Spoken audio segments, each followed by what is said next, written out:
Ordre du jour. Orders of the day, government orders.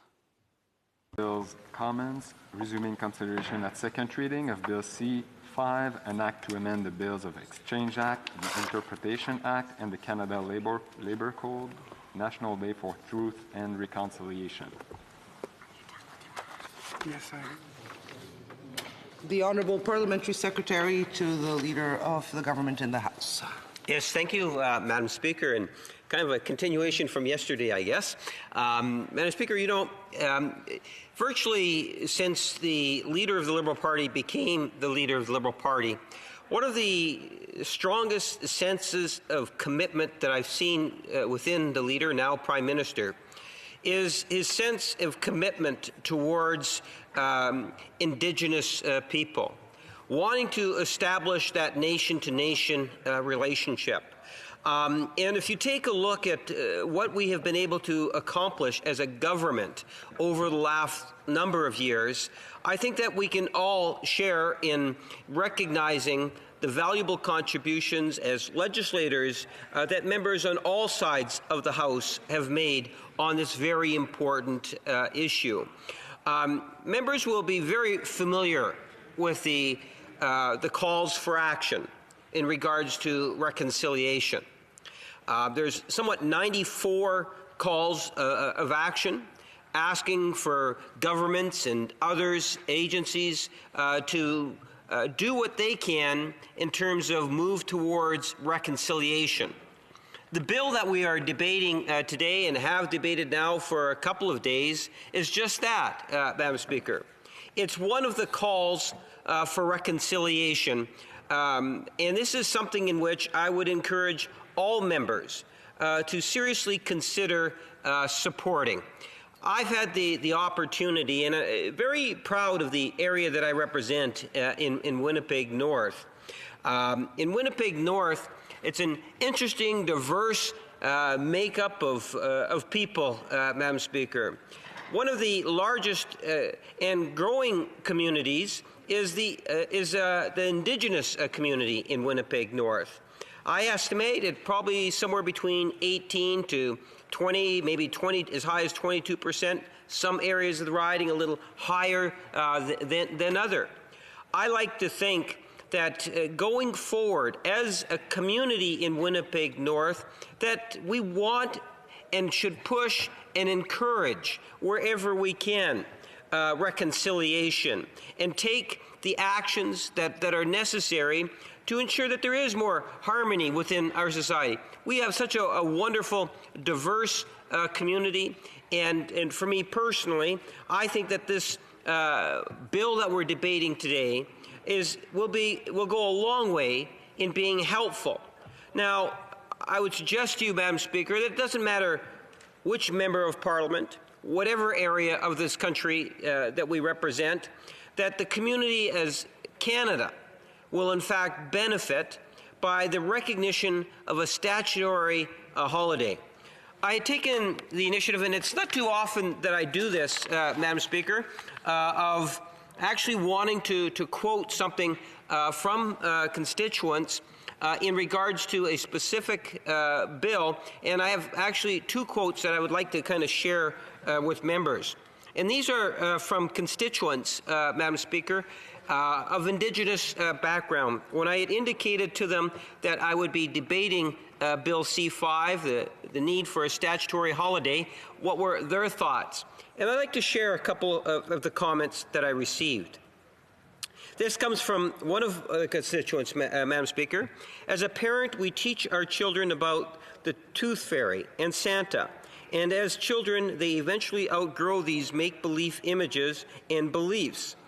Contrasted to racism and some Canadians' lack of understanding of residential schools, Indian day schools, and treaties negotiated with my peoples, which are the cornerstone of our nation's legal foundation.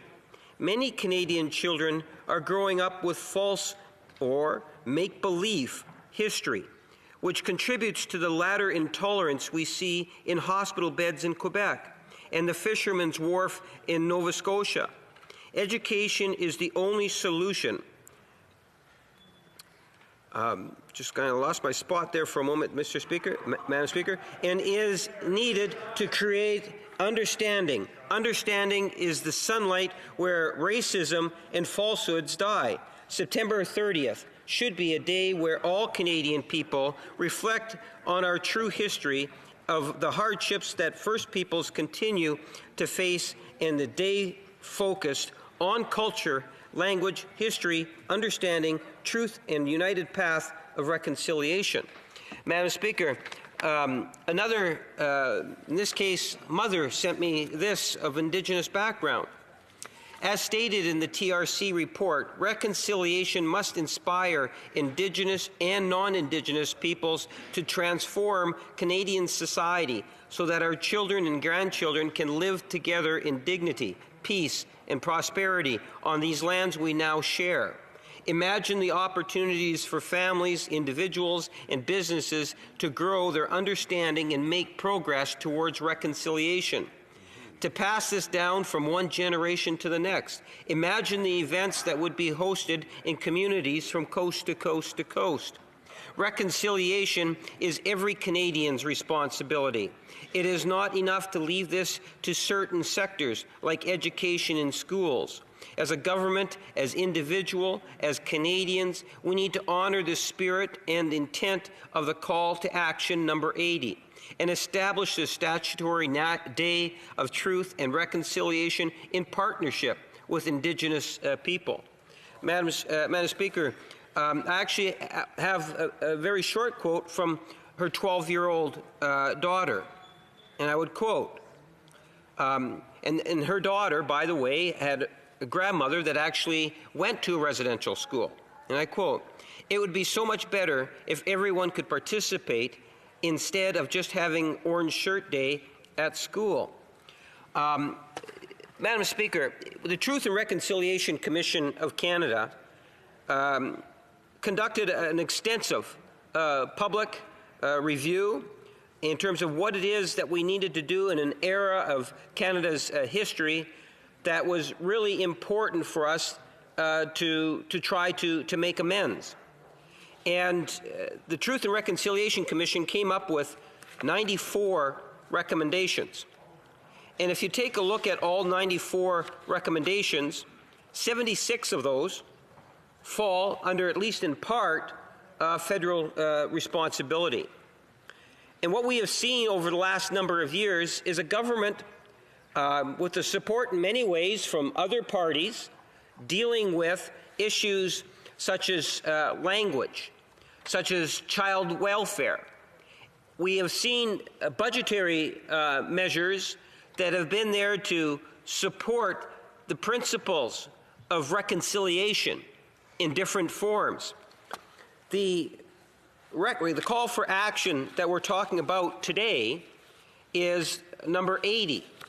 And allow me to quote right from the Truth and Reconciliation Commission calls for action.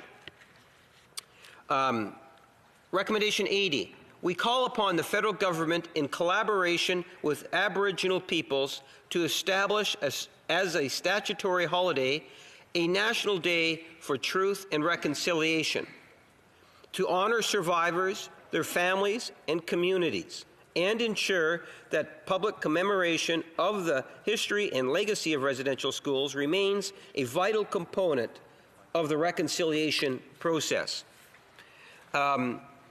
Madam Speaker, whether it's my constituents, the calls for action, I believe all of which is good reason to be able for members to recognize the value. And we have seen that in different forms. You know, it wasn't that long ago in which I was standing talking about recognizing Philippine Heritage Month, or standing in this chamber calling for members of Parliament to recognize a Sikh Heritage Month. Sikh Heritage Month in April and the Philippine Heritage Month in June. And if you were to take a look at the number of requests, on many occasions I've stood in my place and I've talked about the importance of heritage and the designation of days or weeks or months. Here what we're saying is that we need to have a statutory holiday to recognize the true value of what has taken place in order for us to move forward and be a part of reconciliation in a positive way, reflect on the many speeches that we talk about in regards to that Canada's great diversity, understand and appreciate the value of what Bill C-5 is offering all of us today as an opportunity to send a strong, powerful message to our Indigenous people. Thank you, Madam Speaker. Questions and comments? The Honourable Member for Peace River Westlock. Thank you, Madam Chair, and I want to thank the honourable colleague for his speech. I would say that there's pretty much unanimous support on this one. I'm just wondering about some of the other issues that were in the Truth and Reconciliation report, and also around the relationship that we have with Indigenous across the country. I know that I come from a riding with 14 First Nations communities across northern Alberta. And one of the frustrations that's brought up to me often is around those band members that live off of reserve, and how do they incorporate with the folks that live on reserve, and why are services that are available on reserve not necessarily available off reserve. Many of these questions are brought up to me. I recently had a meeting with Denise from my riding, and she was bringing that up. And the other thing that she was frustrated with was the lack of enforcement of the Financial Transparency Act. She says they recently got a cows and plows settlement, and she says we don't know where that money is going, and she'd really like to know if the Liberals will be enforcing the Financial Transparency Act. Thank you, Madam Chair. The Honourable Parliamentary Secretary. Yes, thank you, Madam Speaker. First, I must say, there are numerous issues, and it has taken us literally many years in order to get to the point where we are today. And not all issues will be resolved overnight. I do believe that we need, for example, to move more on some sort of a urban Indigenous strategy and how it is that would fit in to society moving forward. It's important that we have faith and trust in Indigenous leadership and encourage it wherever we can, Madam Speaker. I appreciate the question and the suggestion from the member that he would be supporting. Questions et commentaires. The Honourable Member for Rivière-des-Mille-Îles. Thank you, Madam Speaker. Thanks for the speech. This is a really great bill, which is of great interest to Quebecers, and we've always been close and interested in pursuing our relationship with Indigenous peoples. When we talk about the right to compensation, victims are entitled to compensation for the harms done to them, and their past status should be restored to them, and they should offer rehabilitation and so on. So that's what the report says. So the block, what do you have to say about the block? I'm not too sure in terms of the motion, if the member's talking about yesterday's motion. I think that today what we're talking about is reconciliation, truth and reconciliation. And the bill that's before us is a major step, is a significant step in terms of recognizing how important it is that all Canadians have a role to play in reconciliation. And I would think that that's a step forward, as I would anticipate what we would see is many different forms of activities taking place on this statutory holiday, which would be of an educational nature for all of us. Honourable Member for North Island Powell River. Thank you, Madam Speaker. And my question to the member, through you, Madam Speaker, is that I do agree with having a National Day for Truth and Reconciliation. I think it's an important step in the right direction. However, what I think is even more important is for Canada to recognize the UN Declaration on the Rights of Indigenous people. And I'm just wondering, how long is it going to take for that piece of legislation that is so needed, and we're seeing that across Canada right now? When is that going to be tabled? The Honourable Parliamentary Secretary, 20 seconds. Yes, thank you, Madam Speaker. I think that the Prime Minister and the government, in fact, Liberal members of Parliament, have been very clear in support of it, and I suspect it's only a question of time. There was an attempt previously that made it fairly far, but unfortunately, I think it kind of got stalled at the Senate level. I appreciate the question. Resuming debate, the Honourable Member for Winnipeg Centre. Thank you, Madam Speaker. I'm honored to be here today to speak in support of Bill 5 and wish to honor the important work of Sister Georgina Jolibois that initiated the development of the bill and commend the government's effort to ensure that this legislation is realized. This is a critical piece of legislation, a small piece of justice as we begin to move forward, learning about the true history of Canada. Stories I also possess as somebody who's had to work through her own intergenerational impacts. My mother was from Wood Mountain Lakota Nation in Treaty 4 territory in the province of Saskatchewan. Madam Speaker, she was a street kid who ended up in child welfare after my grandmother abandoned her and her younger brother in a motel room in Moose Jaw when she was 5 years of age.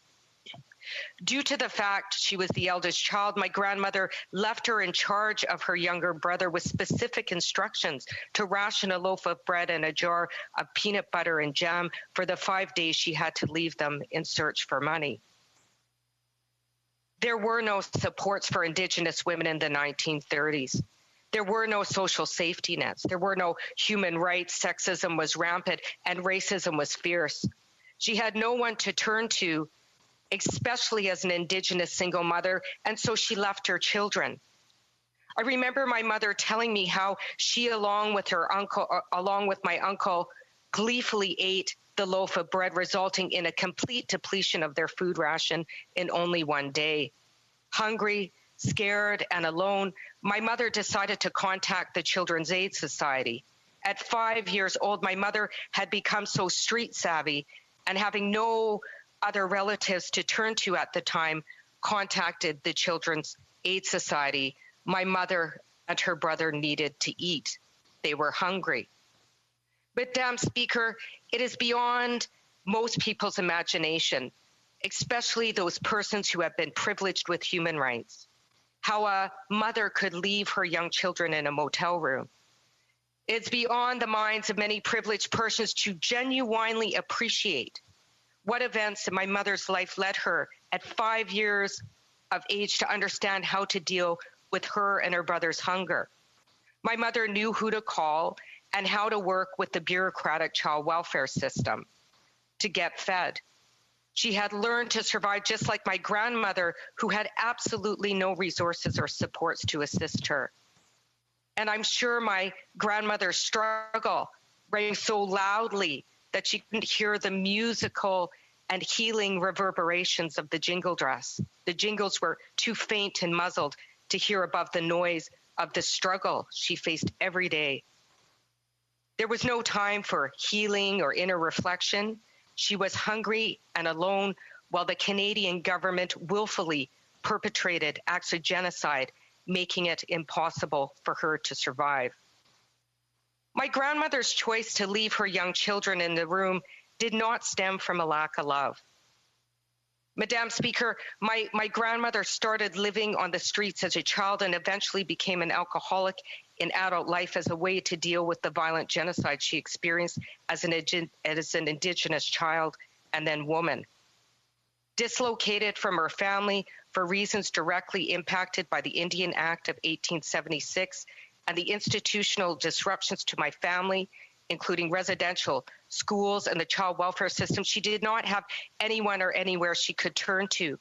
She was not even considered a human being by the Canadian government under the 1876 Indian Act, where they defined a person as any individual other than an Indian.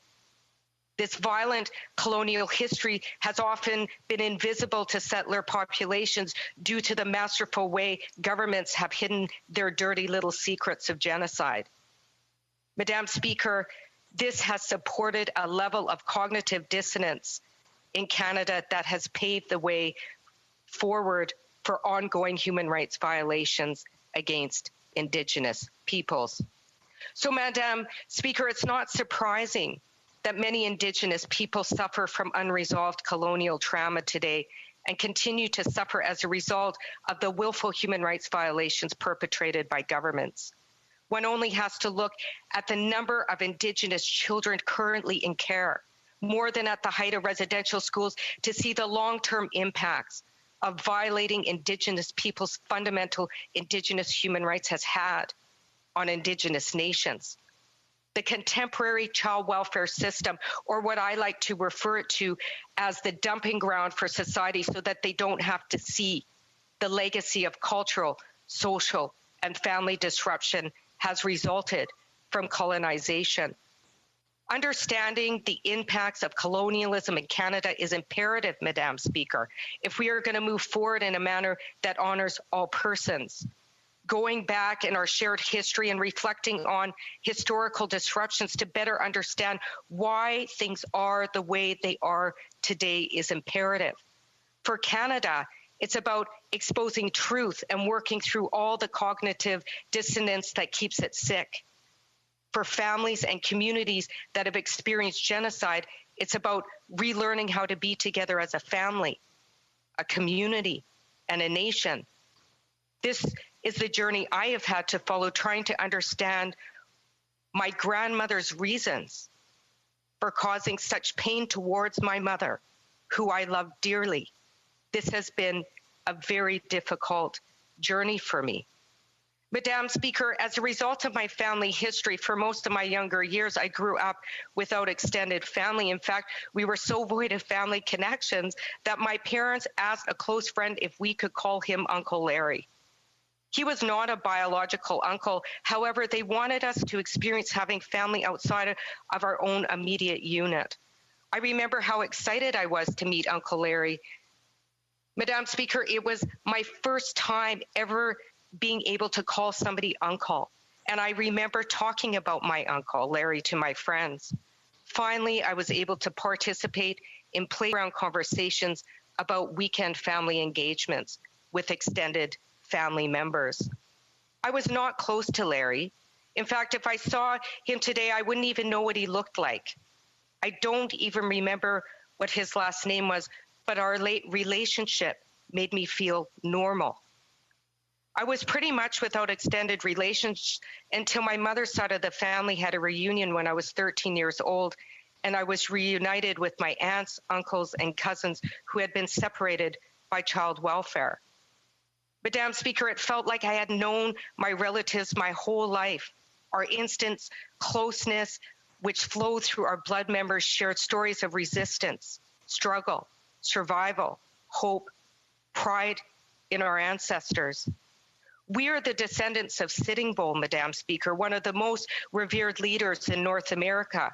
Our nation's history has become a Hollywood story, often romanticized in movies like Dances with Wolves that choose to star a Caucasian woman as the leading Lakota lady. Painted in brown theatrical makeup, she was swept off her feet by the white soldier who was part of the U.S. Army. They fell in love, and she willingly chose to leave her family to build a new life with this heroic white settler. I vividly remember for at least 2 years after Dances with Wolves was released that any time I mentioned I was Lakota, I would frequently hear, "Wow, Dances with Wolves." Madam Speaker, that comment would make me nauseous because it epitomized the myth of the kind white settler who lives side by side with Indigenous peoples, resulting in a respectful, lasting, and loving relationships. The great colonial lie. This myth makes a mockery of the violent colonial attacks against the Lakota Nation and contradicts historical accounts passed down orally by my ancestors who settled in Wood Mountains after the Battle of Little Bighorn. This battle between the U.S. Army and Indigenous nations, including the Cheyenne Nation, occurred as an act of resistance to the wrongful dispossession of our ancestral lands. Led by Chief Sitting Bull, Indigenous people bravely fought to defend our lands from the U.S. Army. Under the barbaric, racist, and violent leadership of General George Custer, white settlers were attempting to encroach on our territory. Although I often hear about the sad death of Custer during this battle in history books, rarely do I hear any discussion about the many women and children who were violently murdered while the Army attempted to attack one of our camps. To me, Custer symbolizes the greedy white settler with compromised moral character that stole our lands. Our story was not of great white saviors, but of a massacre led by the racist American Army under the leadership of the violent and savage General George Custer. Canada has now celebrated over 150 years as a nation on a stolen Indigenous lands. And talk about reconciliation with Indigenous peoples seems to be becoming the new trend, Madam Speaker. However, there's no reconciliation in the absence of justice, and it's becoming clearer that the present Liberal government is unwilling to move beyond mere rhetoric. I become increasingly annoyed each day watching the news, seeing my Indigenous brothers and sisters fighting for justice without action by current governments. Who really needs to reconcile? In the case of the Lakota Nation, our only goal was to stay on our lands, maintain our families and our culture.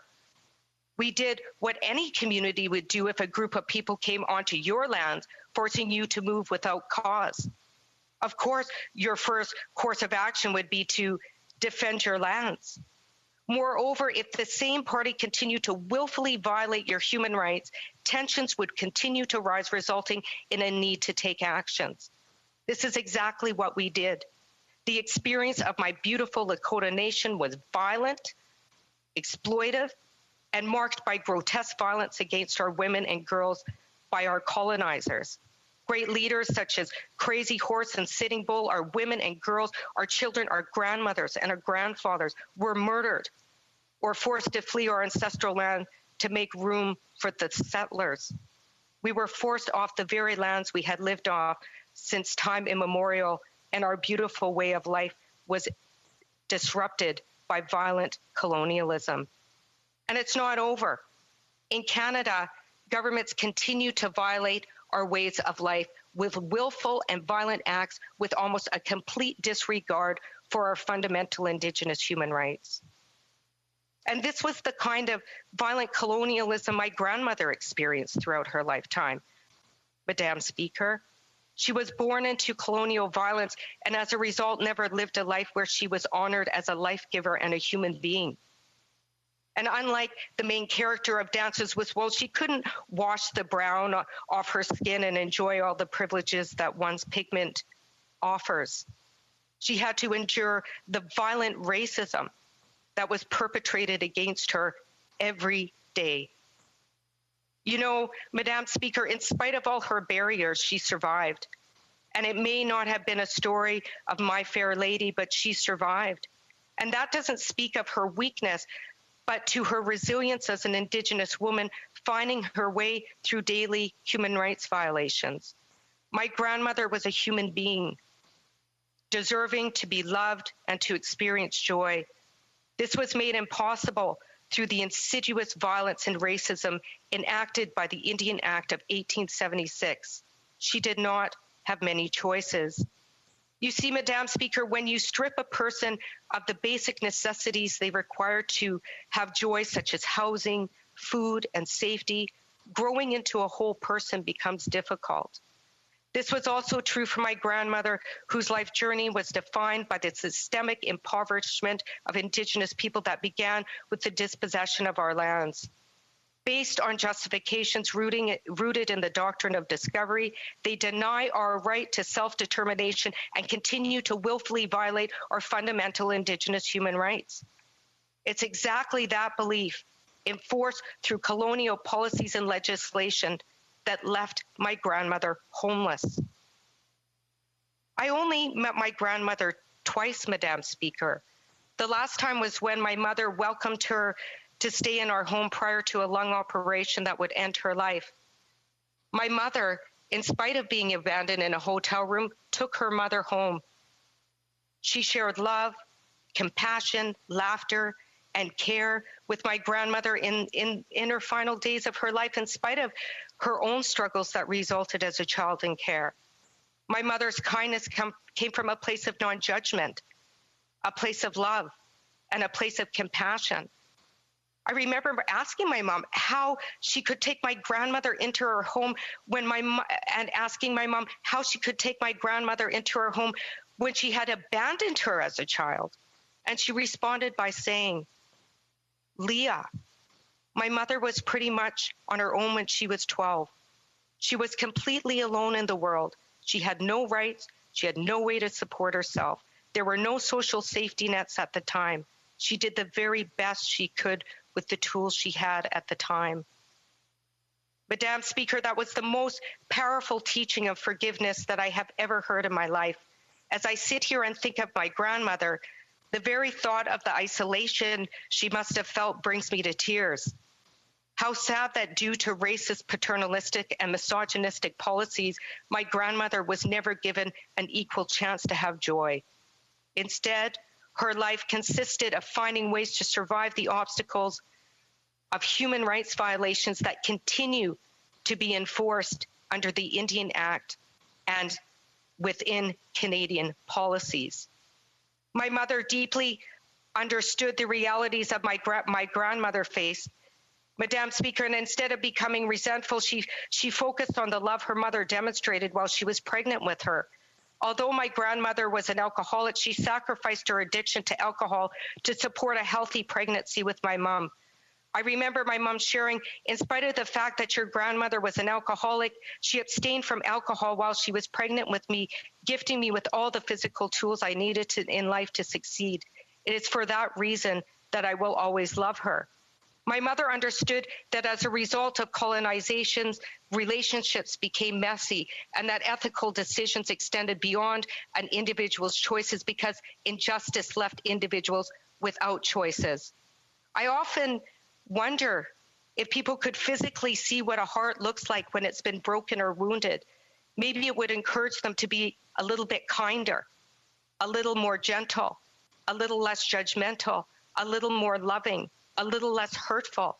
Madam Speaker, unfortunately, the life of my grandmother reminds me that when you completely dehumanize a person, you can begin to justify unthinkable acts and are able to turn a blind eye to human suffering. I think I carry some of her pain and sorrow in my blood memory. It's the kind of intergenerational trauma that brings on feelings of being unlovable and unworthy of joy. These are the words we learned in Canadian institutions that tried to assimilate us.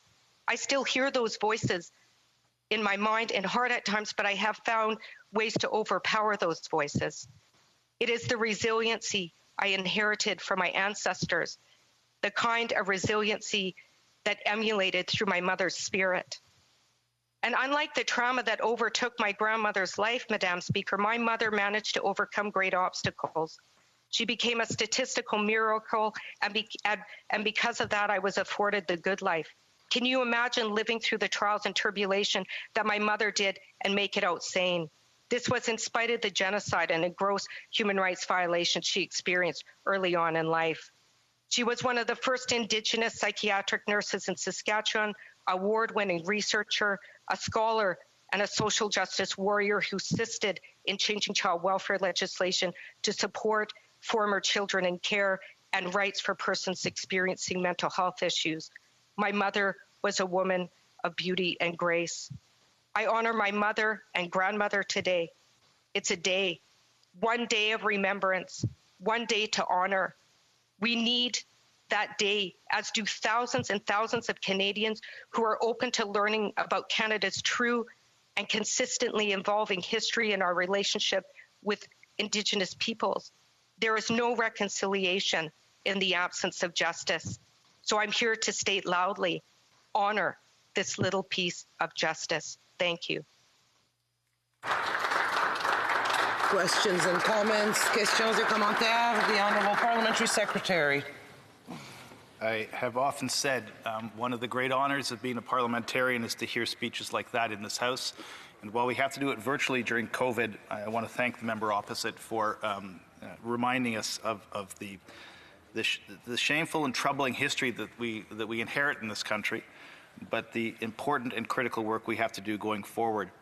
And as I listen to what can only be described as a story that is as powerfully painful as it is joyful, in terms of where it's leading us as a country, in terms of the transformation in one family's life, I'd ask the member opposite, as we move towards recognizing this day, what she would see as important ways to mark the day, what children should do, what government members should do, what educators should do, what all the different parts of Canadian society should do to make sure that this day of reconciliation is not a day of reconciliation, but in fact the celebration of the achievements of reconciliation that I hope we see in the days ahead.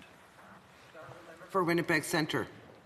Well, I think it's, important to recognize that it's a day of reflection. And part of what I was sharing today are some of my reflections and many of the reflections I have on that very important day. But we need to go beyond that day. And that's what I was trying to share, is that it's a day, but that doesn't change the living realities of Indigenous people in this country, whether it be defending our lands or me as an Indigenous woman walking down the street, being hypersexualized. We need to make sure that day flows into what we do every day, and that this is an important day for us as Indigenous people to reflect on our experience, but for fellow Canadians and allies to learn about this history and think of ways to do better. Questions and comments? The Honourable Member for Northumberland, Peterborough South. Thank you very much, Madam Speaker. I'd first of all like to congratulate the member, and also great honor to her mother. And I wonder what advice the member might say that her mother would have to newcomers who are having to say this oath, who are maybe coming from very difficult situations, and what advice her mother might give to them so that they can make it just like her mother did. Honourable Member for Winnipeg Centre. Well, first I'd like to point out, for newcomers coming to Canada, I think one of the first steps in inviting new people on Turtle Island is teaching them the true history of this country. I know many people in my riding. I have a very diverse riding, who are shocked when they find out true Canadian history. I think that's a first step. But I think it goes beyond people to how we need to change systems to ensure that people can thrive and not just survive. Certainly the story of my grandmother at a time with no social safety net. Certainly now we see during COVID an inadequate social safety net, that it's more than inspirational stories. It's about putting forward programs and services and legislating human rights so that everybody can have what they need to survive and thrive. The Honourable Member for Beauport-Limoilou. You are on mute. Thank you, Madam Chair. I want to congratulate my colleague and her family for their resiliency and strength that they had. Indigenous people, Inuit and Métis, have suffered, and a commemorative day is important. I think that there was the McDonald's genocide, the smallpox blankets, and other acts that occurred. In addition to a commemorative day, does my colleague believe that real and true reconciliation is only possible if the legislation is significantly changed? Well, I think this is, like I said, a little piece of justice. I think, it's critical that we fully adopt and implement the United Nations Declaration on the Rights of Indigenous Peoples. The kind of acts of genocide that have been perpetrated against Indigenous peoples is very, very clearly linked to willful and violent human rights violations. But we need to do more than just implement and adopt the United Nations Declaration on the Rights of Indigenous Peoples. We need to act on it, and we need to respect it in the kinds of decisions that we make in the House of Commons or in all places of power and decision making, so that Indigenous peoples throughout these lands can finally have their minimum human rights recognized. Center.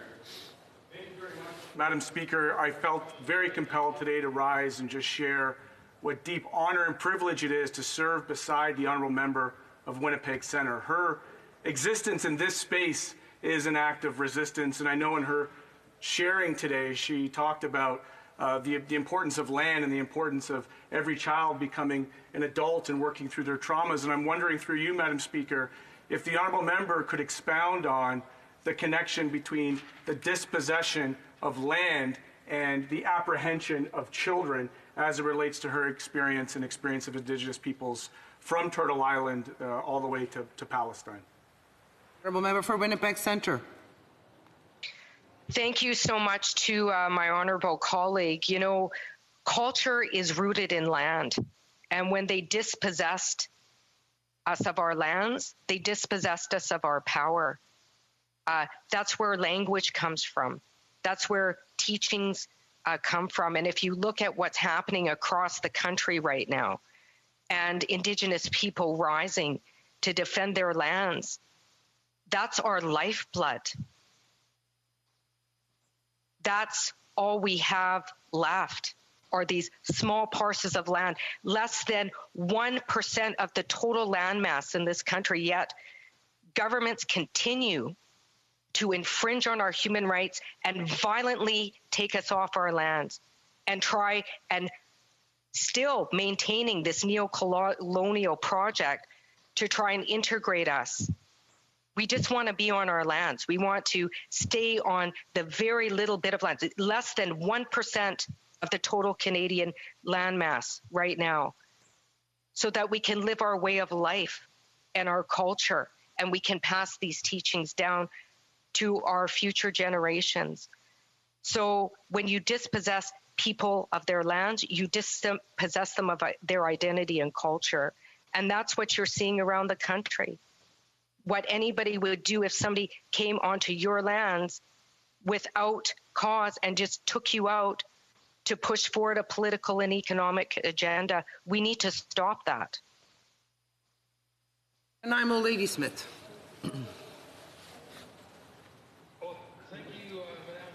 I would just like to say that I'm deeply moved by the member from Winnipeg Centre, and I'm always interested and moved by the personal stories that she shares. They're important perspectives to hear in this place.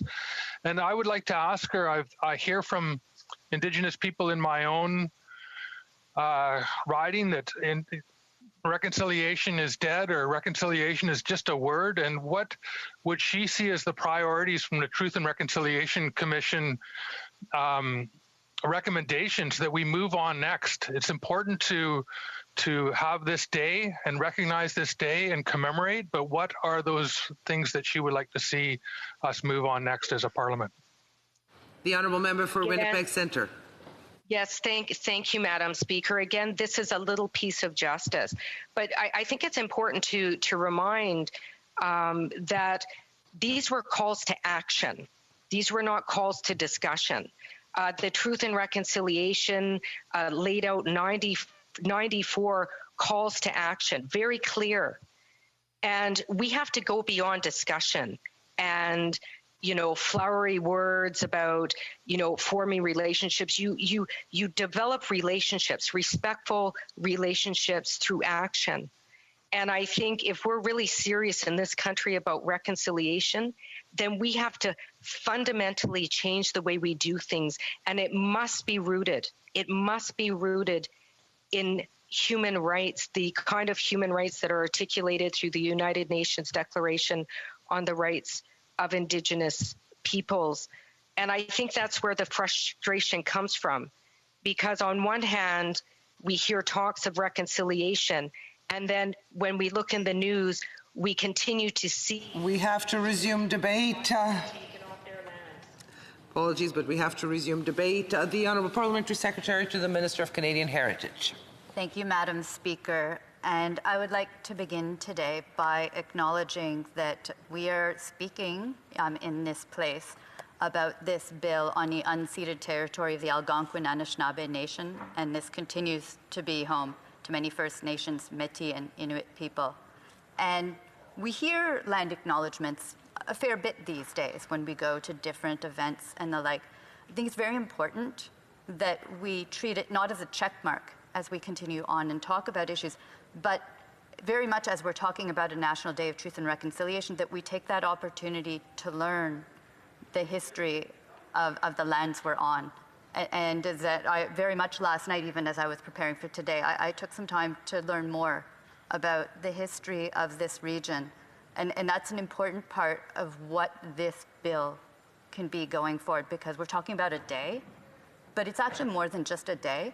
It's about making sure that Canadians and work with Indigenous communities and peoples across this country to learn our history, the true history, as a person who spoke before me so eloquently talked about. And I really do appreciate having heard from the member from Winnipeg Centre and all that she had to contribute to that conversation. And then we build our path forward as a country.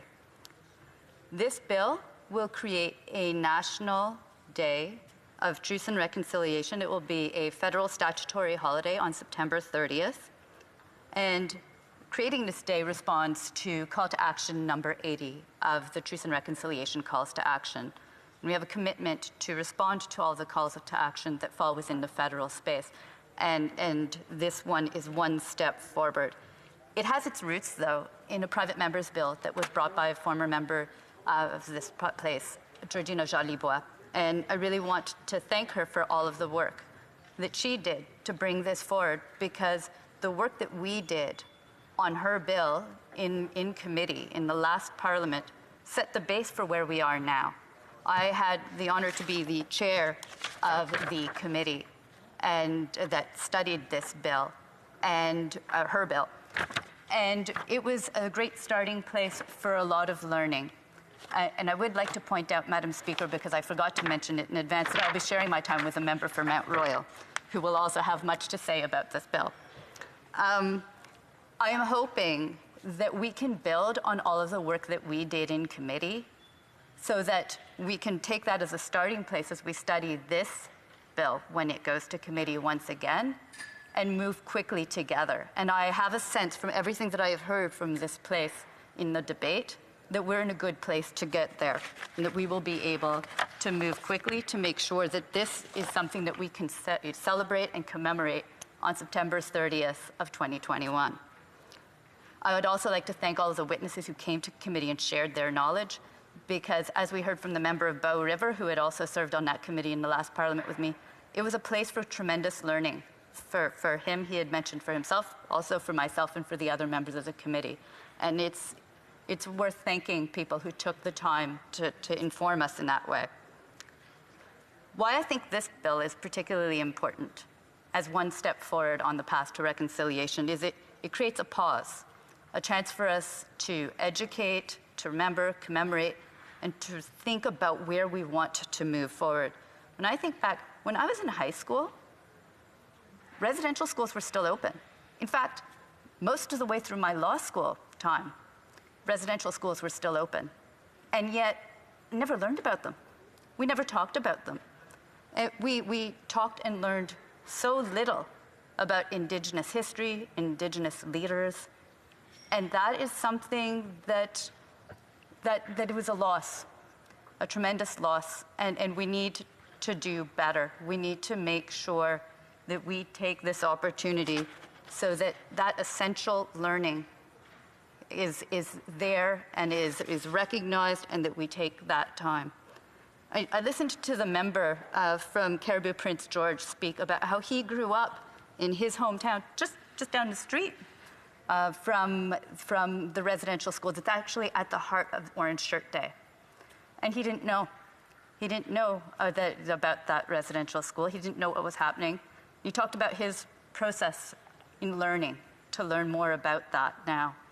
And about how this day is a difficult day too, because it's going to require us to rethink parts of our history that weren't taught to us before. And it's important that we hear, like the member from Winnipeg Centre, and we hear those hard, honest truths. I mentioned that some of the previous speakers in this debate, and I want to highlight this has been a special debate for this place, because so often it's so partisan in here, and that we don't truly speak with each other and share. And then there are those moments, there are those bills where you have a debate and you get to hear and share stories, learn from one another, and to really come together to work on something together. And this debate has been one of those spaces. I really want to thank everyone who's participated, and I'm looking forward to working with them all as we go forward to make sure we move this bill through this place quickly and into the other place. Now, also, when I mentioned that, I mentioned the member from Prince George and, sorry, I forgot his full title, and Bow River, but also the members from Fredericton and North Island Powell River told very personal stories about their own children and their own histories, and about talking with history about the children, and how important taking that moment of recognition and respectful learning is a part of the path forward for them to have a future for their children that has dignity. And so I wanted to thank them for sharing that. It was really important that we have that part of our history. What this day can be about, I think it's important we think about the words from the Truth and Reconciliation Commission's final report, which bears repeating. It said, all Canadian children and youth deserve to know Canada's honest history, including what happened in residential schools, and to appreciate the rich history and knowledge of Indigenous nations who continue to make such a strong contribution to Canada, including our very name and collective identity as a country. For Canadians from all walks of life, reconciliation offers a new way of living together. And we have spent a lot of time in this place talking about residential school history and the need to tell the truth about our history. But that statement also includes the path of hope, the fact that it's about reconciliation and offering a new way of living together. It highlights the need to appreciate the rich history, knowledge of Indigenous nations. And during the study of Georgina Jolibois' bill in the last Parliament, there was much discussion about how this day should be commemorated.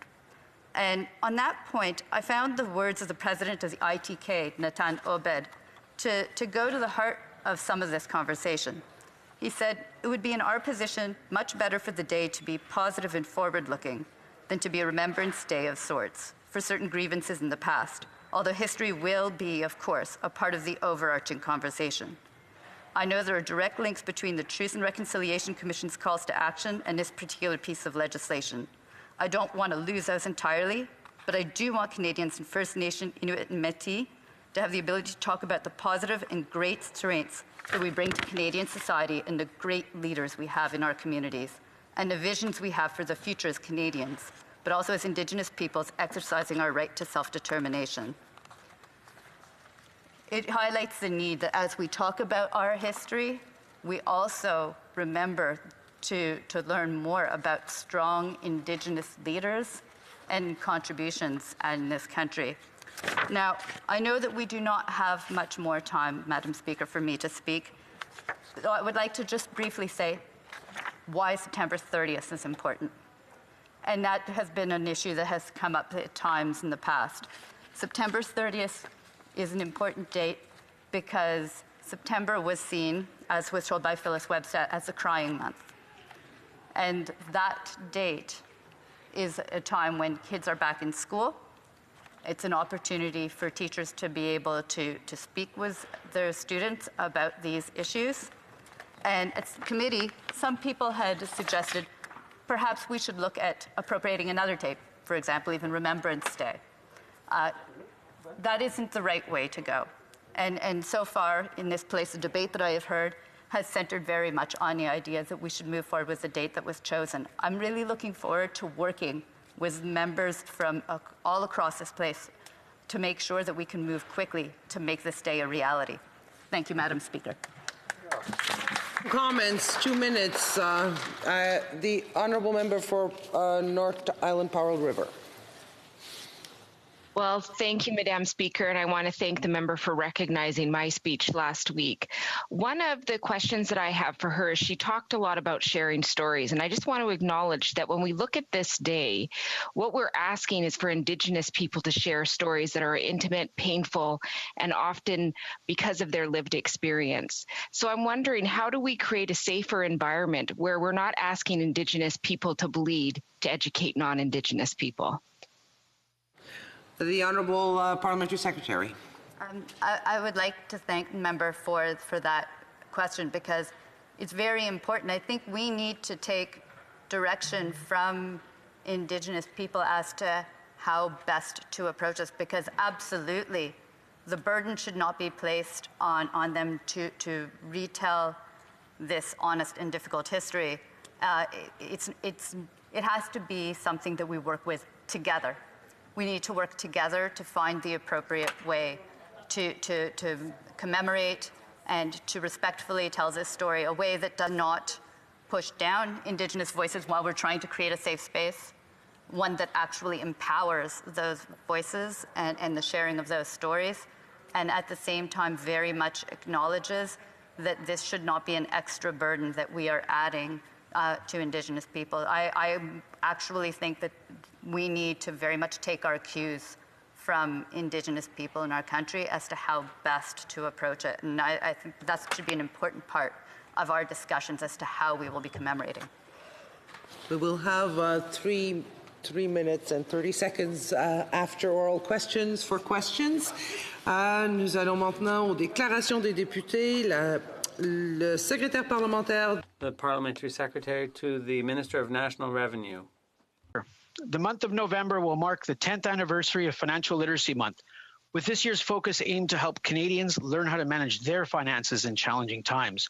During Financial Literacy Month, virtual events will be ongoing to encourage Canadians to better educate themselves, such as emphasizing the 10 things to know in times of financial uncertainty, including protecting yourself from financial fraud, building good financial habits, and having a plan to repay borrowed funds. In my riding of Vaughan Woodbridge, IC Savings Credit Union is a long-time outstanding community partner, assisting their clients in learning how to budget, educating them on new products, and assessing their financial goals. With the onset of the pandemic, they helped their clients access many federal relief programs such as CEBA for their business and CERB if they lost their job due to COVID-19. As we celebrate the 10th anniversary of Financial Literacy Month, I encourage all Canadians to access the fantastic resources at canada.ca/financial-literacy-month.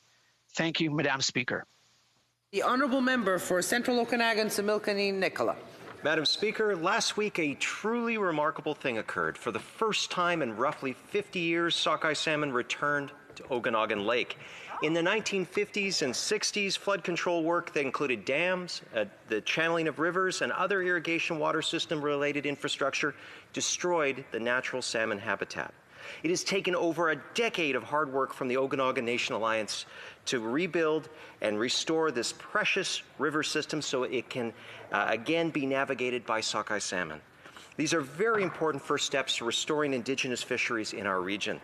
The Okanagan Nation Alliance was created in 1981 and includes the Okanagan Indian Band, Upper Nicola Band, Indian Band, West Bank First Nation, Penticton Indian Band, Osoyoos Indian Band, and the Lower and Upper Similkameen Indian Bands, and the Colville Confederated Tribes on areas of common concern. I would ask all members of this place to join me in recognizing the hard work and success of the Okanagan Nation Alliance in reaching this historic milestone. Hear, hear. The Honourable Parliamentary Secretary to the Government's House Leader. Thank you, Madam Speaker. You know, since day one, this government has been working very aggressively with different types of organizations and levels of government in order to fight the coronavirus pandemic. And I think it's time that we recognize some of those partners that have been working along with government. For me, I'd like to give you a sample of that in Winnipeg North, where we have Mama Way, Mount Carmel Clinic, Ann Ross Daycare, Day Nursery Center, Turtle Island Community Center, the Bear Clan Patrol, CEDA, which is Community Education Development Association, David Livingston School, North End Women's Resource Center, Tina's Safe House, Little Stars Playhouse, Access Northwest. Madam Speaker, organizations throughout our great country have really stepped up to help with the federal government, work with the different levels of government in order to make sure that Canadians' health and well-being is that much better off. Thank you, Madam Speaker. The Honourable Member for Kirkney Alberni. Madam Speaker, I rise today to thank the countless number of first responders who sacrificed so much in my riding of Courtenay Alberni and across Canada. October 20th marked the 10-year anniversary of the tragic loss of ambulance paramedics Ivan Polivka and Joanne Fuller. Ivan and Joanne, both from the Tofino station, were returning from the hospital in Port Alberni when their ambulance was involved in a single vehicle accident. Community members gathered online and in person this week to honor their memory and to pay tribute to their compassion, courage, and care for their fellow citizens. Well, Ivan and Joanne were special and are still greatly missed after 10 years. They were not unique. Thousands of first responders answer our calls for help in emergencies throughout Canada on a daily basis, often at a risk to their own safety and well-being. Madam Speaker, I ask that you and all members of this House join me in remembering Ivan and Joanne and thank every first responder, past and present, for their service in their communities across our nation. The Honourable Member for Mississauga Lakeshore. Madam Speaker, I take the floor with a heavy heart as our community lost a dear friend and leader Beatrice Moreira Laidlaw. Affectionately known as Queen Bee, Beatrice had recently been appointed General Manager of the Port Credit BIA, but was central to our community for years in so many other ways. Whether she offered young people their first opportunity to volunteer at a local event, championed local businesses, or simply greeted neighbors with a smile from her signature go-kart, Beatrice brought inspiration and kindness to everyone she met. She was so fundamental in creating the Port Credit that we know and love today that the Lighthouse Landing was fittingly named the Queen Bee Lookout. Beyond all she did for us, she was a proud mother to her son Josh, and her family meant everything to her. Beatrice will be profoundly missed, and our community will never be the same. We will honor her by ensuring that Port Credit remains resilient, vibrant, and full of life. Madam Speaker, her vision and legacy will live on. The Honourable Member, l'Honorable Député. The Honourable Member for Mégantic-l'Érable. Great crises reveal great leaders. Unfortunately for Canadians, the COVID-19 pandemic has revealed this Prime Minister's shortcomings. In the 2015 campaign, he promised modest deficits and a balanced budget 4 years later. He said it's okay, budgets balance themselves, but instead, the Prime Minister racked up record deficits without mentioning his numerous ethical shortcomings. And then the pandemic came along. The Prime Minister was slow to close borders, slow to give Canadians rapid testing, and slow to sign contracts to provide vaccines to Canadians. Then the WE scandal broke. Instead of being transparent, he prorogued. There's no respect here for middle-class workers. The spending is out of control, and now future Canadians are going to have to pay for this Prime Minister's spendthriftiness. He doesn't know how to count. Missisquoi. The Honourable Member for Beaume-Missisquoi. Madame la Présidente, comme nous le savons. Madam Speaker, as we know, our seniors have been hard hit by this pandemic, particularly by the lockdown.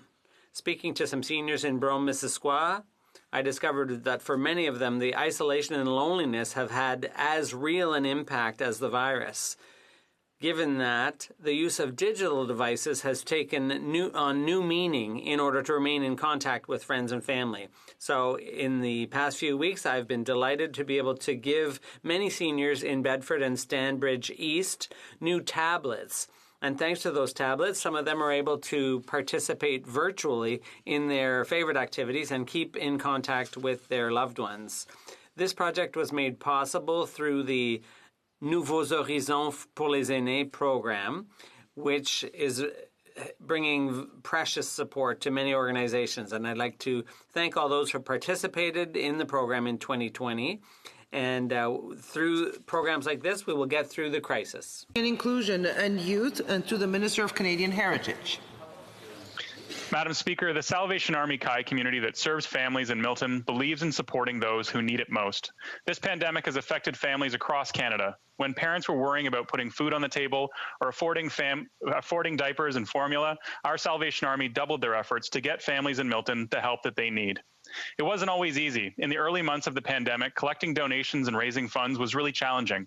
This is why our government committed to supporting the work of community-serving organizations like the Salvation Army. It's why we launched the Emergency Fund for Food Security, committing $100 million to tackle food insecurity during these difficult times, a piece of which, through Feed Ontario, went to support the great work that our local Salvation Army does. This means that Ruth Hickman, captain at the SAKC, and her team can deliver more fresh food boxes and ensure they meet the diverse needs of our community. It means that families will be able to purchase Christmas presents for their kids through the Kai Community Gift Card Program. To the Salvation Army Kai community in Milton and to Salvation Armies across Canada, thank you for all of the amazing work that you do every day. The Honourable Member for Sarnia-Lambton. Madam Speaker, as the COVID-19 pandemic continues its second wave, so too continues the second wave of job losses. The Liberals say they're going to create 1 million jobs, but they're on the way to destroying thousands of jobs in my riding due to increased carbon taxes, the Clean Fuel Standard, and their upcoming single-use plastic ban. Now is absolutely not the time for measures that will force the closures of plants and factories that employ thousands of hardworking Canadians and that are making products that are helping to keep us safe during this pandemic. Takeout containers used by restaurants across the country, and plastic knives, forks, stir sticks used right here in the House of Commons. The Liberals' abysmal response to this pandemic will only be made worse by these measures, and I implore them to reconsider, knowing the thousands of lives and livelihoods that are at stake if they proceed as planned. Thank you so much. The Honourable Parliamentary Secretary to the Minister of Natural Resources. Madam Speaker, a former MP from our region died on March 3rd. Reginald Belair represented first the riding of Cochrane Superior and then Timmins James Bay. In his first speech in the House on December 3rd, 1988, he said, "This Nordic country is very welcoming. It's an ideal place to relax, to fish, to hunt, to cross-country ski, to ice fish. These are wide open spaces that allow us to enjoy our nature."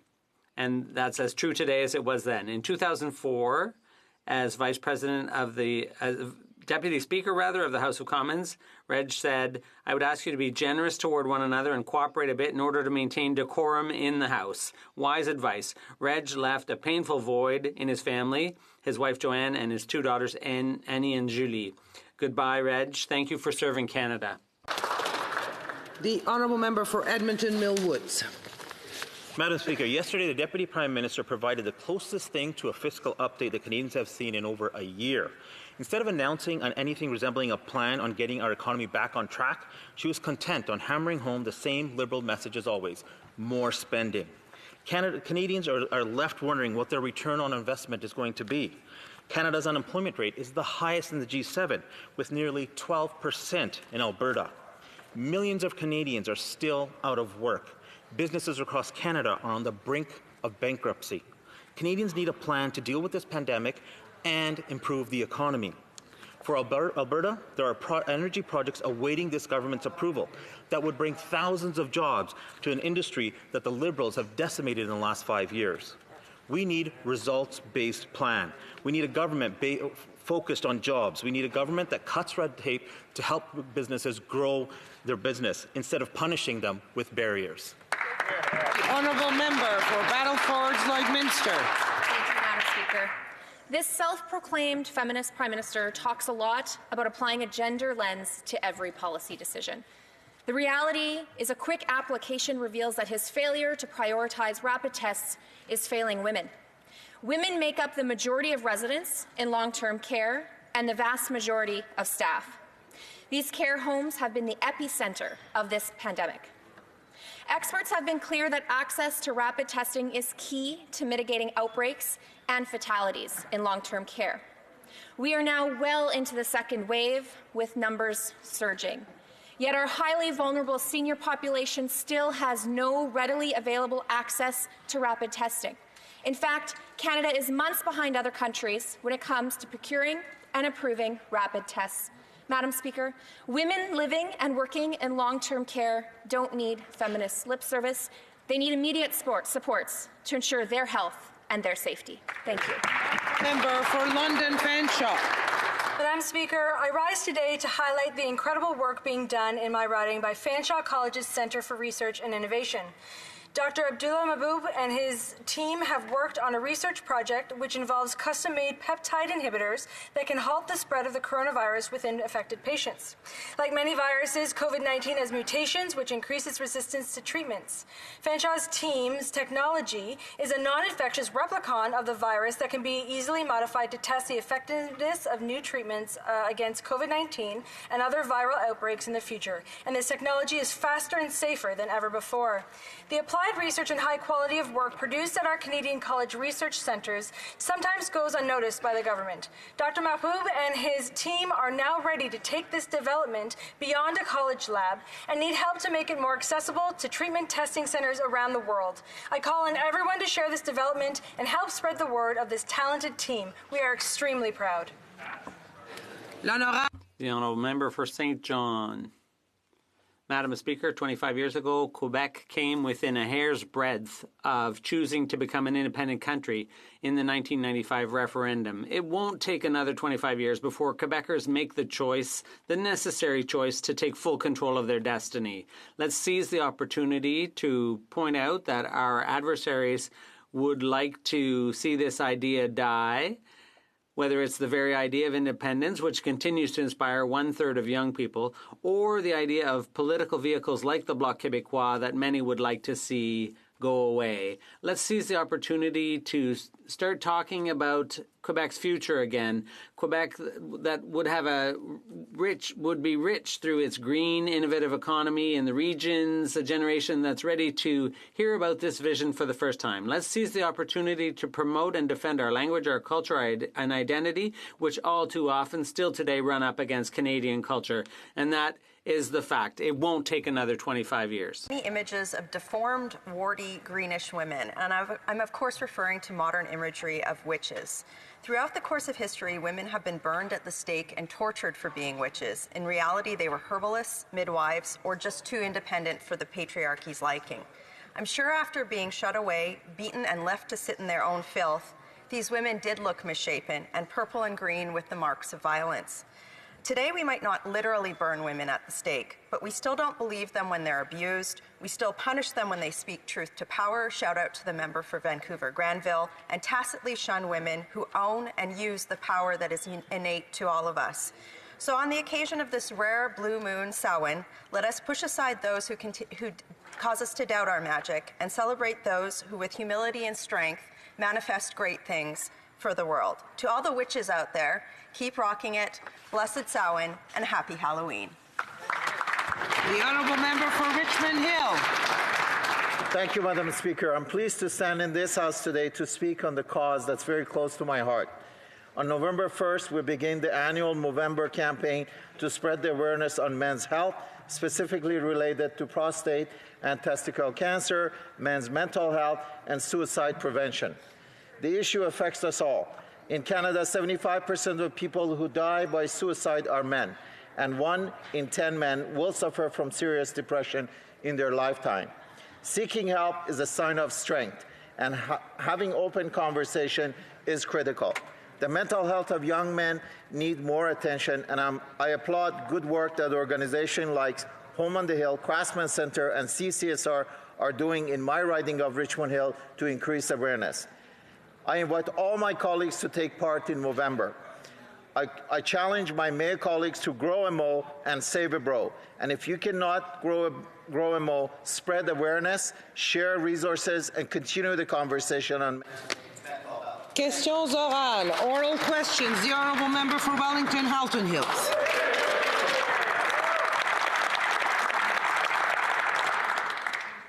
Mr. Speaker, it's clear Canadian drone systems were diverted to the conflict between Armenia and Azerbaijan in violation of the Arms Trade Treaty, the Wassenaar Arrangement, and Canadian law. There's lots of reputable photographic and video evidence. Here's what we know. On April 23rd, the Prime Minister spoke with Turkish President Erdogan.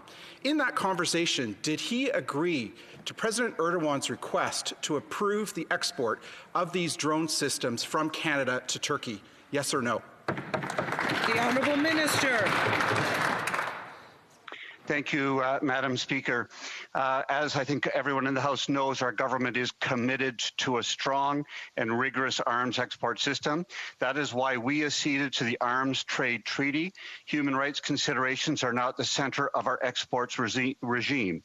When we became aware of possible uses of military equipment that had been exported to Turkey, the minister immediately ceased export permits, suspended them, and they are now under review at this time. Honourable member for Wellington Halton Hills. Madame la Présidente. Madam Speaker, the government didn't answer my question. The export of these weapons is contributing to the conflict. So let me ask this simple question. Did the government listen to Erdogan and ask public servants to export these drones? Yes or no? Madam Speaker, with all due respect, I believe I did answer the question that we are committed to a rigorous arms export regime. We follow all our international commitments and even more by legislation passed by this House of Commons. Everything that we do with respect to our arms treaties, our arms exports are following international law, and we are subject to no undue pressure from any external forces. Thank you, Madam Speaker. Honourable member for Wellington Halton Hills. Madame la Présidente, cela fait près de 10. Madam Speaker,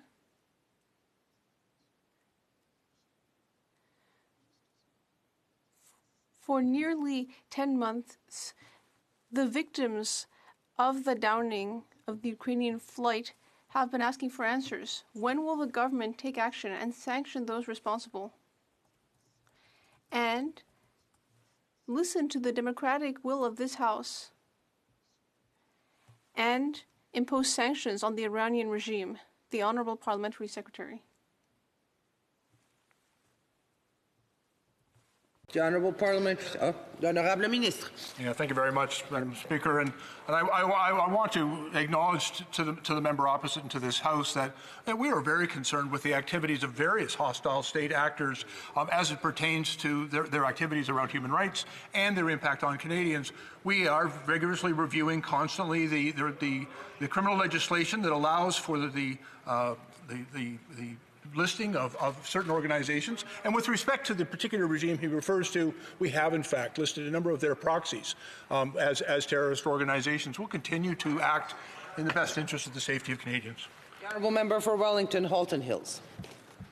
Well, Madam Speaker, not only has the government failed to not impose sanctions in regard to the downing of this Ukrainian airliner that killed so many Canadians, the families are now being re-victimized. People like Hamed Esmailian of Richmond Hill are being threatened, bullied, and harassed by the Iranian regime right here in Canada. When will the government take seriously the threat of foreign influence operations run here in this country by Iran, by China, and by Russia? When will it get serious and use the full power of the government of Canada to shut these operations down? Good question. The Honourable Minister. Madam Speaker, I agree completely that any activity directed towards the families of the victims of that terrible tragedy in the Downing, that airline is outrageous and unacceptable. I want to assure the member opposite that the National Security Establishment and our law enforcement agencies are vigorously engaged on that issue. We will do what is necessary to protect those individuals, and we share in the member's denunciation of that activity on Canadian soil. The honourable member for Wellington, Halton Hills. Madam Speaker, 2 months ago, Russia used the chemical weapon Novichok to poison opposition leader Alexei Navalny. 2 years ago, Russia used that same chemical weapon to poison people in the UK, one of whom died. 2 weeks ago, Europe and Britain imposed sanctions on Russian officials for the poisoning of Navalny. This government says it believes in multilateralism, but when given the opportunity, often does not act accordingly. When will this government join our allies and impose Magnitsky sanctions on Russian officials responsible for the poisoning of opposition leader Navalny? The Honourable Parliamentary Secretary. Thank you, Madam Speaker. And I believe the member knows that Canada has strongly condemned and will continue to condemn the attack against Alexei Navalny, who has been poisoned with a chemical nerve agent, and we thank Germany for its steadfast support for him through this process. We strongly condemn this outrageous attack. Russian authorities have to explain what happened so that those responsible may be held to account without delay. The use of chemical weapons is abhorrent and unacceptable. Canada joins the international community and will continue to stand with Mr. Navalny and his family in the search for justice and for... L'honorable député de Manicouagan. The honourable member for Manicouagan. Madam Speaker, the government has finally tabled a report to explain why it prorogued Parliament during the summer. But even after reading the report, I still don't know why the government acted this way. We don't know why the period lasted 6 weeks instead of a single day.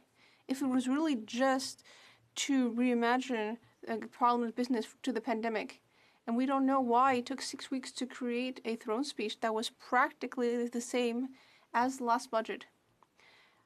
I can't remember. Can the government remind me what happened on the 18th of August when it decided to shut down Parliament? Thank you, Madam Speaker. You know, since day one, this government, this Prime Minister's focus has been combating the coronavirus pandemic. We have put in a multitude of different programs that have really had a positive impact on all Canadians in all regions.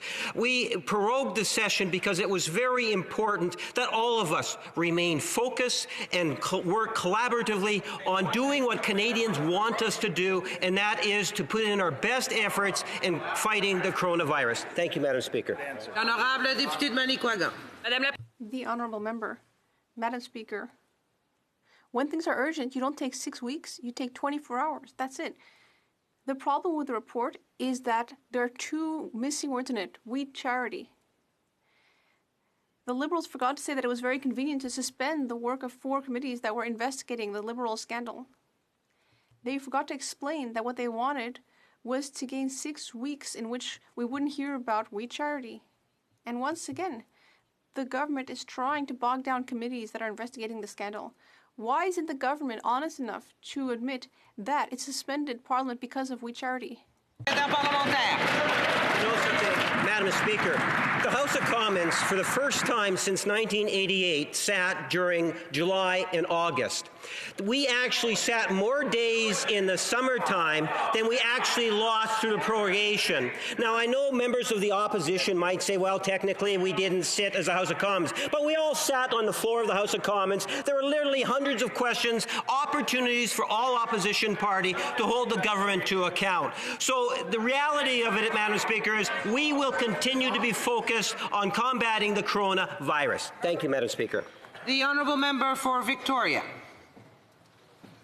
Madam Speaker, Logan's, a long-time live music venue in Victoria, announced that this week that it had to shut its doors for good.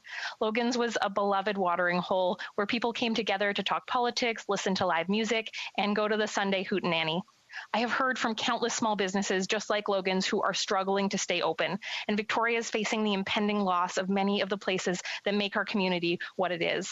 Logan's will be missed. We need to support these small businesses. Why are small businesses like Logan's still waiting on this government to give them the kind of help that would keep them afloat? Barry. Thank the member for raising the issue about that local live venue and the importance of this venue.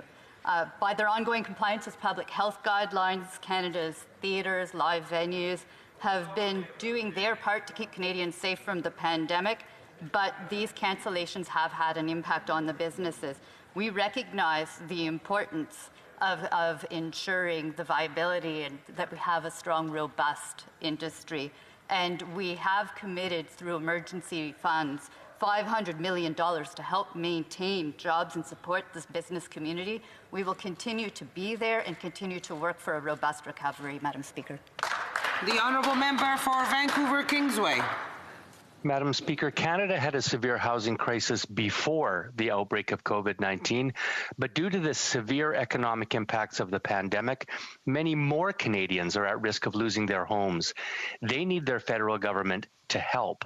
Yet, in my riding of Vancouver Kingsway, an agency of this government is ordering the Still Creek Co-op to raise its rents by over 5%. Will the Liberals instruct the CMHC to cancel this policy that will hurt many single-parent families, low-income individuals, disabled folks? The Honourable Parliamentary Secretary. Well, thank you very much for that question. This government, through the National Housing Strategy, has actually restored lapsed funding agreements with co-ops to sustain the rent geared income program that the Conservative government was letting disappear under their watch.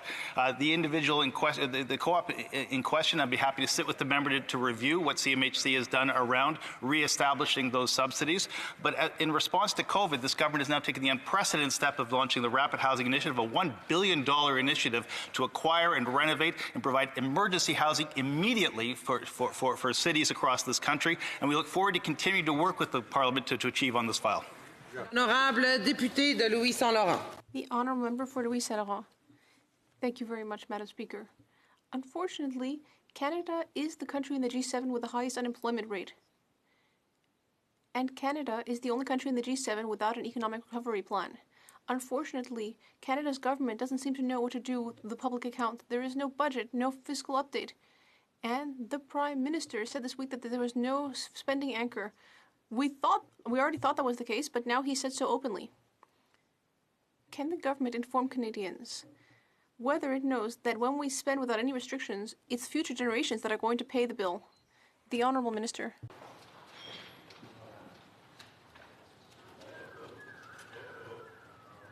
The Honourable Minister. The Honourable Parliamentary Secretary.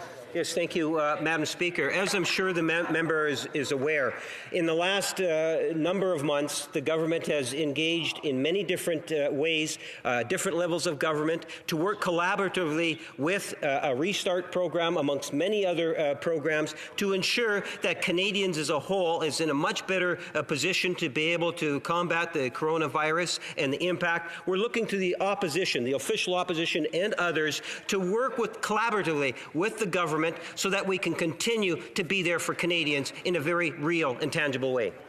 L'honorable député de Louis Saint Laurent. The honourable member for Louis Saint Laurent. I think the long silence we heard before the answer speaks quite loudly about the fact that the government doesn't know the answer to the question. And yet in Quebec, we got a fiscal update from the province. The government is going to run a deficit, but there is a clear goal. And that there's a goal to return to fiscal balance by 2026. What does the Liberal government have to say? Madam Speaker, I'm pleased to answer the question. I would say to the honourable member that if his house was on fire, I would tell him to save the people inside and put the fire out. The Conservative approach seems instead to be to shut off the hose over the concern of the future price of water. We entered this pandemic with the healthiest fiscal situation in the G7. We've used the fiscal firepower we have to help families keep food on the table and a roof over their heads. We've used that fiscal firepower to help keep the doors open of businesses and workers on the payroll. Canadians deserve to have a government that will commit to getting them through this pandemic, no matter what it takes, and that is exactly what we're going to deliver. The honourable member for Lakeland. Madam Speaker, this week the money laundering inquiry in BC said the RCMP doesn't have enough resources and officers to fight it. Dirty money bought up billions of dollars worth of BC real estate in 2018, inflating home prices by 5%. The C.D. Howe Institute says that dirty money laundered into Canada could be over $100 billion a year. The Public Safety Minister was the Minister for Organized Crime Reduction. He has known about this problem for years. So when will he finally take money laundering and fighting organized crime seriously? Minister of Public Safety. I want to thank the member for a great question. It gives me an opportunity to remind the member that during the last 4 years of the Conservative government, they slashed the RCMP budget by over $500 million and closed all the integrated proceeds of crime units. Madam Speaker, by contrast, and it's a sharp contrast, we've invested over $172 million restoring the ability of the RCMP, FinTrack, and CRA to establish enforcement teams. We've worked with the province of British Columbia on this matter. We've created new offences, and we are actually investing in dealing with the very serious problem of money laundering and restoring the very unfortunate cuts made by a previous Conservative government. For Lakeland.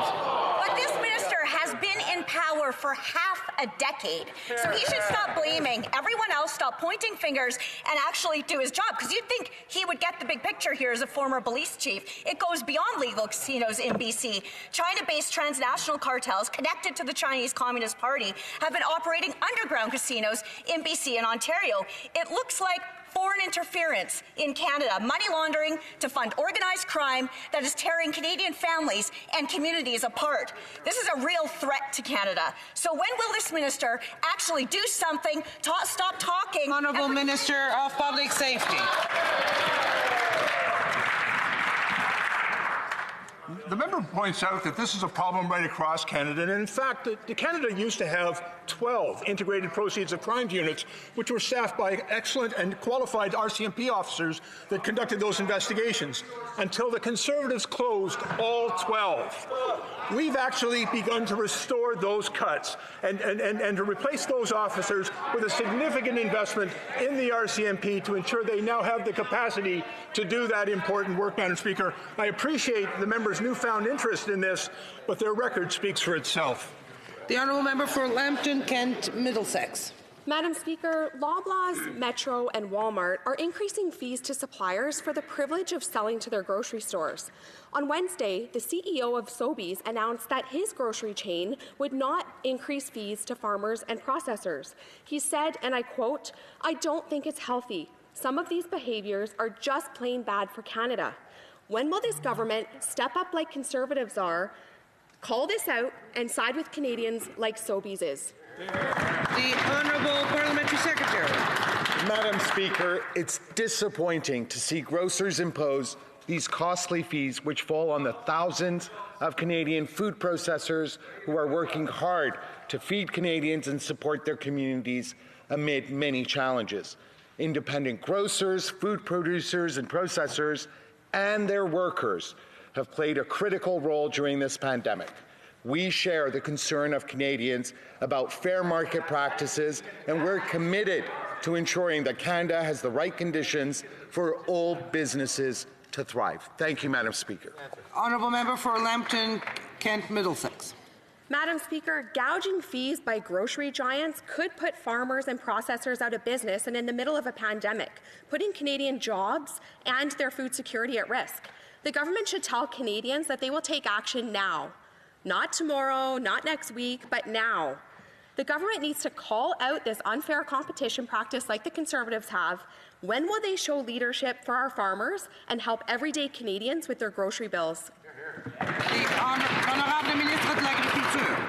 Thank you, Madam Speaker. Can I assure you that we're following the situation very closely with my colleague, the Minister of Innovation, and also with my colleagues from the provinces. This is a very important issue that would fall under the jurisdiction of the provinces, and this is why we will facilitate the discussion, why we will be meeting many times in November through our FPT, not annual anymore, but almost weekly meetings. Thank you.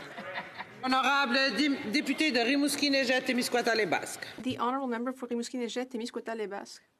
Madam Speaker, yesterday at the Public Accounts Committee, the Auditor General repeated that she doesn't have enough resources to scrutinize new pandemic spending. That's troubling.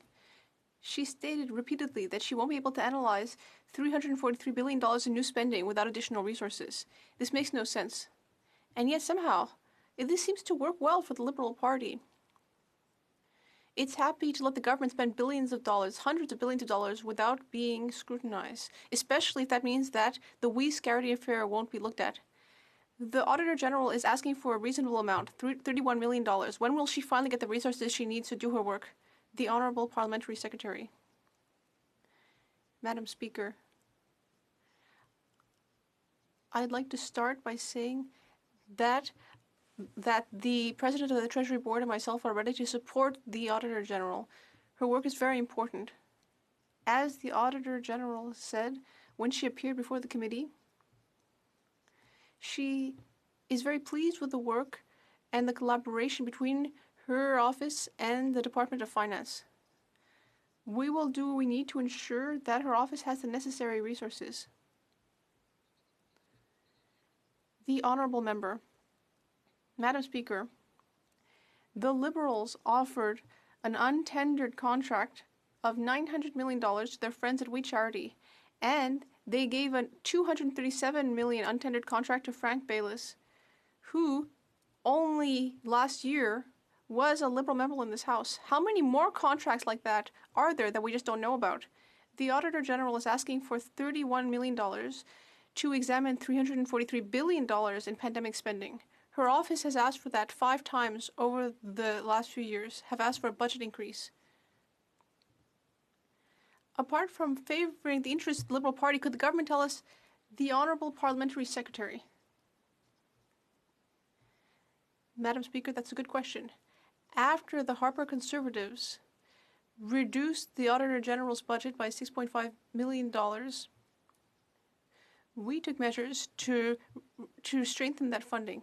In the 2018 budget, we invested more than $41 million in additional funding for the Office of the Auditor General.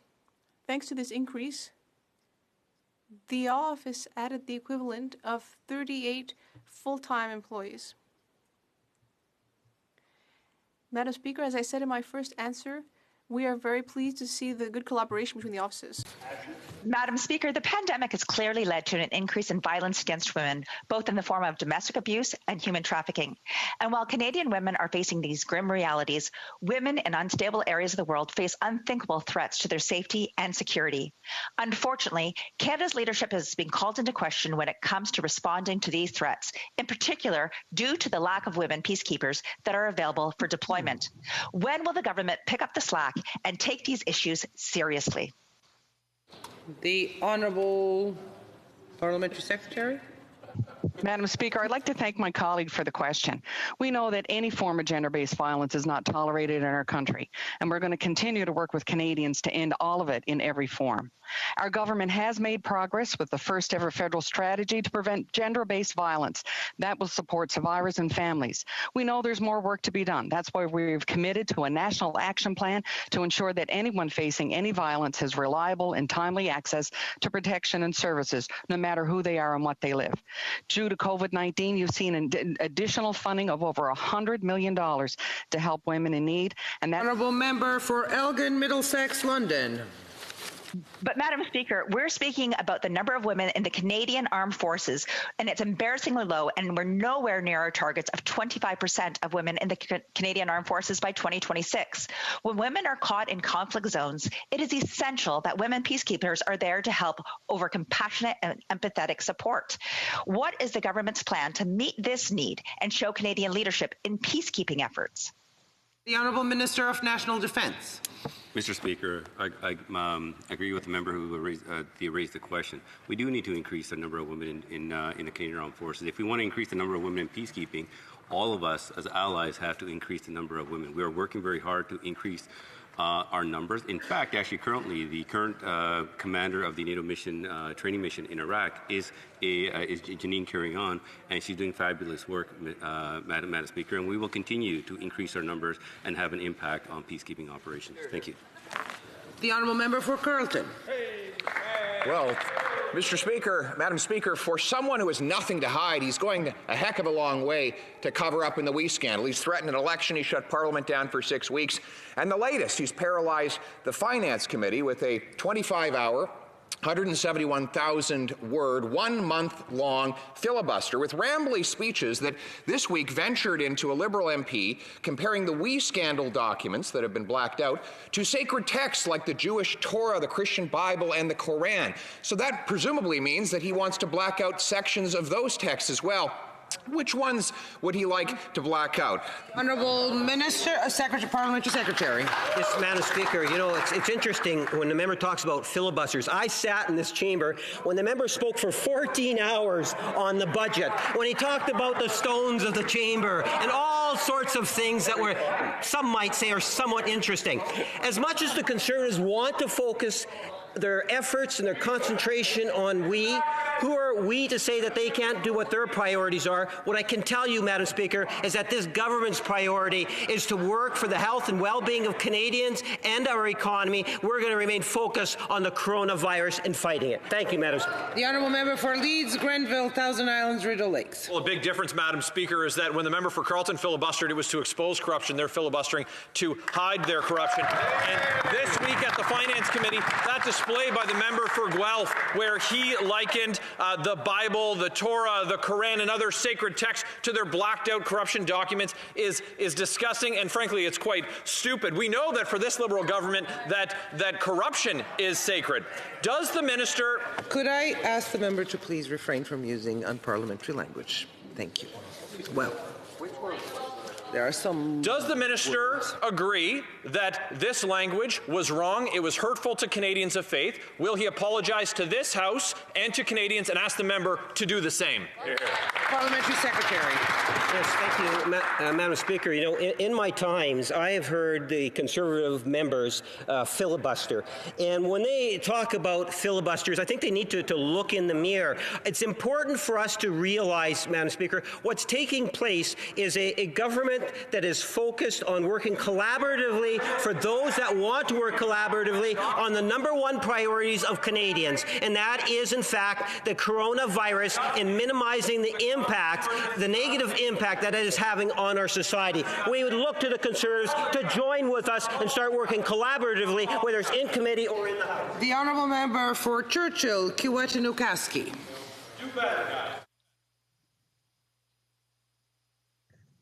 Madam Speaker, this week the Environment Commissioner told us that the risk assessment system for the transportation of dangerous goods is flawed with, quote, incomplete and outdated data. At the same time, the Transportation Safety Board watch list highlighted that uncontrollable movement of train incidents are on the rise. The same incidents that killed 3 CP workers in February of 2019, with trains carrying the same dangerous goods that blew up in Lac-Mégantic. This is beyond unacceptable. What these watchdogs are telling us is that the next accident is around the corner. When will the minister finally take action before he has to once more share his condolences with the families and communities affected? The Honourable Parliamentary Secretary. Thank you, Madam Speaker. We welcome the publication of the Transportation Safety Board of Canada's Watch List 2020, which provides key recommendation for the overall improvement of Canada's transportation system. We are pleased to see the Transportation Safety Board of Canada recognize the significant progress made by the department in substantially reducing the backlog and addressing past safety recommendations, but we understand we need to do more. We share the Transportation Safety Board's commitment to advancing the safety of Canada's transportation system and takes its recommendations seriously. We will never hesitate to take the necessary actions to continuously improve safety. Member for Churchill, Kiwetinokaski.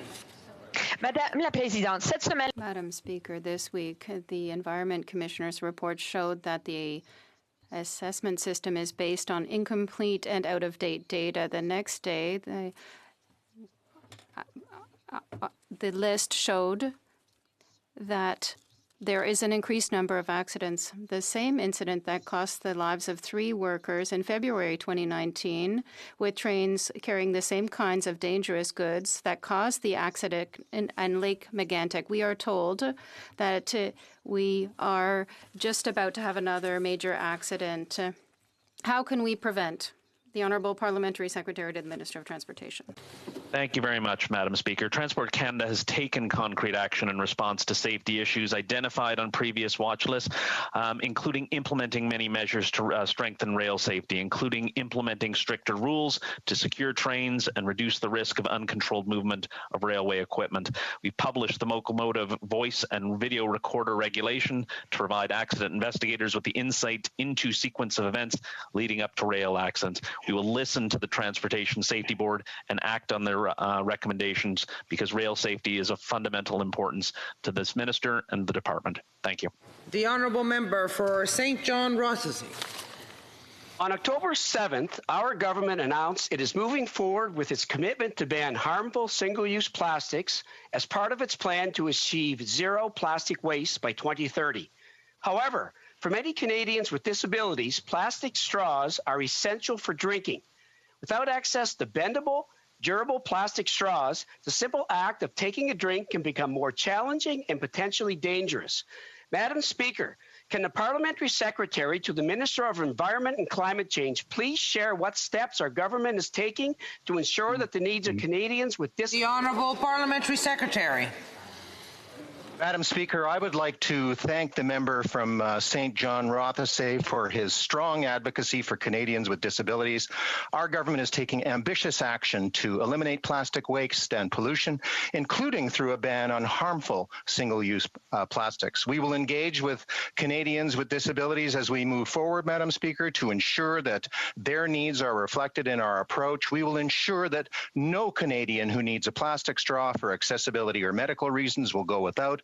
Madam Speaker, we will always protect our environment and advance the rights of people with disabilities. Honourable Member for Essex. Madam Speaker, there are hardships at the Canada-US border due to buck passing by the Ministers of Public Safety and Health. One example, Darren tried to cross to the USA to visit his brother. He was turned around by US Customs, yet still required to quarantine for 14 days. What followed was buck passing from public safety to health, only to learn too late to help Darren that appeals are to be made to PHAC. To the Minister of Public Safety, how is it that U.S. billionaire executives clear the border while regular Canadians like Darren face nothing but chaos? Well, Minister. Thank you, Madam Speaker. And I'm pleased to advise the member that we took very, very strong action to protect the health and safety of Canadians by imposing very significant restrictions at the Canada-US border that accomplished a number of things. First of all, it allowed for the facilitation of the passage of trade goods, essential workers at that border. And at the same time, Madam Speaker, we placed severe restrictions on non-essential travel. Madam Speaker, we have been working to resolve issues where individuals, Canadians, have been impacted by those measures. Those measures are important, and it's also important, Madam Speaker, that we work with local health authorities, with our provincial and municipal partners to ensure the health and safety of Canadians. That's what we've been doing from the outset in this, Madam Speaker. We'll continue that work. The Honourable Member for Nova West. Madam Speaker, 1 week ago, the new PMPRB regulations and guidelines were announced. These changes have been expected for quite some time and by patients and patient groups. These groups warn that without serious revisions to the draft guidelines, new life-saving drugs like Trikafta will not be released here in Canada. Unfortunately, the proposed changes do not reflect the concerns communicated to this government. Madam Speaker, why is the Liberal government letting down patients and families once again? The Honourable Parliamentary Secretary. Thank you very much, Madam Speaker, and I want to thank the Honourable Member for the question. Canada has amongst the highest patented medicine prices in the world, and these high prices negatively affect the ability of patients to access new medicines. In August 2019, we announced the final amendments to the patented medicine regulations. This is the first substantive update to the regulations in more than 20 years, and the member knows that new guidelines were just released about a week ago. These amendments will give the Patented Medicine Prices Review Board new tools to protect Canadians from excessive prices of patented medicines. Honourable Member for Edmonton Grisbach. Madam Speaker, I was talking to an Edmonton travel agent named Matthew. He is worried. His business has been devastated by the pandemic. He's desperate for help. I asked him the one thing he'd like to see this government do for his industry. He told me we need to have rapid testing for COVID widely available in Canada. It's already widely available in other countries. It'll save the travel industry. So I'm asking for Matthew, when will Canada catch up to other countries on rapid testing? Hear, hear. The Honourable Parliamentary Secretary. I want to thank the member for the question, Madam Speaker, and it gives me an opportunity to tell the member that just since October 21st, 1.5 million rapid tests have been shipped around the country. Madam Speaker, Ontario, 531,924 units. Quebec, 577,896 shipped this week. In BC, 18,576. Alberta, the list goes on and on, Madam Speaker. The orders are arriving and they are... The Honourable Member for Peace River Westlock. Mr. Speaker, the A2A Railway is a $22 billion project and would open up markets for Alberta and the Yukon. We need these jobs, not government handouts. However, these days, the Liberals seem only interested in greenlighting projects for their friends.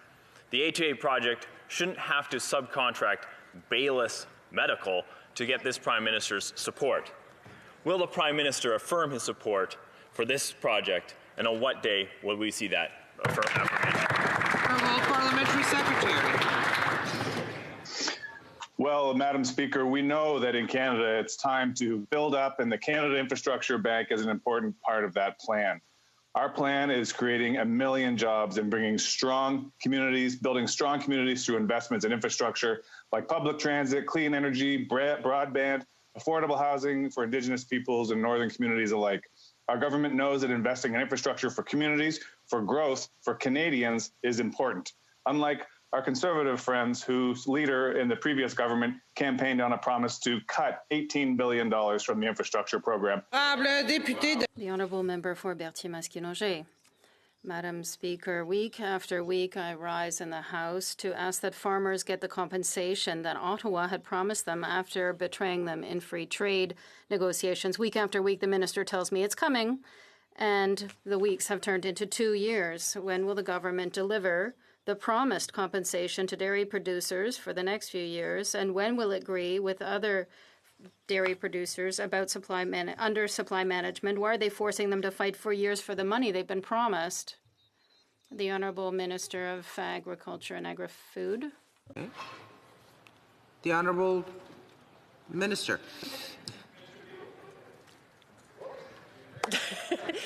La technologie, Sometimes technology needs to be coordinated, Madam Speaker. I can assure you that our commitment is as strong with regard to supply-managed producers and processors. We have committed to proceeding with the second compensation for dairy producers by the end of the year, and we will also announce how and the size of the compensation for poultry producers as well. Thank you, Madam Speaker. The Honourable Member for Berthier-Masquinongé. The same answers, Madam Speaker. Farm cooperatives had one good program that helped them to have access to capital to reinvest in their companies, and the program was called the Tax Deferred Program. But this program is expiring at the end of the year, and the government has refused to confirm that it would extend it. It refused to confirm to the Finance Committee. The cooperative movement plays a crucial role in food sovereignty. Will the government confirm today that the program will be renewed and that it will not abandon farm co-ops? People are concerned, Madam Speaker. The Honourable Minister. Thank you, Madam Speaker. I can assure you that we recognize the importance of the agricultural industry to our economy in all its forms, and it's clear that producers and farmers will be an important part of our recovery plan. I can assure you that this tax program is currently being studied. Thank you, Madam Speaker. Honourable Member for North Okanagan, Shuswap. Madam Speaker, this Liberal government continues to leave Canadians behind. Dairy farmers in the North Okanagan, Shuswap, and across Canada need certainty to continue to make valuable contributions to our economy and food security. In 2019, dairy producers were promised compensation for concessions the Liberals made in trade agreements. First-year payments were made, but no certainty has been provided for the remaining 7 years, nor any details on concessions made in the CUSMA trade agreement. Why has the minister failed to deliver certainty of support for Canadian dairy farmers? The Honourable Minister. Thank you, Madam Speaker. And once again, I want to reassure my colleague and all the farmers under supply management and the processor that we still stand strong behind our commitment to full and fair compensation to all of them. We have announced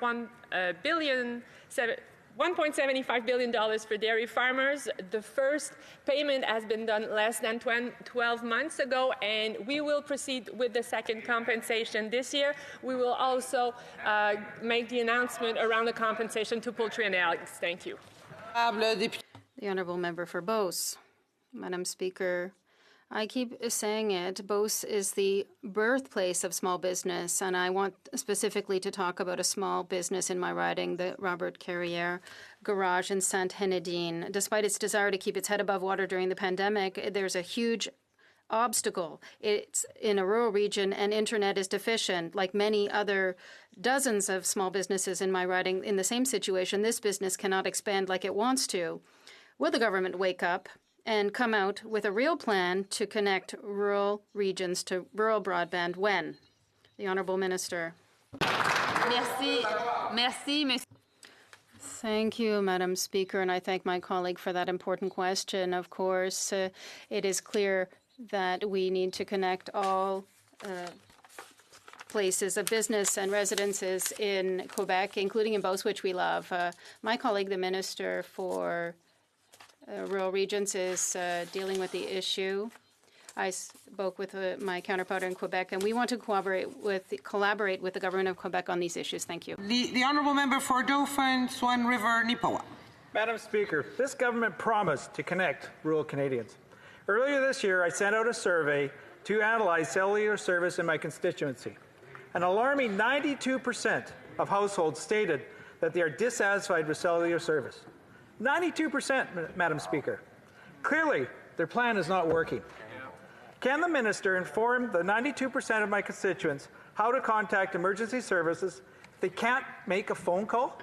We need answers. Well, Parliamentary Secretary. Madam Speaker, I'd like to thank my colleague for the question. I too understand the importance of connectivity, and we understand that Canada's economic recovery depends on broadband connectivity in every household and every business across the country. Federally funded projects are supporting connections of 1 million households across 900 communities, including 190 Indigenous communities. Madam Speaker, it's interesting, though, in Budget 2019, the Conservatives and the NDP voted against Budget 2019, which included our connectivity program. I look forward to working with member opposite and all members in the House to get all Canadians connected. Thank you, Madam Speaker. The Honourable Member for Etobicoke Centre. Thank you, Madam Speaker. My question is to the Minister of National Defence. Minister, there have been long-standing reports of a lack of support for the women and men of the Canadian Armed Forces when they've had to face issues in the workplace, such as harassment. Minister, you were mandated to work to ensure that the Canadian Armed Forces have a workplace characterized by professionalism, inclusion, and a value for diversity. As part of that commitment, you were to work with the senior leaders of the Canadian Armed Forces and the defense team to establish and maintain a workplace free from harassment and discrimination.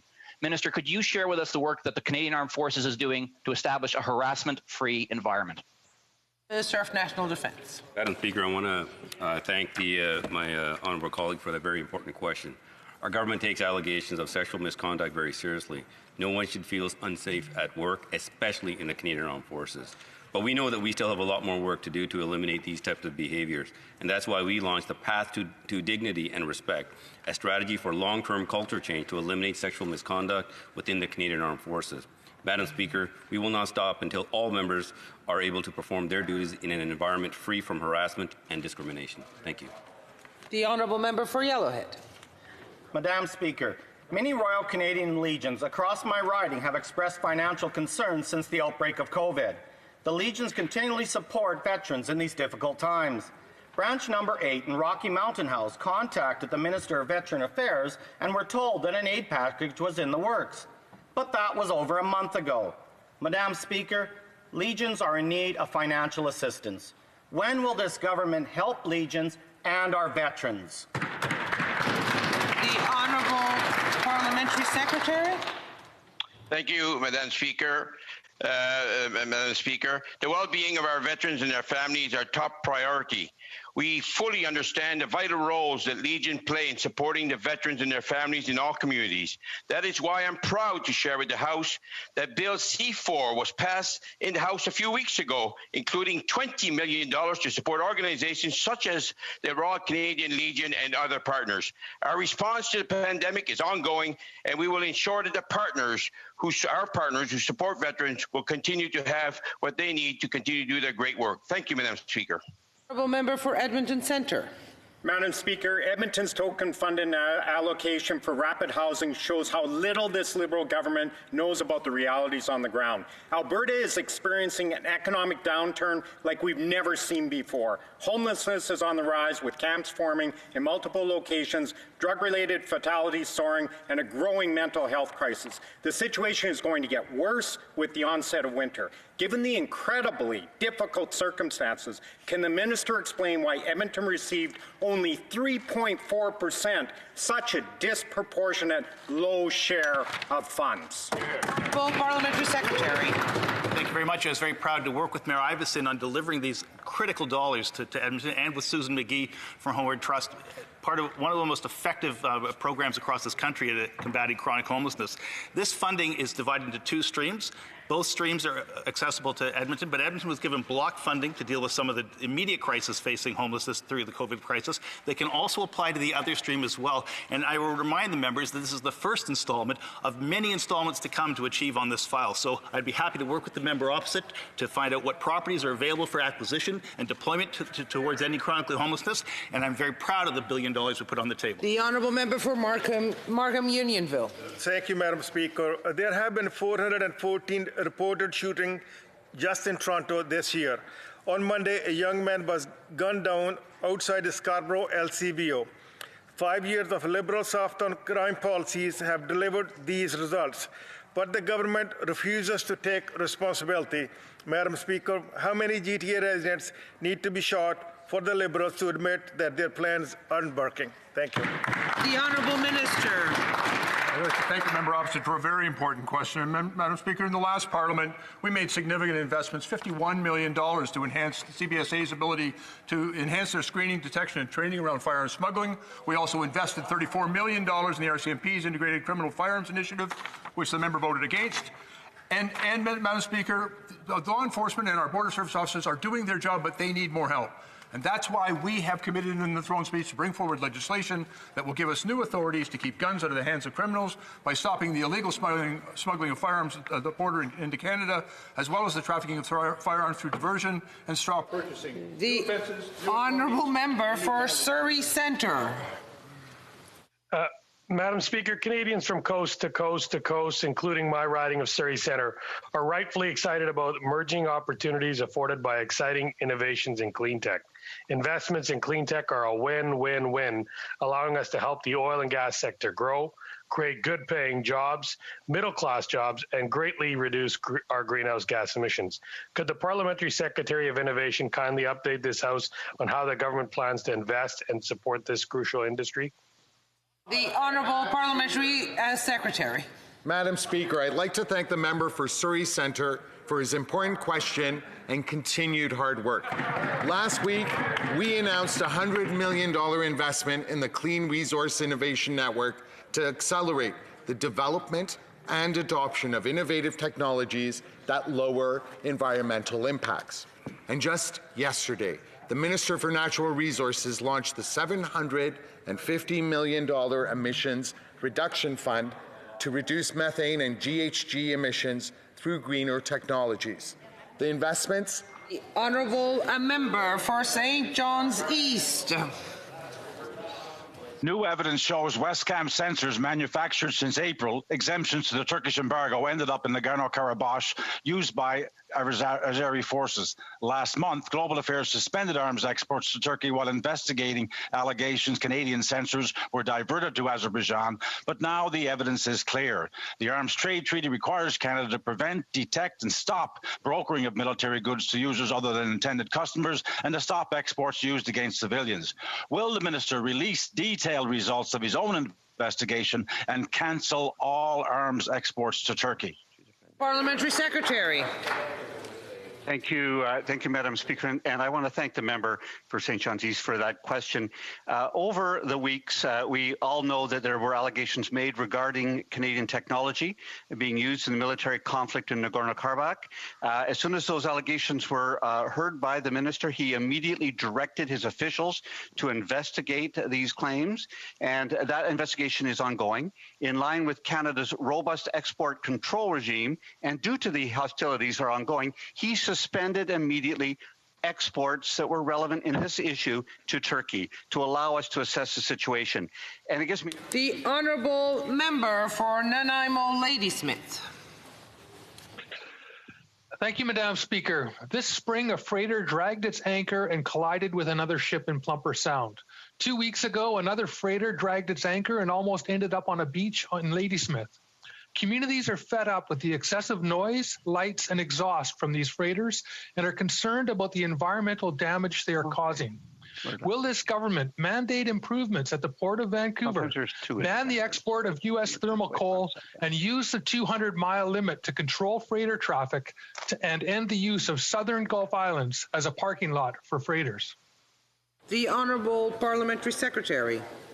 Thank you, Madam Speaker. As the member is probably aware, the new interim protocols for Anchorage was developed in partnership with the Vancouver Fraser Port Authority, the Pacific Pilotage Authority, and local communities, and was instituted to respond to the immediate concerns of coastal communities. The government's long-term strategy is aimed at improving the management of anchorages outside public ports with a view of ensuring long-term efficient and reliability of the supply chain, as well as mitigating environmental and social impacts. I want to thank the member for his advocacy on the file and ensure him that the well-being of coastal communities is of utmost importance for our government. Thank you. And that is all the time we have for question period. Daily routine. So, tabling of documents. The Honourable Minister of Employment, Workforce Development and Disability Inclusion. Oh, we have a point of order. Yes? From l'Honorable, oui? L'Honorable The Honourable Member for Saanich Gulf Islands. Speaker, and I'll note, just make sure my translation is on the right language. I'll note that there's another point of order as well. You might not know through Zoom.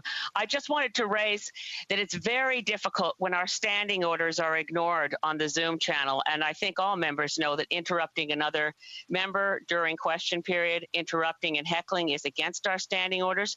Initially, I hoped moving virtually would improve this because we'd be able to turn off their microphone. Unfortunately, on Zoom, when someone seizes the moment to interrupt another member, it's only their voice heckling that we hear. Because of the electronic nature of our virtual gatherings, we can't hear the person asking the question or answering it. So it happened numerous times today, and I think perhaps, Madam Speaker, that your office should consider going the direction of the U.S. presidential debates, taking control of the mics, and being able to ensure that members can't open their mic, disrupt proceedings, and violate our rules. Thank you, Madam Speaker. I thank the member for pointing it out, and we'll definitely take it under advisement and see what can be technically done. Oui, l'honorable député. The Honourable Member for not Fredericton.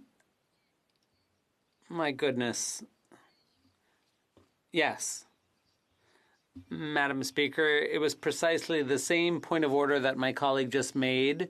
The worst part of it is, Madam Speaker, is that our opposition colleagues from Mission, Matsqui, Fraser Canyon, and particularly the member for Edmonton Manning, because we can see them on the screen. We can see them deliberately taking themselves off mute to make sure that they can interrupt the soundtrack of what's happening in the House for us virtually. So I would As I said to the honourable member for Saanich Gulf Islands, we're going to look into this matter and see technically what can be done to improve the situation. I'd like to thank the member for raising the issue. The Honourable Minister. Thank you, Madam Speaker. Pursuant to Standing Order 83-1, I wish to table on behalf of the Deputy Prime Minister and Minister of Finance a notice of Ways and Means motion to amend the Income Tax Act. And pursuant to Standing Order 83-2, I ask that an order of the day be designated for consideration of the motion. The Honourable Minister of Immigration, Citizenship, and refugees and citizenship. Thank you, Madam Speaker. Pursuant to subsection 94(1) of the Immigration and Refugee Protection Act, I have the honour to table, in both official languages, the annual report to Parliament on Immigration 2020. Excellent. Dépôt de projet de loi émanant du gouvernement. Introduction of government bills. Déclaration de ministre. Statements by ministers. Rapport de Reports from interparliamentary delegations. Presenting reports from committees, the Honourable Member for Mississauga, Erin Mills.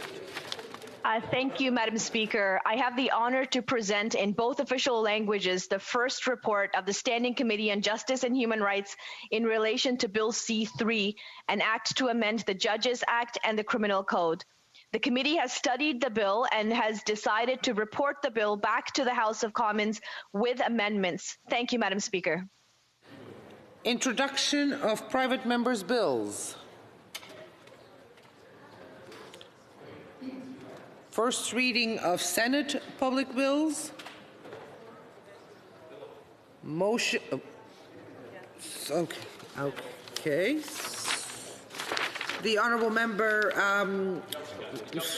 Northumberland Peterborough. Sorry? Oh, I'm sorry.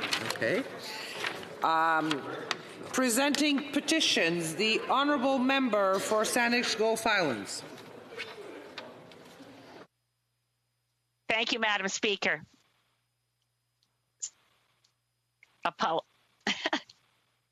Apologies on getting onto the screen, Madam Speaker. It's an honor to present today a petition from constituents concerned with the plight of international students during this time of COVID. As we all know, the industry, the petitioner's site of foreign students coming to Canada actually is a significant contribution to our economy, over $21 billion a year. These students are particularly suffering during COVID-19. It's very difficult for them to manage to keep a roof over their heads and pay their grocery bills.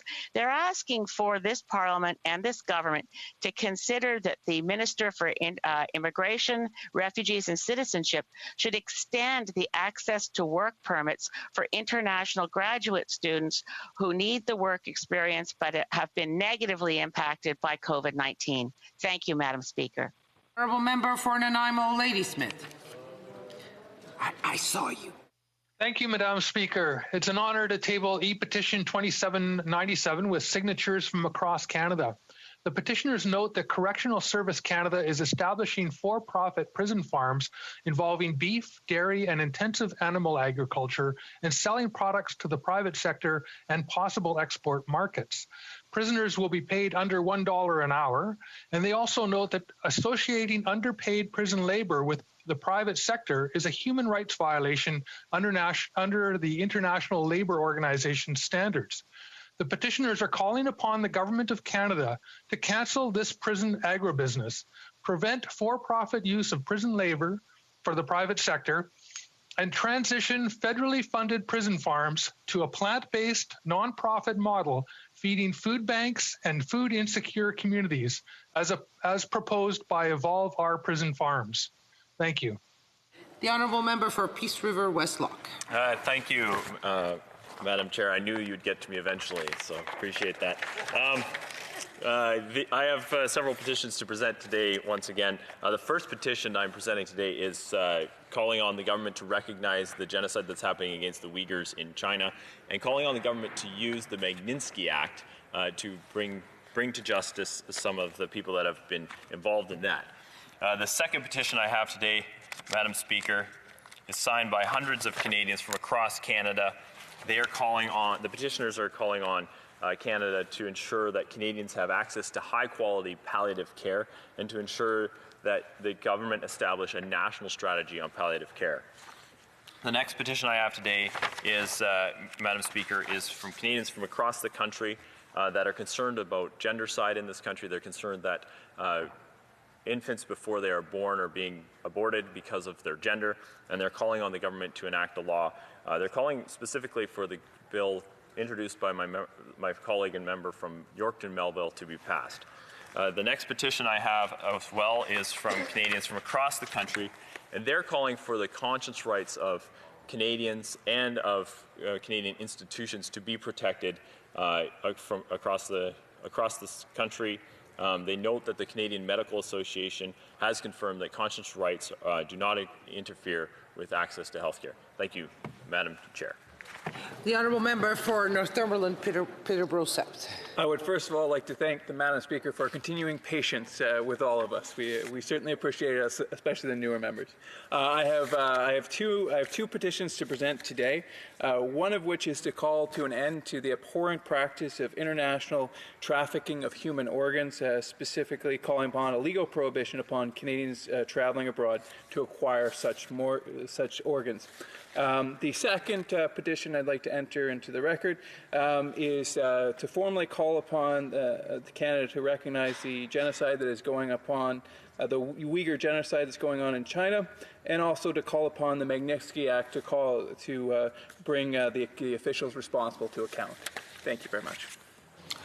Questions on the order paper? Mr. Speaker, Madam Speaker, I would ask that all questions be allowed to stand at this time, please. Orders of the day. Ordre du jour, ordre émanant du gouvernement. Prochain. Government orders, government bills, commons, resuming consideration at second reading stage of Bill C5, an act to amend the Bills of Exchange Act, the Interpretation Act, and the Canada Labour Code, National Day for Truth and Reconciliation. Resuming debate, to the Honourable Parliamentary Secretary to the Minister of Labour.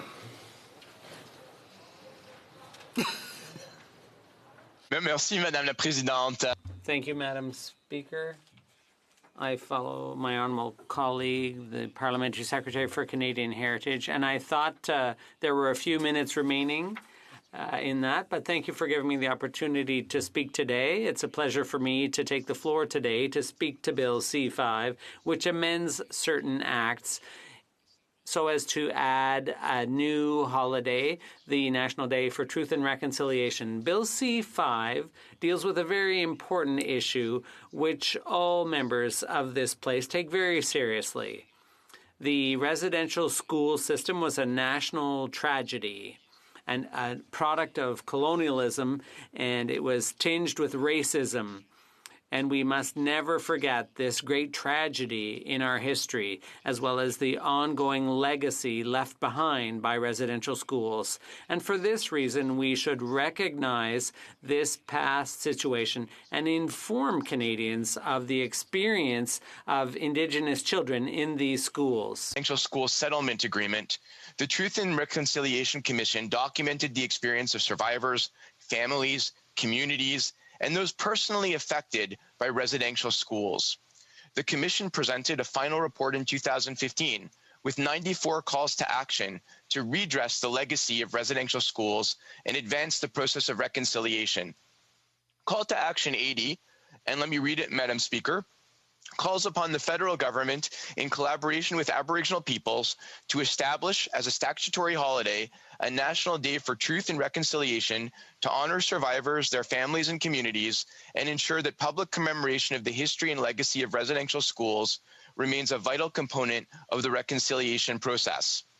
And although Bill C5 seeks to address Call to Action 80, the Government of Canada remains committed to fully implementing the 76 calls to action that fall under federal responsibility. Dans le cadre de cet engagement, le gouvernement du Canada a franchi.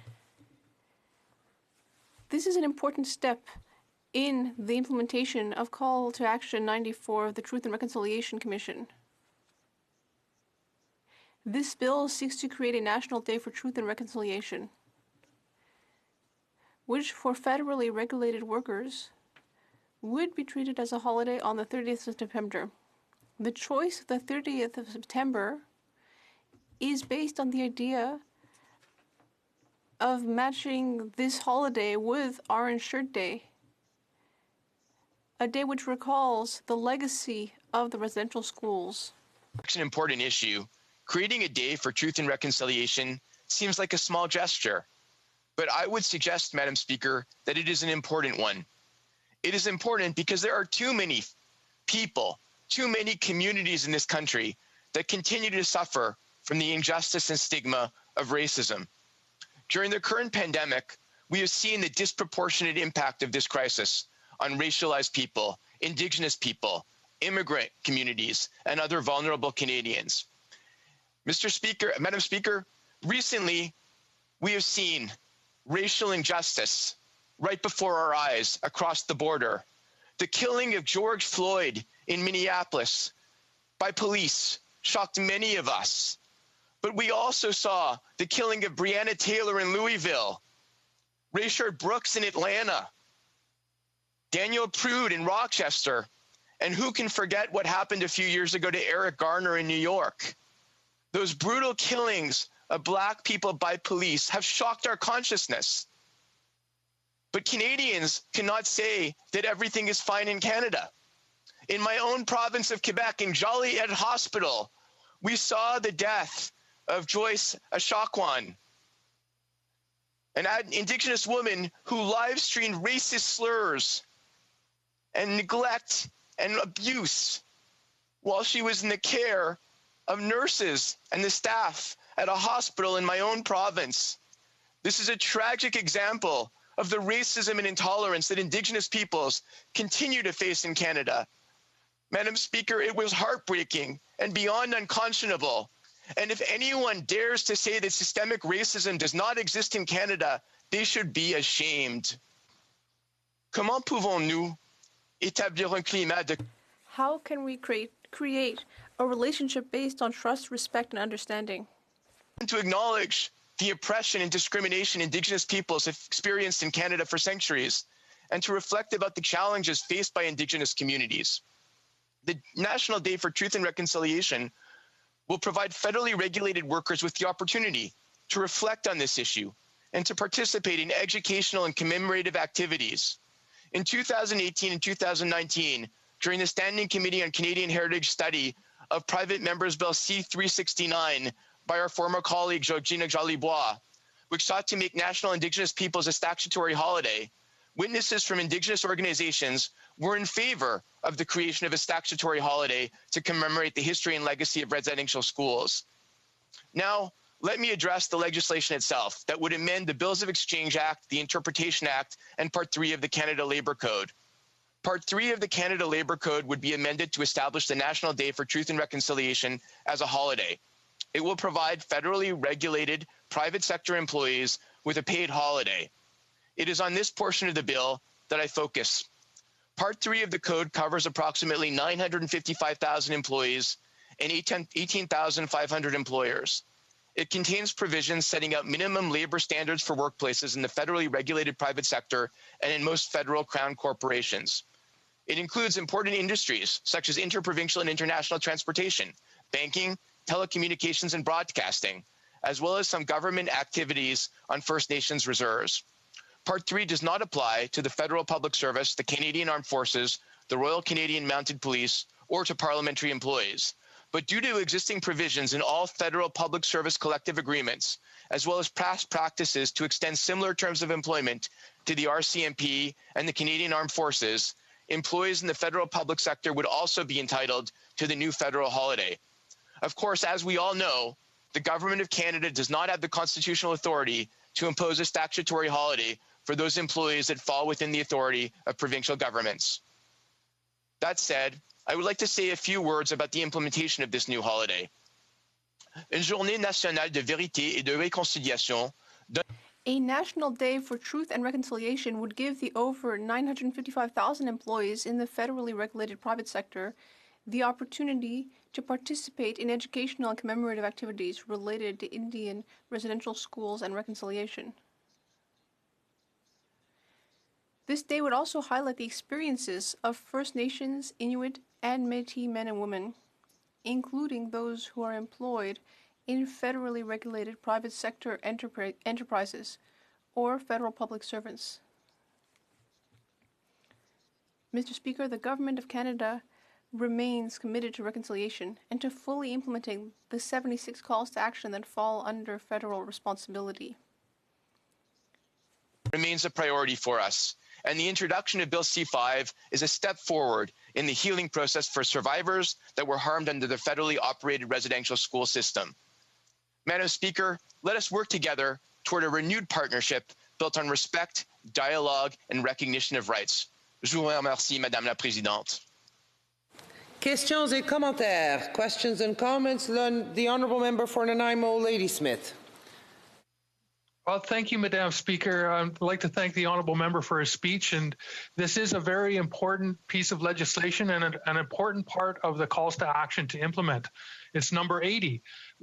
I would like to ask about call to action number 1, which is about child welfare.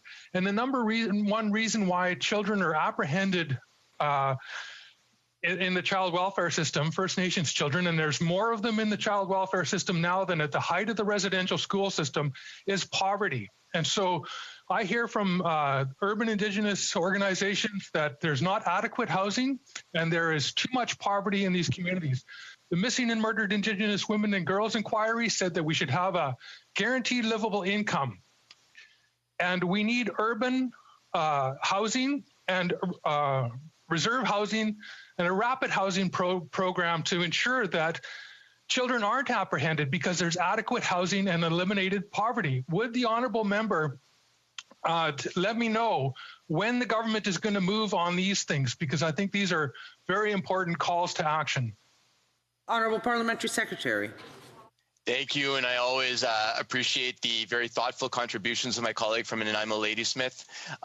Madam Speaker, the government is committed to advancing all 76 of the recommendations in the report.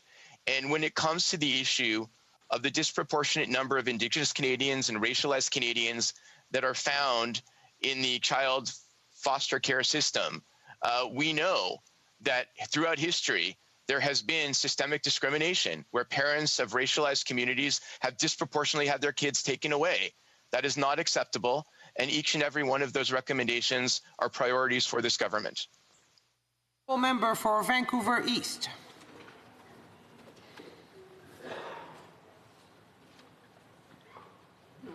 The Honourable Member for Vancouver East, you're on mute. She's not now. Oh. Okay, you're fine. I think my mute is off. Can you hear me, Madam Speaker? Yes? Okay, great. Well, thank you very much to the member for his speech. I particularly appreciated the comment that those who do not recognize systemic racism should be ashamed of themselves. Yet we have a situation where the police commissioner actually has taken a number of missteps in this regard. I wonder whether or not the member would agree that it is time for the police commissioner to take full responsibility of those kinds of comments and take action. And should there be a replacement with respect to that for someone who actually completely accepts the fact that there is systemic racism against the First Peoples, the Indigenous peoples in Canada? Honourable Parliamentary Secretary. I want to thank my colleague from Vancouver East for her very thoughtful question, and I believe that there have been a number of statements recently in Nova Scotia by a spokesperson for the RCMP and a recent statement by the Commissioner that I think were not well stated whatsoever, incredibly poorly stated, in fact. And I am confident that the Minister of Public Safety will be having conversations with those individuals. We all must take responsibility for those who report to us and for systemic racism in our ranks. Especially those in leadership positions, and I was made to feel very uncomfortable by those statements as well. Questions et commentaires, l'honorable député de Saint-Jean. Merci beaucoup, Madame la Présidente. Thank you very much, Madam Speaker. I'd like to thank my colleague for his speech. Several things need to be done in order to really progress reconciliation. Affordable housing, safe drinking water, education. I would like to hear from him on what kind of empowerment could be brought in I'm thinking, for example, of the Gladue report, with joint tribunals, for example, which would allow for Indigenous law to be better represented, which might ultimately lead to lower incarceration rates among Indigenous communities. I'd like to thank my colleague for that excellent question. I completely agree. One of the things we should prioritize is reducing the overrepresentation of Indigenous, Black, and other Canadians in the justice system. Too many people are arrested and imprisoned, and the Gladue report is essential in this regard. We need to ensure that Indigenous perspectives are represented in the justice system. Thank you. Du débat, l'honorable député de Manicouagan. Resuming debate, the honourable member for Manicouagan. Thank you very much. I will be sharing my time with my colleague, the honourable member for Joliette.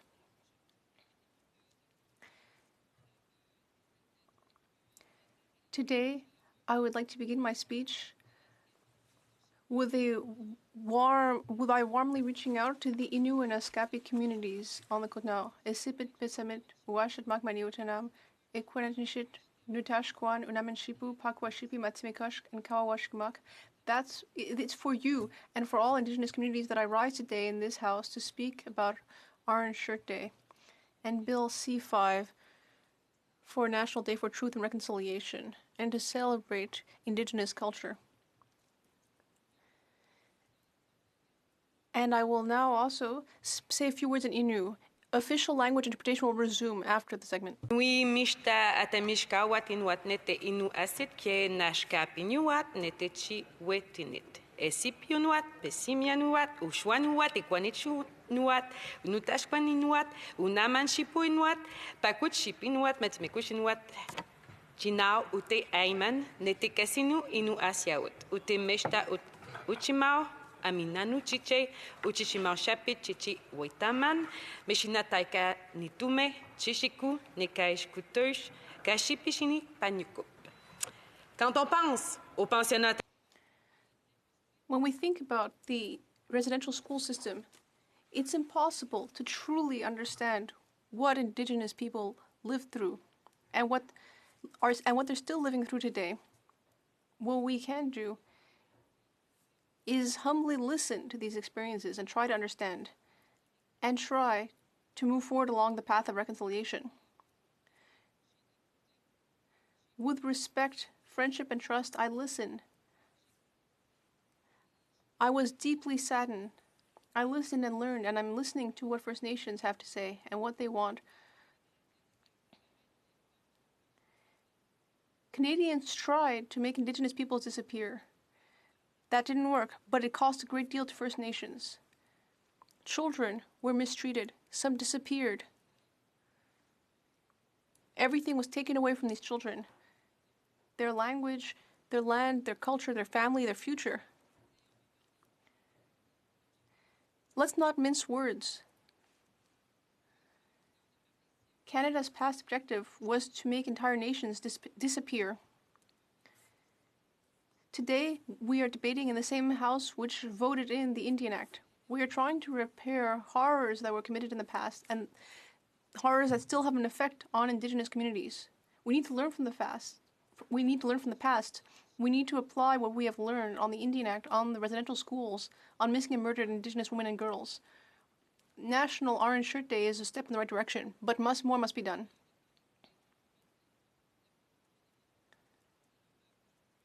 It's important to listen. And today, I wanted to pass the torch to a great lady in my riding, who is the director of the Tsakapesh Institute for Innu Language and Culture. So I'm quoting Marjolaine here. We must remember to come together. On the 30th of September, throughout the country, we celebrate Orange Shirt Day. The Innu Nation, which is mainly on the Kootenay, wishes to remember every individual person who was affected by the so-called Indian residential schools. Our Insured Day is a day to reaffirm survivors' experiences. We need to remind everyone that every children matters, even those who are grown adults today. We need to recognize and honor all survivors of the residential schools, as well as those who never came back home. There are as many stories as there were students at the schools. Students were torn from their family, their culture, their identity, their pride. Imagine being a parent and having your child torn away. Imagine being a child who is forced to learn a new language, a new culture, to find yourself in a new world.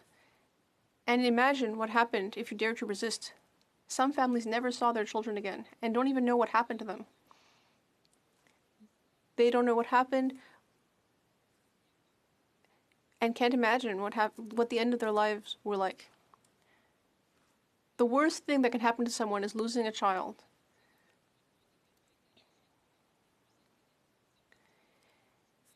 And we know that the research has shown that having one or two parents who were interned at one of these residential schools is associated with a higher probability of childhood trauma, conjugal violence.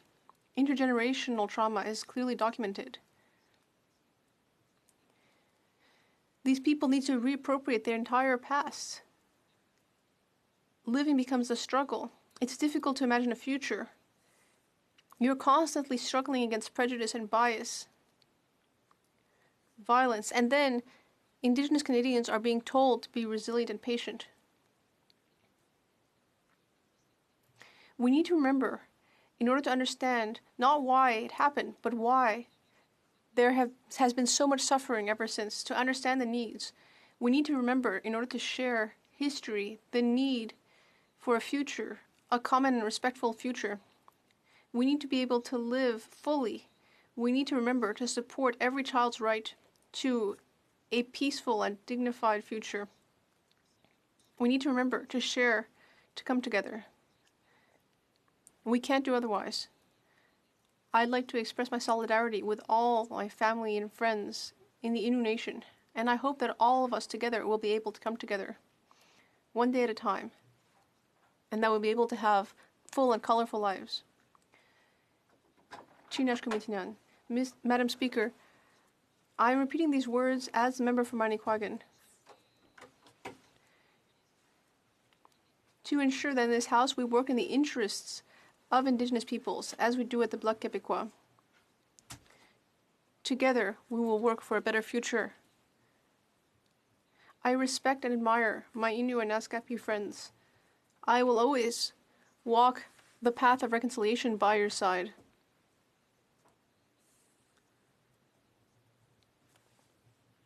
We must never forget. It's what we owe to our children, our nations, and all of humanity. Official language interpretation will resume after the Indigenous language is spoken. Napecheni mitinao.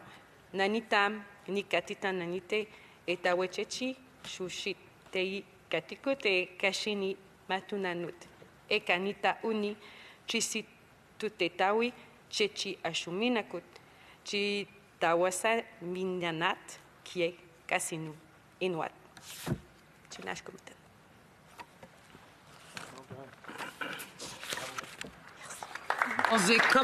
Questions and comments. L'honorable député. The honourable member for Beauport-Limoilou. Thank you, Madam Speaker. I wish to thank my colleague from Manicouagan for her speech, and it hit me right in the heart because I'm also from the North Shore and I have lived with these people. Among those whom I've had the pleasure of meeting, there is an artist by the name of Marley Fontaine, who literally tattooed her Indian number on her arm here as a symbol of the Indian Act from 1876 and what that meant. And I'd like to hear my colleagues' thoughts on what reconciliation really would look like if this act were to be amended. The honourable member for Manicouagan. I want to thank my honourable colleague from Beauport-Limoilou for that question. what real reconciliation would look like. And I mentioned a little bit in my speech the fact that we talk about the Indian Act, but there are so many things that need to be worked on because it's something that affects every aspect of life for First Nations peoples. I talked about listening, openness. I think it is not to me to do this, and this is why I was speaking, but I was also giving the voice to the First Nations. It's not up to me to make any decisions for them.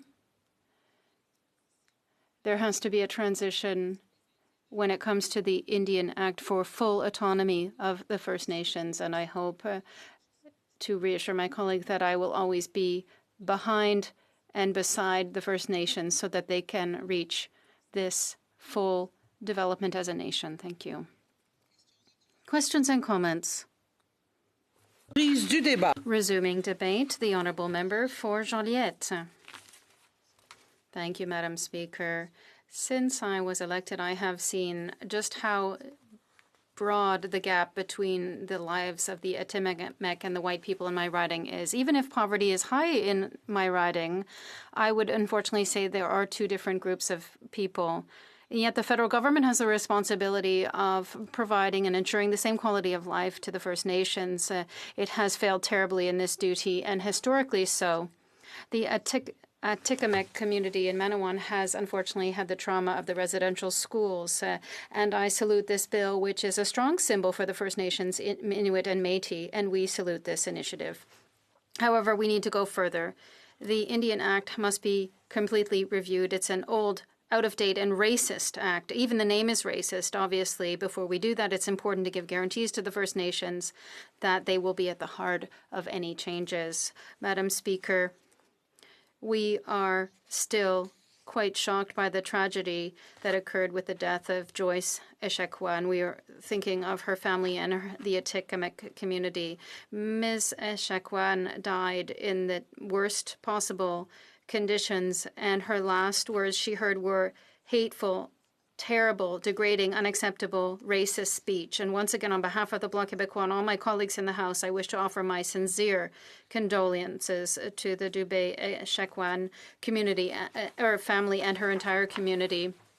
Madam Speaker, unfortunately, it wasn't the first time that racist words and actions have occurred at the Joliette Hospital when it comes to the Atikamekw community. The difference is that here there was video proof of these horrible events. The Wiens Commission, which tabled its report a year ago, heard similar testimony during its hearings in Joliette. We are aware of this and it must change. Under federal law, the people in Manawan are forced to get treated at this hospital. If they want to go out elsewhere, they have to pay out of pocket. Other people in Quebec are not subject to the same constraints, and this situation has to change. Manawan has many challenges in a number of areas we can talk about: housing, healthcare, education, transportation, economy. Living conditions are clearly below standards in the rest of our society. Often there are more than 10 people living in one housing unit, and you can say that these housing units are not very large. Sometimes they're just 2 bedrooms.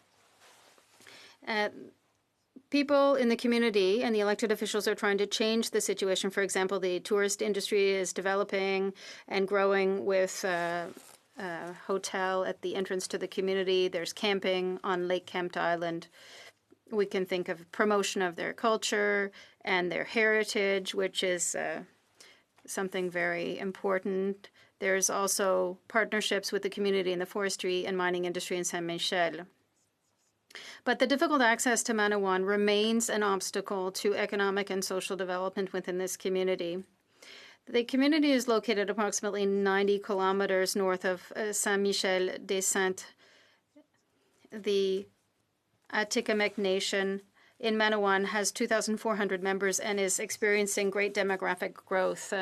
It's a forested road that leads to the community. The foundations are unstable, and the sections are often closed.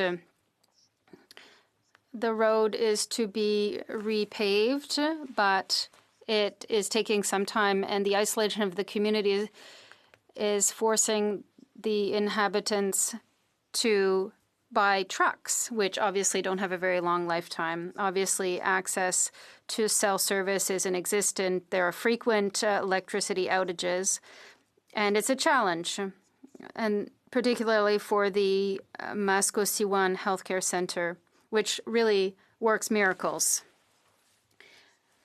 The Atikamekw must negotiate with the Department of Indigenous Services Canada and Health Canada for service delivery.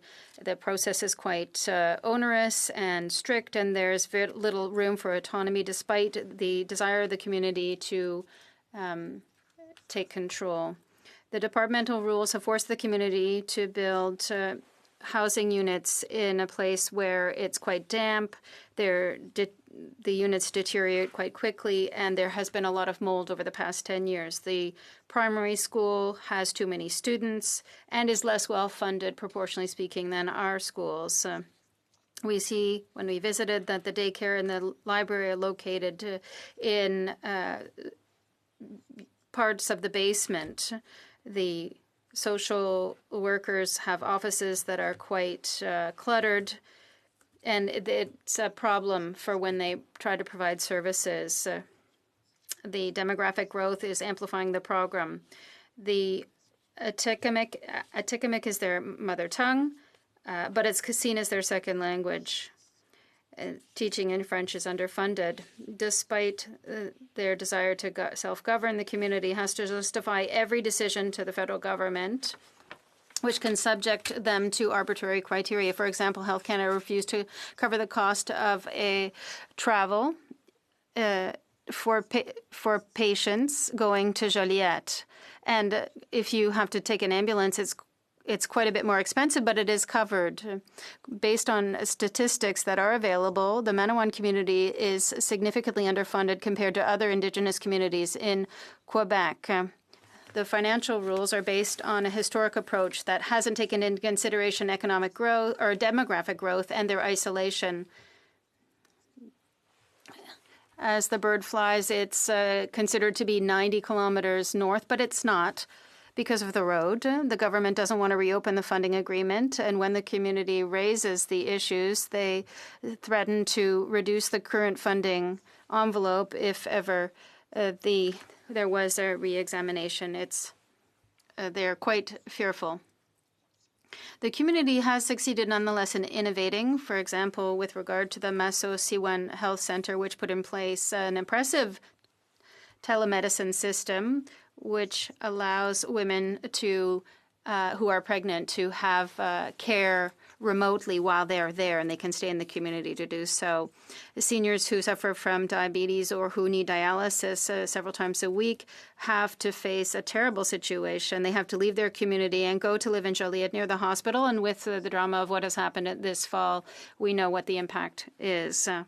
After a few months outside of their community, Ottawa considers them as no longer living in their community and then cuts off all support. So it's quite distressing for them. The fact that they have to depend on Ottawa for services, which are normally provided by Quebec, has created a lot of problems, and people in need often find themselves without support.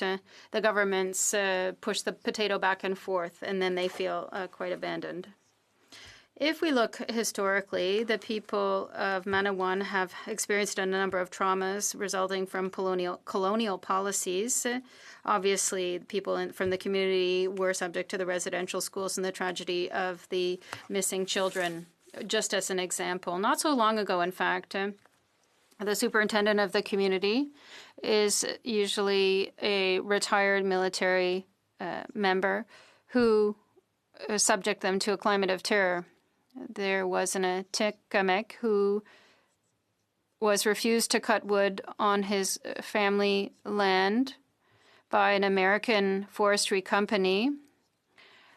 The superintendent said that he falsely said that he had tuberculosis, and he had to leave and isolate for 2 years in a sanatorium. And when he returned 2 years later, the territory had been all the trees had been raised, and he had, in fact, in the meantime, contracted the disease. There are too many there's too much trauma that leaves lasting traces and leads to mistrust. In conclusion, Madam Speaker, I want to say the extent to which the Atikamekw are a dynamic, intelligent nation.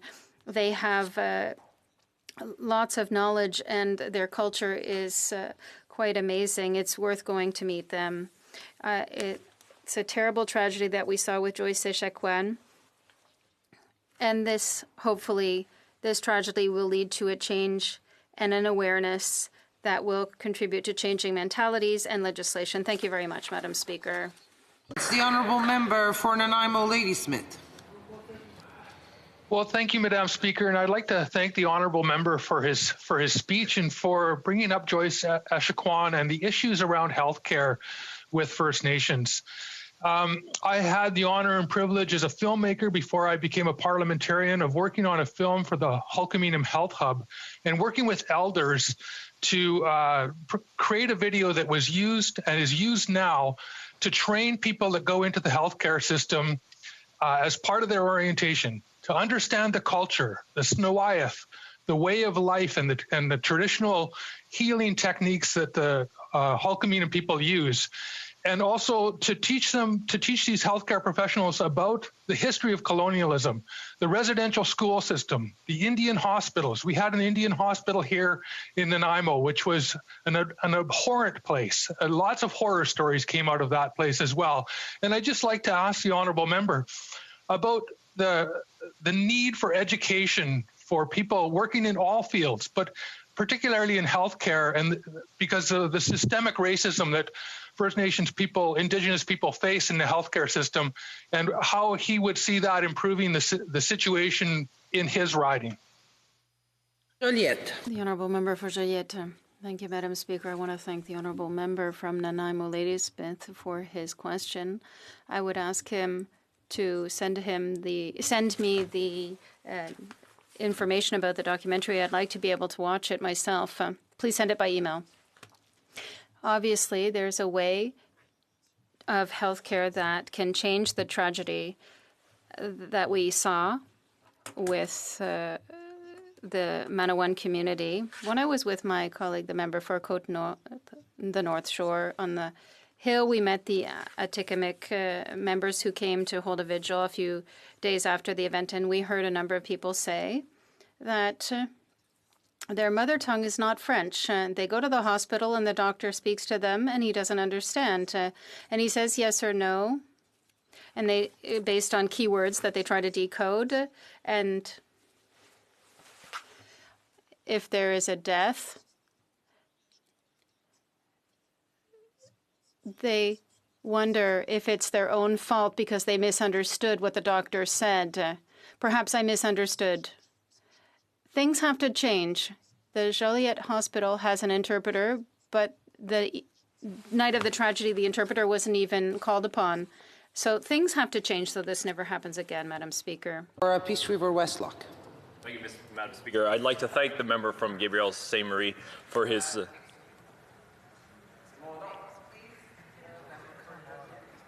Joliette. Oh. Oh, I said his name. I'm so sorry. I thought it was his riding name. I want to just thank him for his speech. I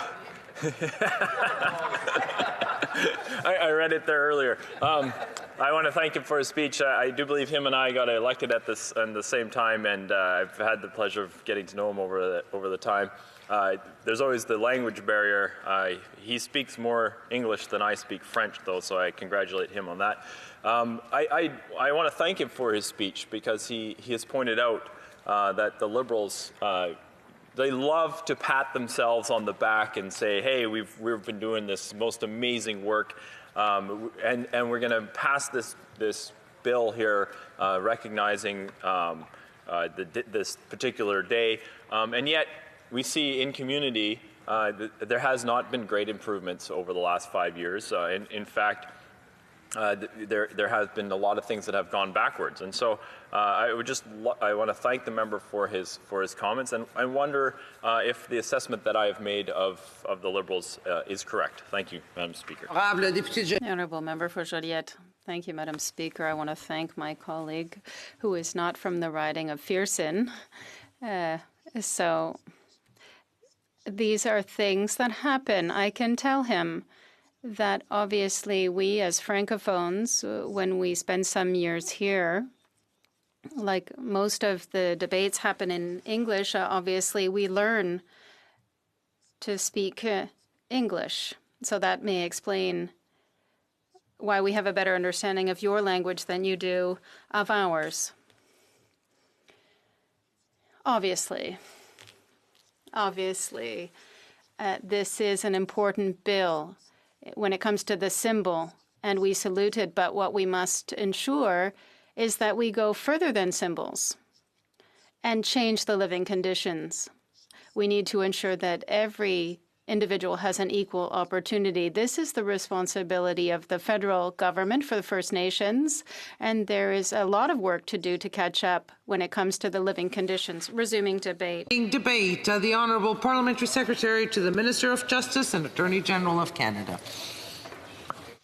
Thank you very much, Madam Speaker. It is my honor to be speaking to you virtually here from Toronto, but in the House of Commons on Bill C-5. This is an important piece of legislation on the path to reconciliation that I firmly believe will help in shaping a better future. I want to note, first of all, that when I speak to you here from my riding of Parkdale High Park, I am located on traditional territory of the Haudenosaunee, the Huron-Wendat, the Anishinaabeg, and most recently the Mississaugas of the Credit. I'd also like to say miigwech, which means thank you, in Algonquin, for giving me the chance to speak before the Chamber on this important topic, acknowledging that the parliamentary precinct where you are, Madam Chair, is on unceded Algonquin territory. I would also, before beginning, want to acknowledge the important work done on this initiative by former NDP Member of Parliament Georgina Jolibois, who presented this bill in the 42nd Parliament. And at that time, during debate, she said, quote, "This bill will not solve the housing crisis Indigenous people live through, and it will not fix the overrepresentation of Indigenous children in foster care, and it will not close the education gap that leaves Indigenous children behind. However, it will give Canadians the opportunity to fully understand why those problems exist," end quote. I think that is a very succinct and sound analysis of the situation and also of the importance of this bill. And I thank her for her advocacy during the 42nd Parliament. Now, Madam Speaker, we've heard during debate on this bill about the TRC, the Truth and Reconciliation Commission of Canada, and we know it released its final report in 2015, and our government, the Liberal government under the Prime Minister, accepted the conclusions of the TRC. This in-depth study of Canada's history was mainly looking at the legacy of the residential school system. There were 94 calls to action, of which we've heard many about many. And Bill C-5 will address in particular call to action number 80, which states, quote, "We call upon the federal government in collaboration with Aboriginal peoples to establish as a statutory holiday the National Day for Truth and Reconciliation to honor survivors, their families, and communities, and ensure that public commemoration of the history and legacy of residential schools remains a vital component of the reconciliation process." The relationship with Indigenous peoples is a critical one, and the implementation of this call to action is one step forward towards that reconciliation. Clearly, Madam Speaker, there's a long, long way to go, and you've heard about that from many of the speakers on this bill today and last week. Canada indeed has a poor history and track record when it comes to the relationship with Indigenous persons. In a debate like the one we're having today, it's important to acknowledge mistakes from the past in order to build forward better. We are all now well aware of the atrocities that happened in residential schools and their consequences, and I will touch on the point of education a little bit later.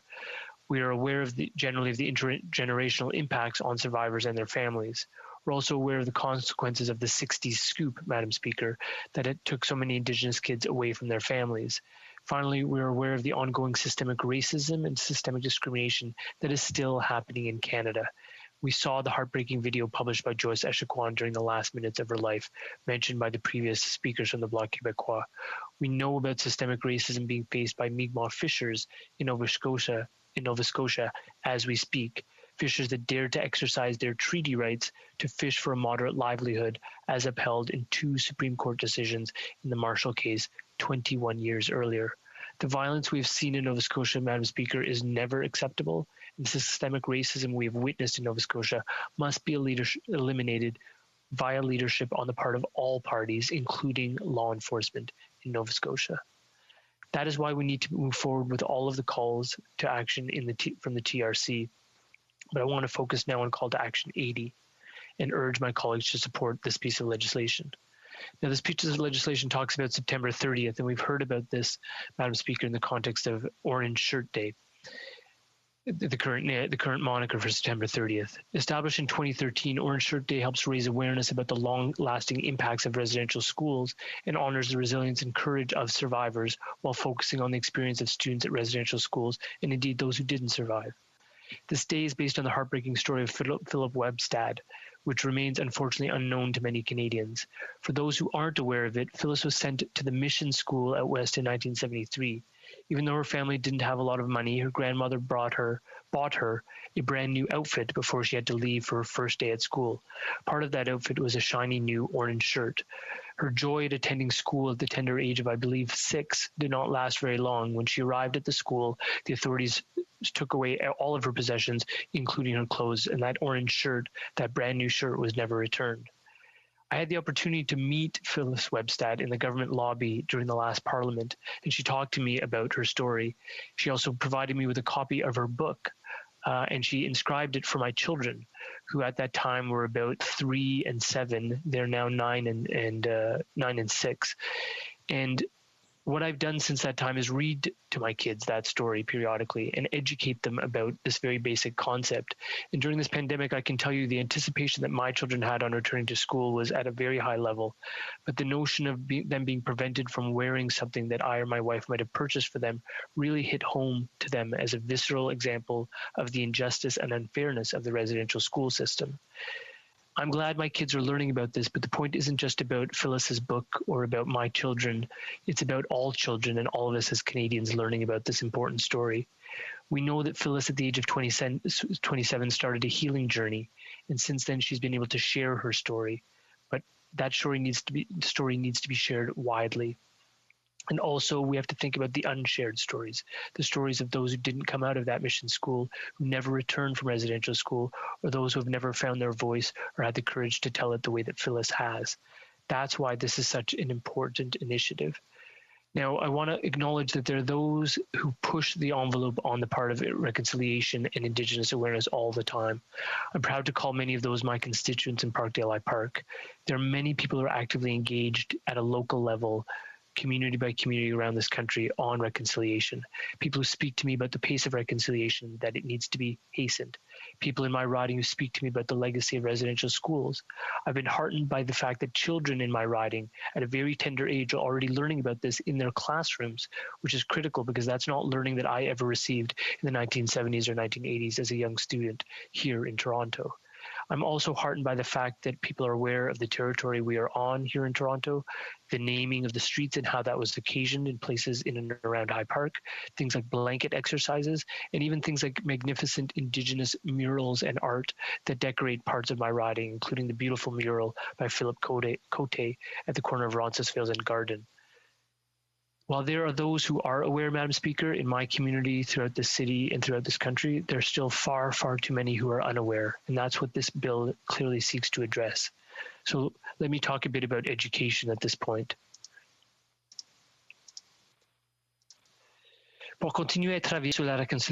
We are continuing to work on reconciliation, and we have to continue with education on the issues that Inuit, Indigenous and Métis Canadians face. It's our duty to ensure that Canadians know what has happened to Indigenous people and the repercussions of the trauma they've experienced. The statistics show that about half of Canadians know nothing or very little about Indigenous Canadians and the consequences to them. That's why it's so important to establish a National Day of Truth and Reconciliation. By creating such a day, we will contribute to improving general awareness of Indigenous history. It's crucial, Madam Speaker, for these conversations to take place, whether in family, among friends or colleagues, in order to enhance understanding and to pave the way for reconciliation. Madam Speaker, I want to talk about my own education. I alluded to this about my own experience in elementary school as a young boy here in Toronto. I practiced law prior to becoming a parliamentarian and did so for 15 years. I practiced constitutional law. That obviously means I was at law school and then was engaged in practice. While at law school, I learned very, very little, almost nothing about the residential school system. During my practice, I did not touch this area of law. It was generally understood at the time that Aboriginal law, as it was then known, was quite complicated, quite complex, and usually quite desperate in terms of leaving you with a feeling of despondence that really nothing was going to improve. Upon entering life as a parliamentarian in 2017, I had the occasion of serving as the parliamentary secretary to the Minister of Heritage. The Minister of Heritage at the time was charged with working with First Nations, Inuit and Métis individuals with co-developing language protection legislation. And the minister at the time turned to me and she asked me, would you help me in this work? And I originally was puzzled as to why the ask was put in and as to what I could contribute. But in fact, that ask was actually quite pivotal to my understanding of this issue, my understanding of the broader cause of reconciliation, and to really my maturation as a parliamentarian. And what I learned during the course of those consultations, which I led literally around the country from coast to coast to coast, meeting with teachers and elders and academics and leaders, pupils and chiefs from First Nations, Inuit, Métis communities, is how critical language is as a feature of reconciliation, how critical it is to work on initiatives like this in a co-development model. And one study resonated with me, and I'll repeat it now to you again. Madam Speaker, we learned in British Columbia that those who have a knowledge of their own mother tongue, their own Indigenous language, have a suicide rate that is 6 times lower than the provincial average in British Columbia. But when you remove the language variable, you remove people's connection to their people, to their culture and their community, and suicide rates elevated 6-fold, far outstripping the provincial average for non-Indigenous people. That to me told me that there's a clear link between restoring language to people's connection to their culture, their sense of self-esteem and their confidence, and indeed suicidality rates. So it is no far-fetched hyperbole to say these are literally life and death matters for Indigenous people. And this bill is more symbolic in its nature, but it touches upon the same concept that we need to learn about that history, because in the context of language, it was residential schools that contributed to the erasing of that language. And I raise that instance for you, Madam Speaker, because it's come up in the context of this debate that, is enough work being done? And clearly more work needs to be done. But I would say that I think passing the Indigenous Language Act, passing child welfare legislation, and eliminating over 80 boil water advisories are steps in the right direction. Does more need to be done? Absolutely more needs to be done. No one of the 338 members of this House would dispute that. But I do think it's unfair to say work has not been done since 2015. I will say, Madam Speaker, that this bill, Bill C5, talks about call to action number 80. And in call to action number 80, what we have is Bill C5. And in this bill, we recognize that Indigenous people continue to face ongoing discrimination, as I mentioned at the very outset. Systemic racism continues to be a reality. We know that in the past, Indigenous communities have gone out to the streets on their own to express their frustration and their desire for change. And what I'm glad to see now is that the rest of society is catching up, slowly, but catching up. And you see solidarity with Indigenous people voicing concerns about the Mi'kmaq, solidarity with Indigenous persons voicing concerns about Joyce Echaquan. Non-Indigenous people are awakening, and that is a good sign. And the fact that parliamentarians are awakening is a critical sign and a necessary sign. That is what that solidarity is what this bill endeavors to not just capture, but also to promote. Bill C5 is in line with some of our government's other previous actions, such as an announcement in Budget 2019 to provide $7 million over 2 years for communities across the country to commemorate the history and legacy of residential schools. By taking this step forward, we keep raising awareness across Canada about the traumatization Indigenous peoples have undergone and the intergenerational impacts of such trauma. But I think it's important that we recognize that it's not just about learning this history on one day, on September 30th, but each and every day by thinking about it in terms of the practical work we do as parliamentarians, or indeed how we live our lives day to day as Canadians. It's a common responsibility and a duty to remember this dark chapter in Canadian history and to ensure a better future for all peoples in this country. I think we owe it to Indigenous peoples on this land. We owe it to the survivors of the residential school system. We owe it to those who did never return from the residential school system. We owe it to the parents from whom the children were taken. We owe it also to the generations to come. Having an open conversation, Madam Speaker, about residential schools and the legacy of racism and colonialism and the hardship and pain and violence that was endured is difficult. This is painful. This is uncomfortable. But we recognize that this is actually nothing in comparison to the actual experience that were lived by Indigenous peoples who went through these schools. We are committed to doing what is right with respect to Bill C-5, even though that's not an easy path. I hope all members in a strong spirit of nonpartisanship will support this bill and recognize its importance so that September 30th, 2021 can be the first National Day for Truth and Reconciliation in Canada. Learning our history and moving forward should never be an issue that divides on party lines. Thank you very much, Madam Speaker.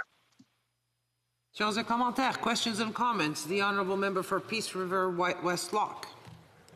Thank you, Madam Chair, and thank you to the Honourable Member for his speech. I was just wondering, I think that this bill is supported all across the House, but I was just wondering if the government could, or if the Minister could just talk about a little bit about some of the other issues that have been raised in this place, and the fact that this is a largely symbolic measure, and that there are still boil water advisories on reserves, even though we are quickly approaching the date on which the government promised that these would be gone. Thank you, Madam Chair. The Honourable Parliamentary Secretary. I thank the member from the member from Peace River for his question. And with respect to that point, it's a critical point, and the boil water advisories have been lifted, I believe more than 80 to date. There are some that are long-standing, and just in terms of what was required to lift some of these, there was extensive investments in the billions of dollars made on very remote reserves that had literally no infrastructure in 2015 and 2016, and as such you saw very little being lifted in those 2 years. But by 2017 the advisories started to be lifted, and we now have a very helpful graphic that is available at the Ministry of Indigenous Services website, which shows the pace of such removals. We're committed to getting them all done by 2021, and the one that has been long-standing and outstanding for nearly 25 years now is an embarrassment for this nation and for this Parliament, and it's one that needs to be remedied immediately. Every Canadian deserves the right to have clean water. Yes, we have a point of order from the member for... It was pointed out to me that I misidentified the previous member as a minister. I want to apologize for misidentifying. Thank you, Madam Chair. Thank you. L'honorable député de Saint-Hyacinthe. The honourable member for Saint-Hyacinthe-Bagotte.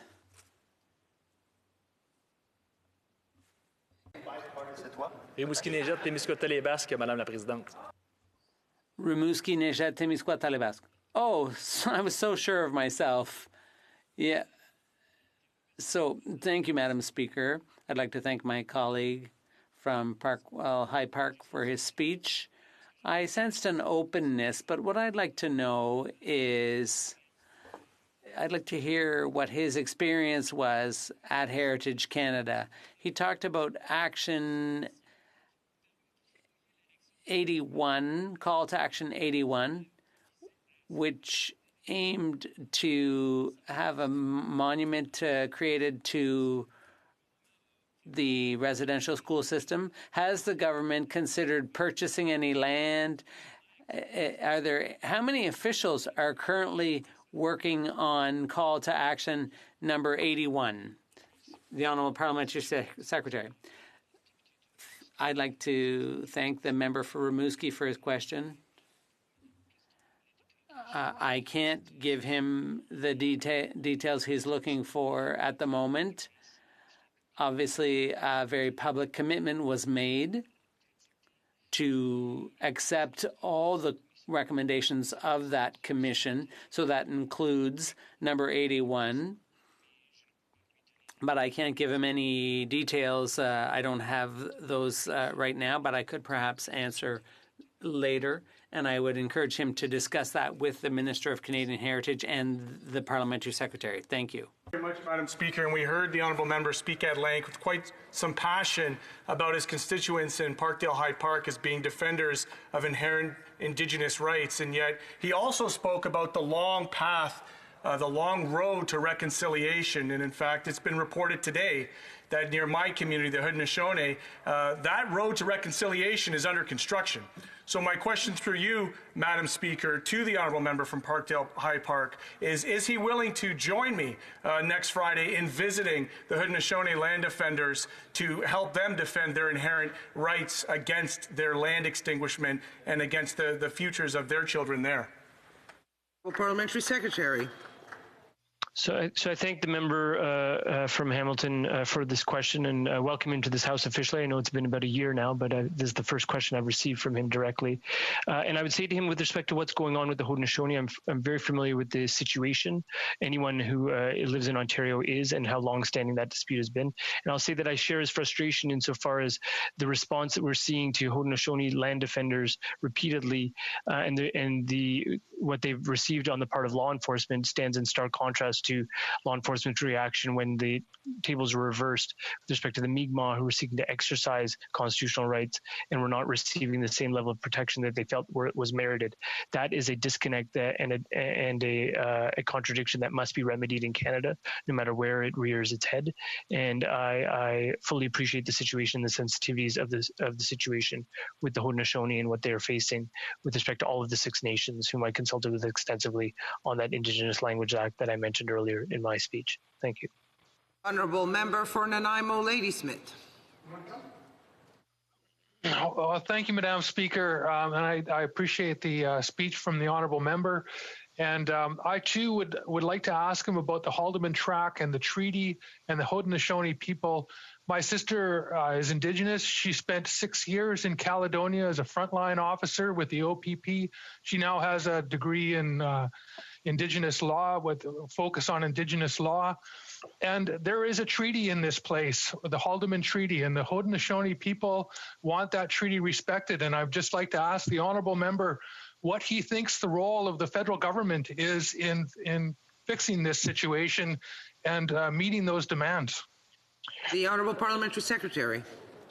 Thank you, and I thank the member from Nanaimo, Ladysmith, for this important question. And I think the best thing I can say to the member is that the role of the federal government is to lead by example. And when it comes to the issue that's affecting Caledonia and the Haudenosaunee, that was raised also by the member from the NDP, we have to appreciate that the law enforcement responsibilities that are being acted on are that of the Ontario Provincial Police. In my city, we have the Toronto Police Services, where we have situations where the RCMP, under contract or otherwise, are not acting in a manner that appears to be addressing systemic racism, which is quite visible and marked to all of those who are observing. I think we've got to lead by example in terms of ensuring that the training is sufficient, that the leadership understands the nature of the issue, that action is being taken. And I'll say with some confidence that I think we're on the right track insofar as very recently this week, in something that is squarely within federal jurisdiction, the Judges Training Bill, when that was before the Justice Committee, we passed an amendment to expand out the Judges Training Bill so that the training occurs not just on sexual assault law and social context, but by expanding out what social context means, including the terms systemic racism and systemic discrimination. Amendments that were suggested by the leaders of Black Caucus and Indigenous Caucus in this Parliament. So by ensuring that training is occurring, by ensuring that people are receiving the message loudly and clearly that systemic racism exists and is a phenomenon at all levels of government, all of our institutions, including law enforcement, we can lead by example, which hopefully can trickle down to the law enforcement that is operating currently in Ontario with respect to the Six Nations dispute. Thank you. The honourable member for the Yukon.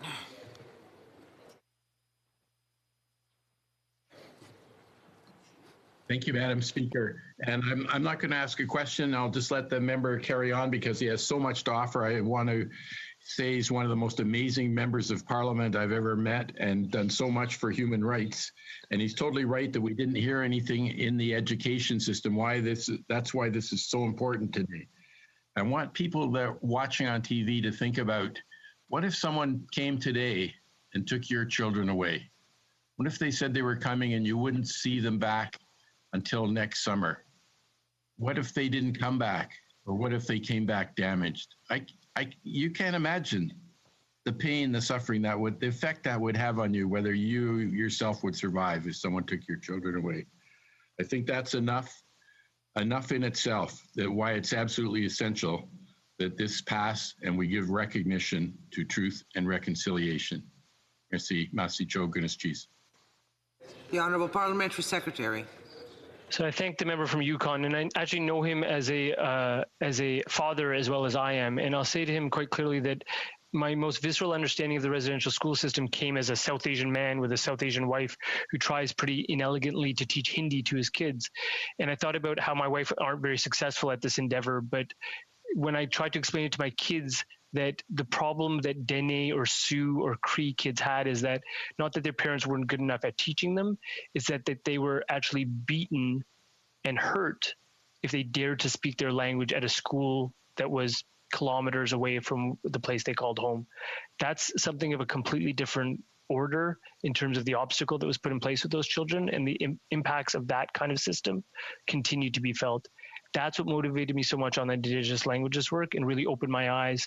And thank you for the compliment to the member from Yukon in terms of my human rights work, but I'll frankly admit that I was quite embarrassed by my lack of human rights understanding about the Indigenous experience in this country and the poor nature of Indigenous human rights in this country until that work that I did in the last Parliament. And it clearly opened my eyes, and it has helped me to become a stronger advocate for this critically important cause. I firmly believe in my core that until we address these issues, we can't really even begin to address some of the other pernicious issues that affect human rights for Canadians.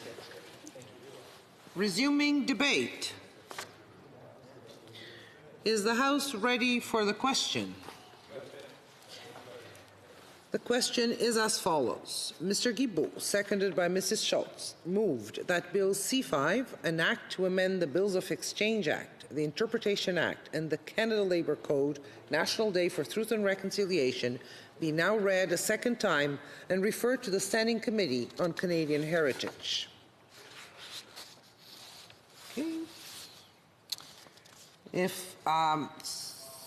Si un député d'un parti reconnu présent en chambre désire demander un vote par appel. If a member present in the House wishes to request a recorded division, I would invite the member to rise and indicate this to the chair. The Honourable Parliamentary Secretary has done so. For the sake of clarity, I would invite a member present in the House. No, I'm sorry, that's...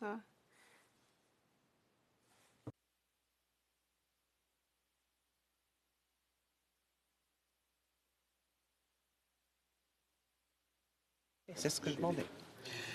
Okay.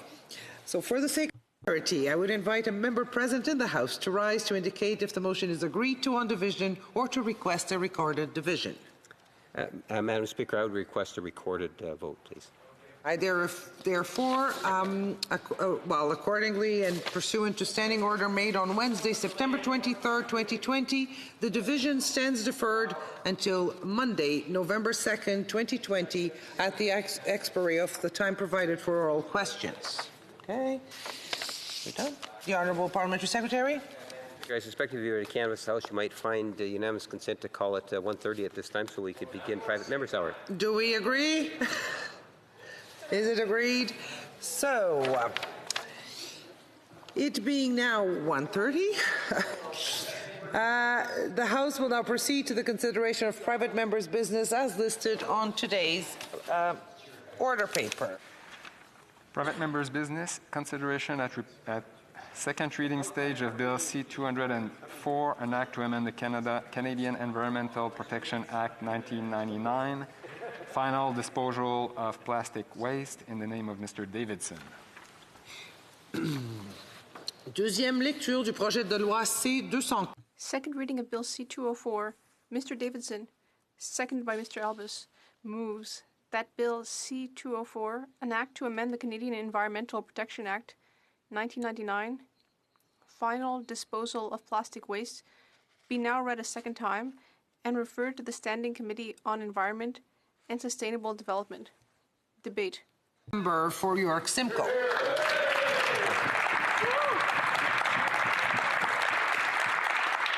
Thank you, Madam Speaker. Every week, millions of Canadians diligently sort and place their plastic into blue boxes for municipal curbside collection. We do this to reduce our waste and to ensure that our plastic can be recycled and reused in some other meaningful fashion.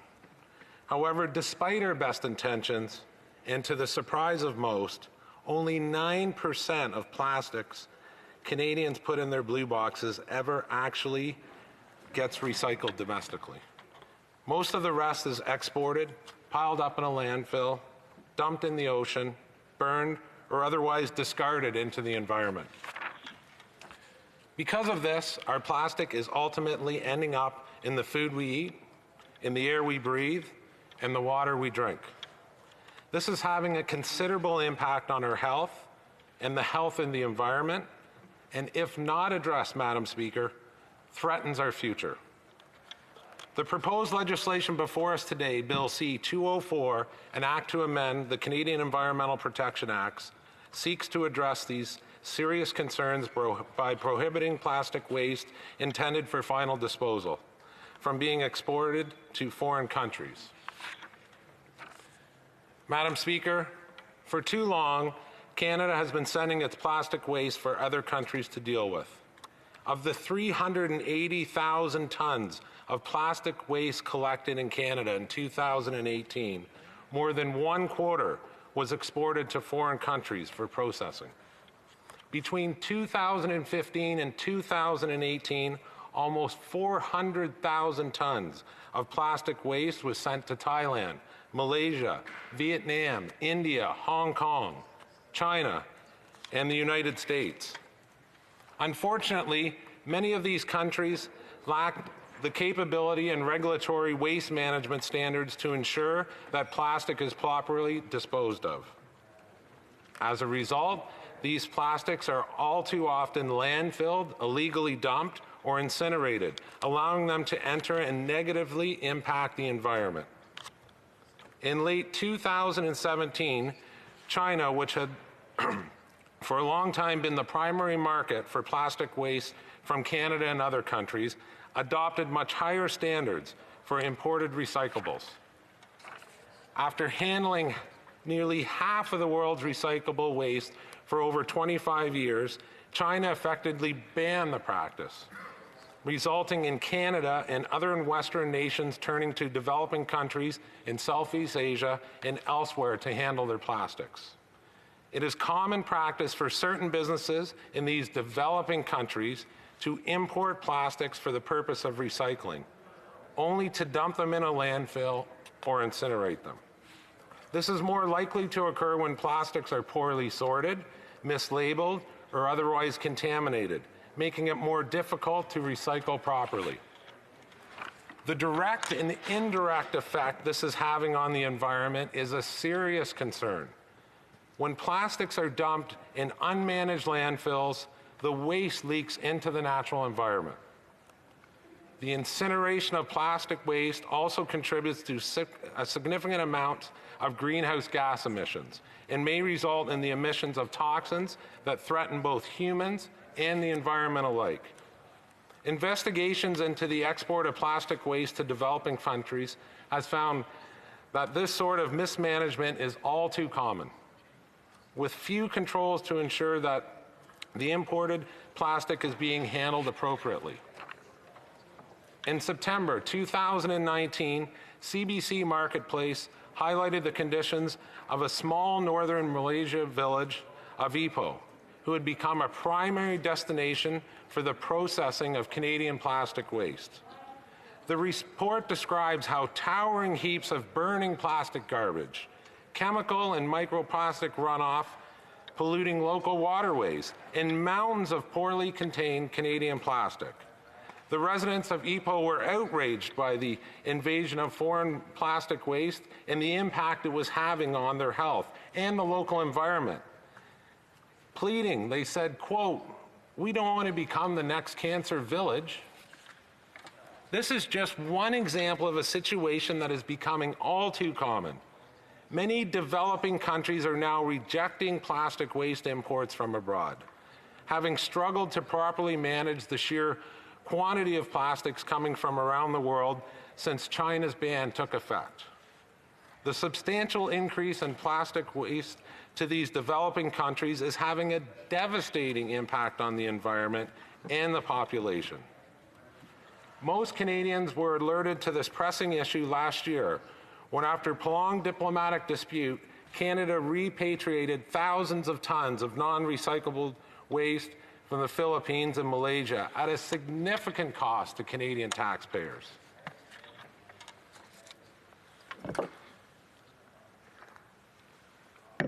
Madam Speaker, Canada's plastic waste is not a problem that can be simply exported away. Many of the countries receiving our plastics are developing nations incapable of managing it to ensure its impact is reduced and the environment protected. This doesn't only affect the environment and the citizens of these countries. Eventually, the impact of plastic as it breaks down also leads to serious ramifications for the health of Canadians and Canada's natural environment. Canada is an industrialized nation with capabilities far beyond those of the developing world. We must put an end to the practice of exporting plastic waste to foreign countries. Madam Speaker, Canada has signed a number of international agreements pertaining to the import and export of waste. The foremost agreement concerning the movement of waste is the Basel Convention. As of last year, the Basel Convention has been updated specifically to include the transboundary movement of plastic waste, which is not part of the original terms of the agreement.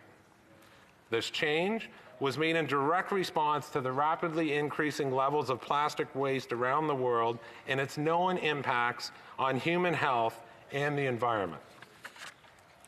The Basel Convention was also amended in September 2019 to outright ban the export of plastic waste for final disposal from industrialized countries to developing countries.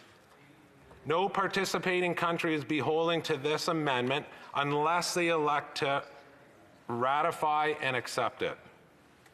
Canada has not. It's unfortunate, Madam Speaker, that under this current Liberal government, Canada has failed to show leadership on the issue of plastic waste. It was not until 2 days ago that the Liberals finally accepted the amendment to the Convention to include plastic waste.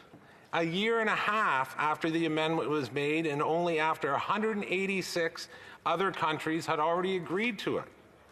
While I am pleased to see that Bill C-204 has already made a difference, even before it was debated, it is clear that more still needs to be done. It is particularly concerning that the Liberals are still refusing to act to limit the export of plastic waste. In fact, the Liberal government has stated that the practice of exporting waste from Canada to developing countries for final disposal is beneficial.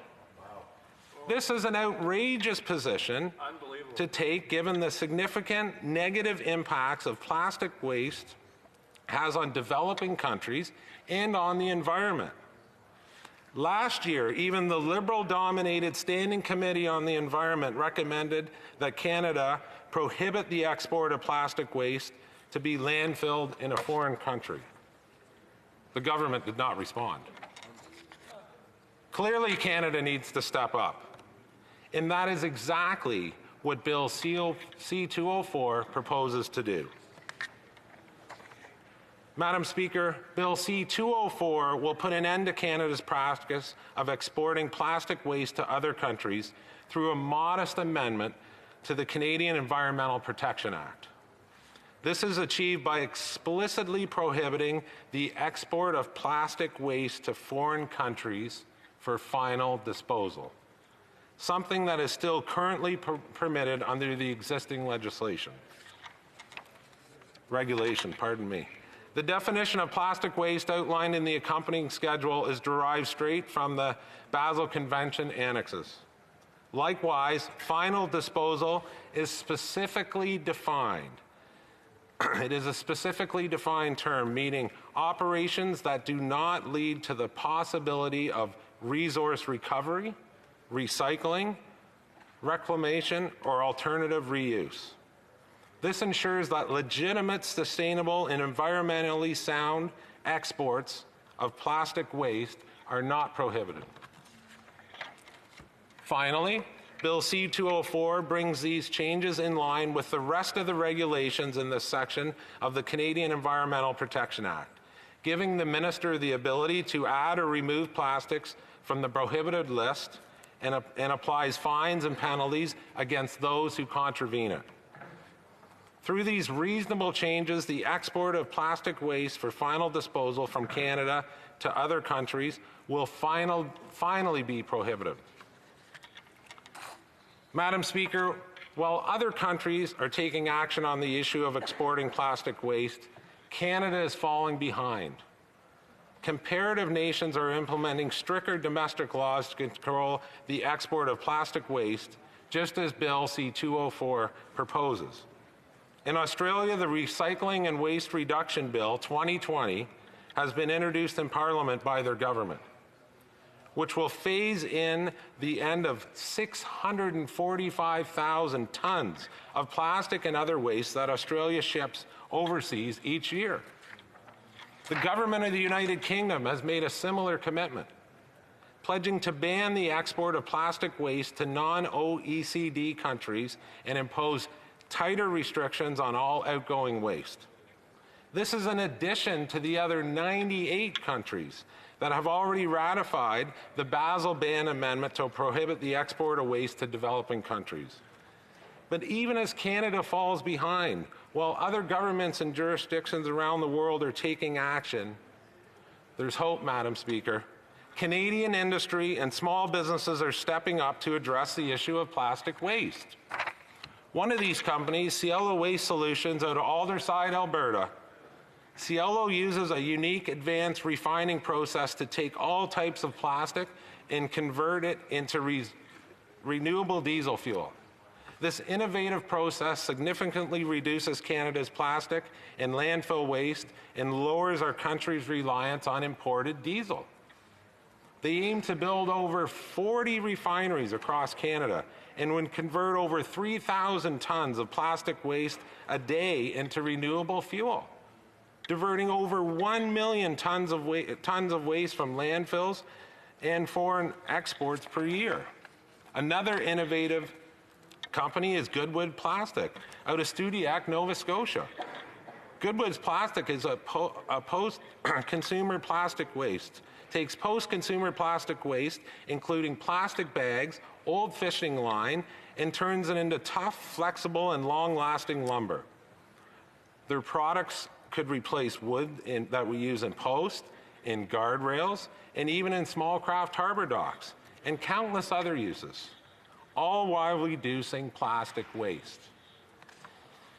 But of these companies and many others across, both of these companies and many others across Canada want to use their products to make a difference. Instead of Canada exporting its waste to foreign countries where it will be mismanaged, we should be leveraging this kind of innovation and making a difference right here at home. Madam Speaker, it's time for Canada to stop treating the rest of the world as its dumping ground for plastic waste. Canadians from coast to coast to coast expect action on this issue. They overwhelmingly support a ban on exporting plastic waste. The Liberal government can no longer keep justifying this shameful practice, a practice that so many other industrialized countries have already put to an end. Today, developing countries are being inundated with Canada's plastic waste. Waste that is being mismanaged with dramatic implications for our environment. Domestically, Canadian industry is in a position to step up and develop made-in-Canada solutions to manage our plastic waste. Our country needs to get behind them, support their efforts, instead of simply dumping our plastic in someone else's backyard. I urge all members of Parliament to support Bill C-204. I hope so. Canada must take some responsibility, Madam Speaker, and show leadership on the world stage and ban the export of plastic waste for final disposal to foreign countries. The time is now, Madam Speaker. Hear, hear. Hear, hear. Questions and comments. The Honourable Parliamentary Secretary to the Minister of Economic Development. I'd like to thank the Development. Thank you, Madam Speaker, and I want to thank the honourable member for his interest in combating plastic pollution and his strong advocacy for Lake Simcoe. Madam Speaker, I don't know if the honourable member heard his colleague from Sarnia-Lambton this morning in her SO31 actually speak against the government's efforts to reduce and to manage and to recycle plastic pollution. I wonder how he reconciles that with his motion. Perhaps he should talk to that honourable member. Honourable member for York Simcoe. I thank the honourable member for his question, and I will always be pulling for Lake Simcoe. If I have to get in my hip waders again, I will. But as far as your question goes, and I appreciate that question, you know, the government is moving the goalpost on single-use practices. I want to keep my eye on the ball today. My bill, strictly Bill C-204, is banning the export of plastic waste for final disposal. You know, and that's the issue that we're talking about, and I want everyone to keep the eye on the ball today on that issue. Thanks very much. Questions and comments? The honourable member for Calgary Rocky Ridge. I really enjoyed the speech from the member from York Simcoe, and in my province there is a great need to diversify the economy that has been so heavily damaged by the policies of this current government. It's true, but Madam Speaker, the nascent plastics industry that is developing and trying to take root in my province to help provide employment opportunities and to take the best and most efficient and most ethical advantage of the resources we have has been under attack by this government. And I would like this member to maybe comment on the notion of plastics as being labeled toxic. Plastic is not toxic. There are economic opportunities and benefits around the plastic industry, such as the excellent effort underway with this member's private member's bill that would seek to recycle plastic domestically. Good question. Honourable member for York Simcoe. I thank my honourable colleague for the question, and through you, Madam Speaker, that was a great question. And we have to be driving Canadian industry here at home. I talked about the lumber manufacturer, which turns plastic into plastic lumber out in Alberta. These are innovative companies that we have to get behind. You know, they even reached out to the government of Canada saying, you know, we can redo all your small craft harbors with this new innovative solution. And the problem when plastic becomes toxic is when we send it overseas to developing nations and they start burning it on the shore of the ocean with no security and no safety in mind. So thank you, Madam Speaker. The honourable member for Victoria. You are on mute.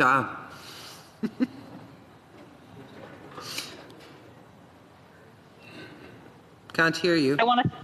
Can you hear me now? Yes, we can. Thank you. Madam Speaker, I want to thank the member from York Simcoe for bringing forward this important issue. We should never be offloading our garbage to other countries who can't deal with it. And it is appalling to me that this government fought to continue this terrible practice. But one of the things that advocates have flagged as a concern with this bill is that as it's currently written, that it leaves open loopholes that could allow Canada to only apply the ban to non-recyclable plastic waste. When we know that the majority of the waste and plastic pollution being shipped overseas is deemed recyclable in Canada, but in reality isn't able to be dealt with by the countries receiving these plastics and electronics. And we know that this government, for all their talk, fought against the Basel Convention and would use loopholes to continue this atrocious practice. Is the member open to amending the bill to ensure that it is in fact banning exports of all plastic waste and all waste deemed recyclable or not, that is impacting human health and the environment in countries predominantly in the global south who often don't have the infrastructure to handle it? Quick answer from the honourable member for York Simcoe. Thank you, and I thank the honourable member for the question. You know, I am hoping today, I actually saw it when my other honourable colleague got up, that we were going to have full support of all members in the House. But I'm hopeful that this is going to go to committee, and I know we will have constructive conversation there to look at the bill. Thank you, Madam Speaker. Resuming debate, the Honourable Parliamentary Secretary to the Minister of Economic Development and Official Languages. Thank you.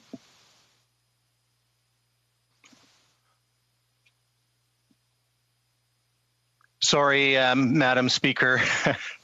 Just getting myself off mute. Madam Speaker, I rise today to speak to Bill C-204, an act to amend the Canadian Environmental Protection Act 1999 on the final disposal of plastic waste. Madam Speaker, Bill C-204 proposes amendments to the Canadian Environmental Protection Act 1999 to ban the export of plastic waste for final disposal in other countries. Madam Speaker, I'd like to thank the honourable member, as I did previously, for bringing forward this bill and for his interest in combating plastic waste. Madam Speaker, we all recognize the important role that plastics play in our economy due to their low cost, unparalleled functionality, and high durability. However, the negative effects of plastic waste and pollution on the environment are undeniable. It is estimated that in 2016, 86% of plastic waste ended up in our landfills, representing $7.8 billion in lost revenue. Our government shares the members' concerns about the management of plastic waste and the environmental harm caused by plastic pollution, both at home and abroad. We agree that plastic waste does not belong in the environment and that action must be taken to reduce and better manage plastic waste. Madam Speaker, I would like to begin by discussing our government's comprehensive agenda for achieving zero plastic waste that will help us transition to a circular economy for our plastics. Our agenda takes a multifaceted approach that includes action domestically and internationally. It is grounded in science and evidence. But Madam Speaker, the bill before us is about trade in plastic waste. Plastic pollution, as I've said, is a problem in Canada. It is estimated that 29,000 tons of plastic pollution entered Canada's environment in 2016 alone. But this challenge is even greater for countries that lack the capacity to properly manage it. Canada, as part of the international community, has recently taken significant steps to better regulate trade in plastic waste, in particular the waste that is most difficult to recycle. Many countries, including Canada, trade plastic waste for recycling. The reasons for this trade include a lack of recycling capacity for some types of plastic and excess capacity for others, as well as varying regional capacity across Canada. As well as a traded commodity, plastic waste will end up in the most cost-competitive location. The majority of Canada's trade in plastic waste is with the United States. Until recently, there were no controls internationally on trade in plastic waste. In countries facing challenges with waste management, this plastic, traded in high volumes, could then contribute to plastic pollution. Canada took a leadership role in the adoption of new international controls on transboundary movements of plastic waste in May 2019. The new controls were adopted under the Basel Convention on the Control of Transboundary Movements of Hazardous Waste and their Disposal. These controls aim to tackle environmental issues raised by trade in plastic waste, including marine litter. As a result of the new controls prior to a transboundary movement of plastic waste, the exporting state will have to seek and obtain the consent of the importing state. These changes will foster trade of clean, sorted, and ready for recycling plastic, and will allow countries that import this plastic waste to confirm that they are in a position to manage it in an environmentally sound manner. This approach will allow everyone involved to reap the economic benefits of continued trade in plastics for recycling while addressing associated environmental concerns. Canada strongly supports these new controls and is working very hard to start implementing them as soon as possible. We have also been taking concrete steps to prevent illegal waste exports from Canada under existing rules. These steps include communicating with waste exporters in Canada to ensure that they understand the rules and enforcing the rules when they aren't followed. We are working with other government departments like Global Affairs Canada and the Canada Border Services Agency to make sure this issue is tackled from all angles. Our government has also been working closely with provinces and territories through the Canada Council of Ministers of the Environment on the Canada-wide strategy on zero plastic waste. This strategy takes a circular economy approach and outlines a vision to keep all plastics in the economy and out of landfills in the environment, and provides a framework for taking further concrete actions. One focus is that of increasing the level of recycled content in plastic products. And for this, we need to first collect and recycle much more of our plastic waste here in Canada. Second, we need to kickstart the secondary markets that will buy and utilize this recycled plastic in a broad range of products. And we are working with standards organizations, provinces and territories, and industry to identify the means to achieve this and introduce new practices in the marketplace. In addition, this government is committed to banning harmful single-use plastics where warranted and supported by science. As part of our approach, we released a discussion paper that outlines our approach to reduce plastic waste and prevent pollution. This includes details on actions such as minimum amounts of recycled content in certain products or packaging. This measure in particular will strengthen recycling markets and make it more likely that plastic will be recycled at the end of a product's useful life. We very much look forward to hearing from Canadians, governments, businesses, and all stakeholders on these important initiatives. Madam Speaker, I would now like to raise a number of considerations with respect to Bill C-204 that is not that it's not clear the Conservative member or his party have contemplated. First, the sole focus is on exports of a specific list of plastic waste destined for final disposal and leaves the far more problematic issue of plastics destined for recycling unaddressed.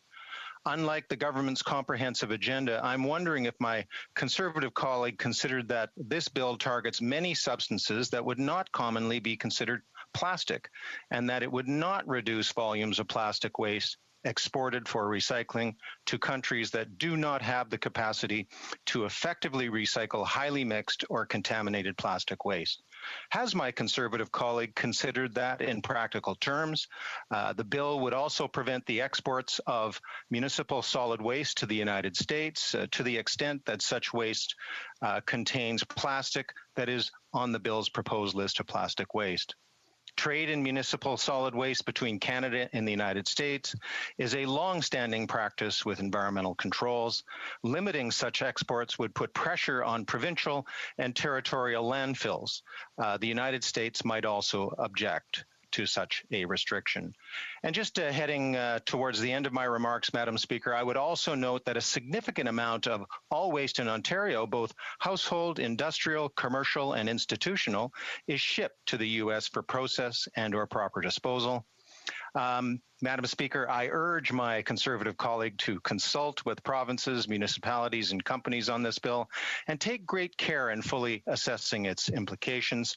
Madam Speaker, I am proud to say that we are working on all fronts, internationally and domestically, and in partnership with our provincial and territorial partners, industry, and other stakeholders to change how plastics are used and managed throughout their life cycle in order to increase prosperity and protect the environment.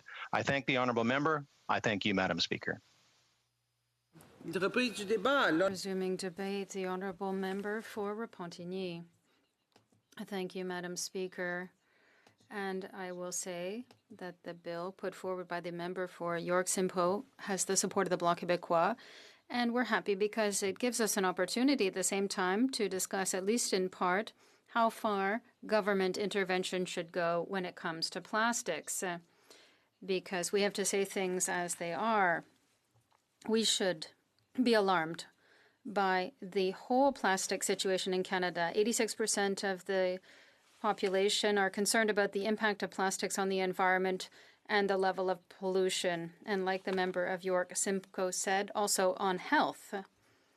The overuse of plastic is caused by, yes, overpackaging and packaging of consumer goods and food, the use, or rather the industrial use of plastics, the insufficient or non-existent recycling infrastructure and facilities, not to mention lax regulations and a lack of integrity by Canada on this issue internationally. And this should strike at the conscience of all members of this House. It is essential, in our opinion, to support this bill. I would even say it's a step in the right direction. This bill is a wake-up call and should spur us to demand action, to use the expression from the speech from the throne. The Prime Minister said we have to demand action. The Canadian plastic industry is linear. We extract, process, use, and throw away in Canada. 9% of waste is recycled, 4% is incinerated with energy recovery, 86% goes to landfill, and 1% leaks into the environment. Canada has used 4.6 million tons of plastic. This represents 1.4% of the world use for a population that represents only 0.5% of the world's population. And these are figures for 2016, Madam Speaker. I'm sure that the current record is no doubt worse. So Canada has a dismal record on this, particularly as an exporter of plastics to developing countries, and that is what Bill C-204 seeks to do. Despite its full participation in the Basel Convention on the Control of Transboundary Movements of Hazardous Wastes and Their Disposal, what a title, on the Conservatives' watch, Canada has violated this convention by allowing the bulk shipment of containers to the Philippines in 2013 and 2014. Canada dragged its feet for years, 6 years in fact, before finally repatriating the containers that had been left in ports in the Philippines. The cost of this was $1.1 million. Clearly, this was not done in a hurry. And what is happening with the amendment to the Basel Treaty? In the Bloc Québécois, we believe that even before considering the export of plastic waste, Canada has a responsibility to rethink the way the materials cycle is organized in our own economy. And why should we do this? Well, because Canada must do its homework here first and take the necessary steps to ensure proper management of this material in order to stop this reprehensible practice called dumping. There is nothing acceptable, morally or otherwise, about sending waste to India, Thailand, and Taiwan. I think the government already knows what it needs to do. This willful blindness to the ethical, environmental, and regulatory problems created by its position on plastics should cause outrage, or at the very least, some frustration. Is there any need to repeat and repeat again that this is that our ecosystems are in a critical state?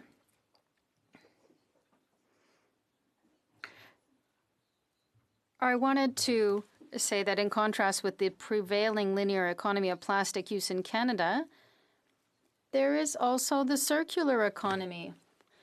And the member for Winnipeg South talked about this, but it should be more than just a word inserted in documents, but also in concrete terms, in terms of projects that create jobs, use plastics in an exemplary way to protect the environment, implement the green and equitable recovery, and of course ensure compliance with international commitments.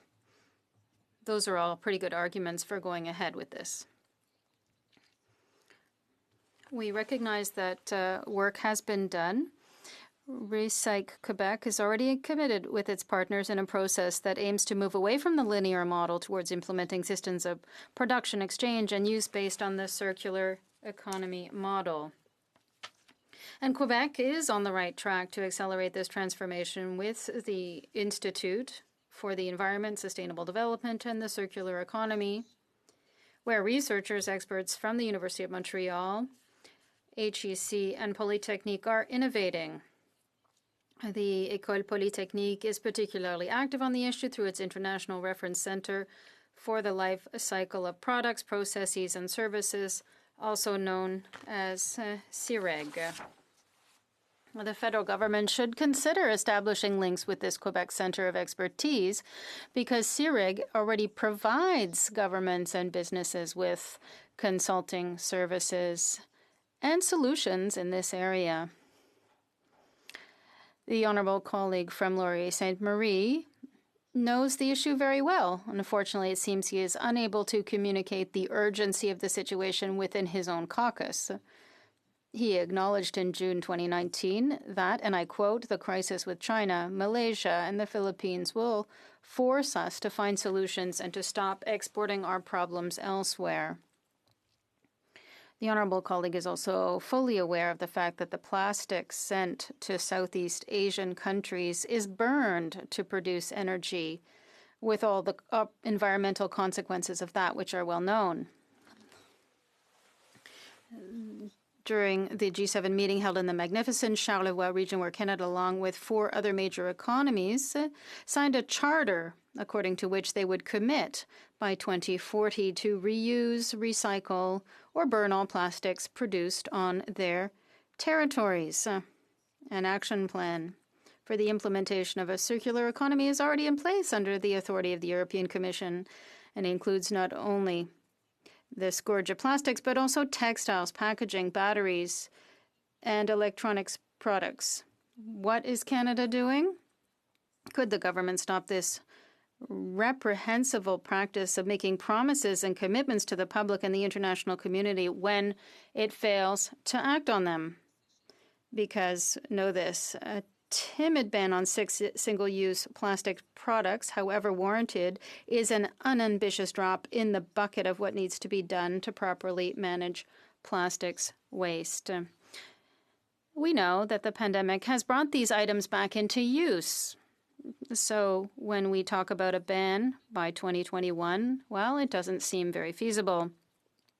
Do we have other categories of plastics to deal with? Plastics products that are not affected by the pandemic?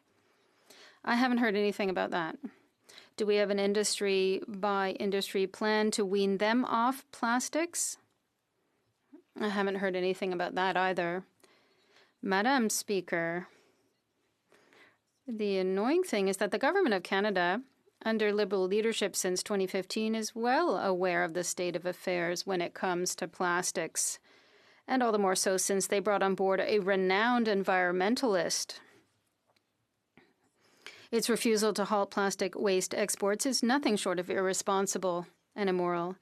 It's discouraging that there are no programs to phase out our use of plastics. But at least with Bill C-204, we can stop sending our waste to other parts of the world and deal with it right here, which is much more ethical, Madam Speaker. Thank you. Resuming debate. Victoria. Madam Speaker, I'm pleased to be able to speak in support of this bill that seeks to address the unacceptable practice of exporting waste to countries that do not have the infrastructure to deal with it, and to advocate for amendments at committee that would strengthen the bill. We should never be sending our garbage to other countries. This bill focuses on plastic wastes, which pose a serious threat to our environment and human health, but we also must ensure that we stop all waste from being exported, including that which is designated as recyclable here, but in reality isn't able to be dealt with by the countries receiving these plastics and electronics. It is wrong to offload the dangers of waste and plastic pollution to other countries. Countries that have marginalized and racialized populations have been particularly hard hit by Canada's lack of leadership on this issue.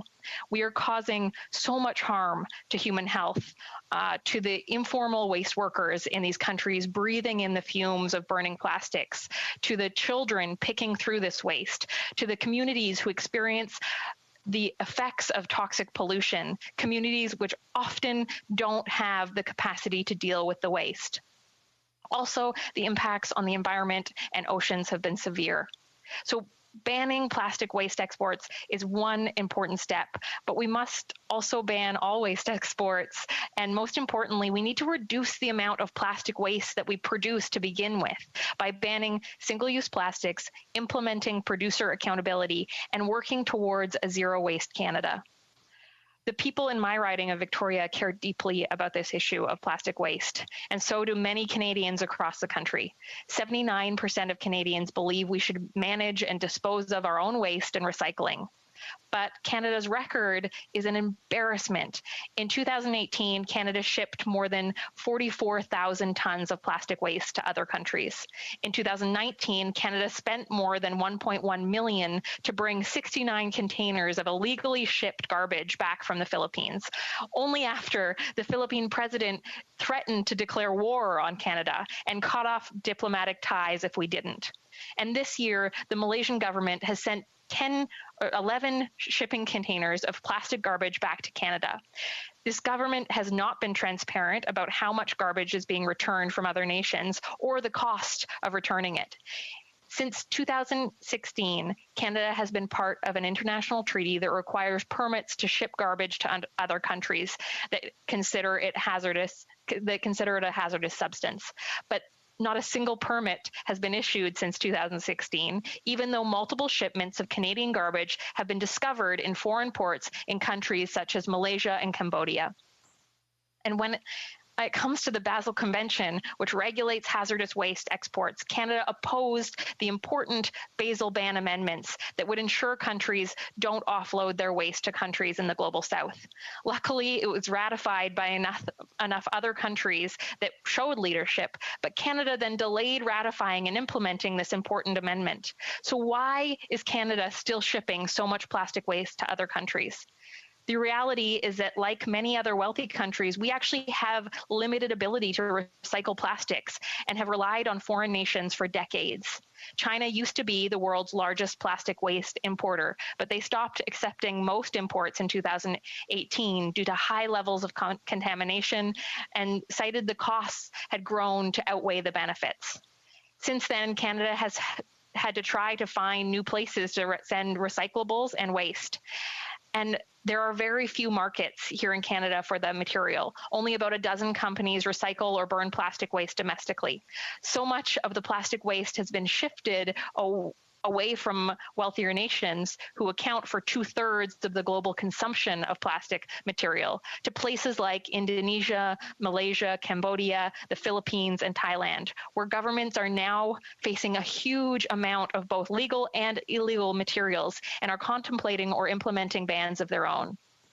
They are demanding that the world's wealthiest nations stop using them as landfills.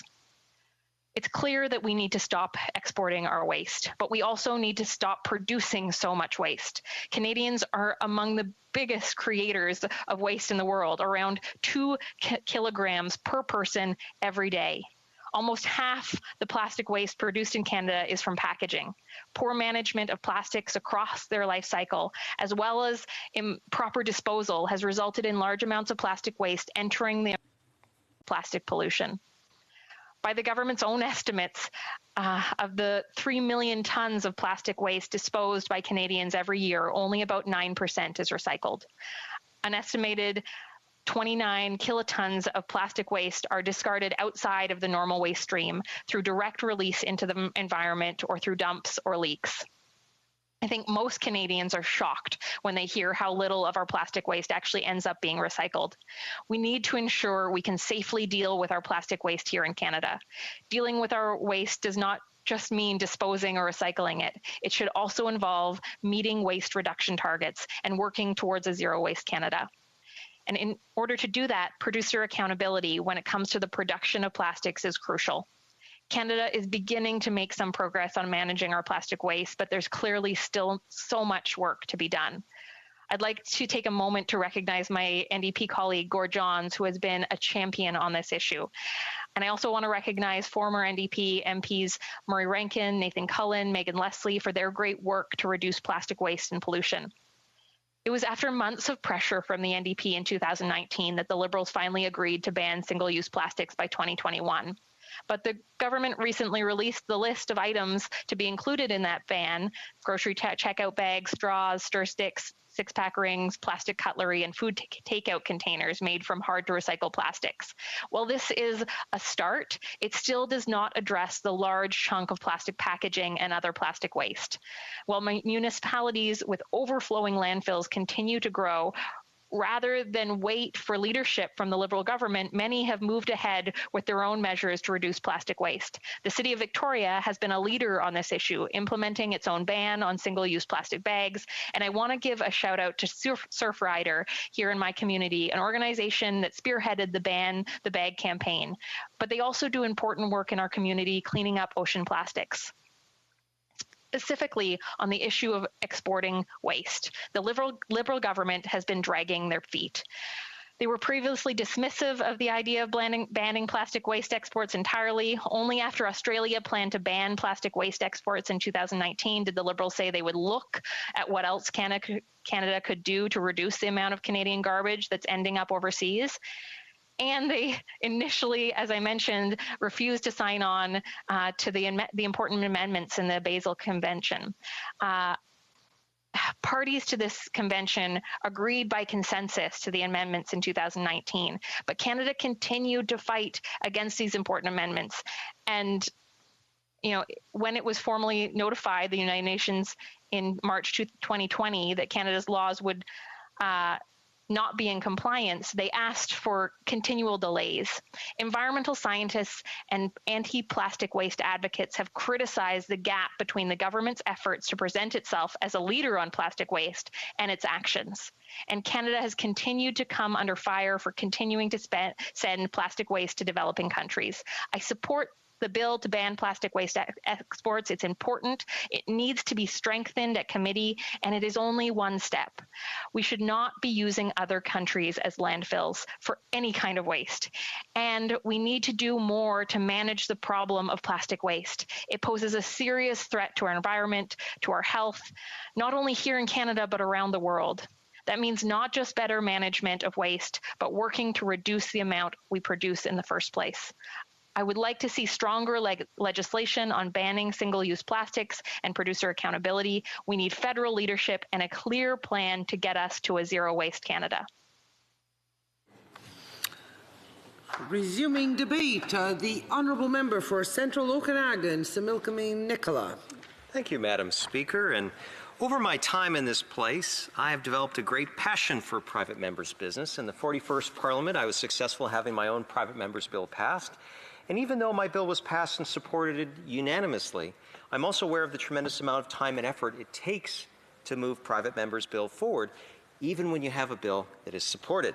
Today, I will be speaking on my colleague from York Simcoe's Bill C-204, an act to amend the Canadian Environmental Protection Act 1999, final disposal of plastic waste. Now, first, let me commend the member for his efforts to introduce a much-needed and practical bill that I believe should also be unanimously supported in this place. After all, who could possibly oppose the exportation of Canadian plastic waste to become a dumping ground into other countries?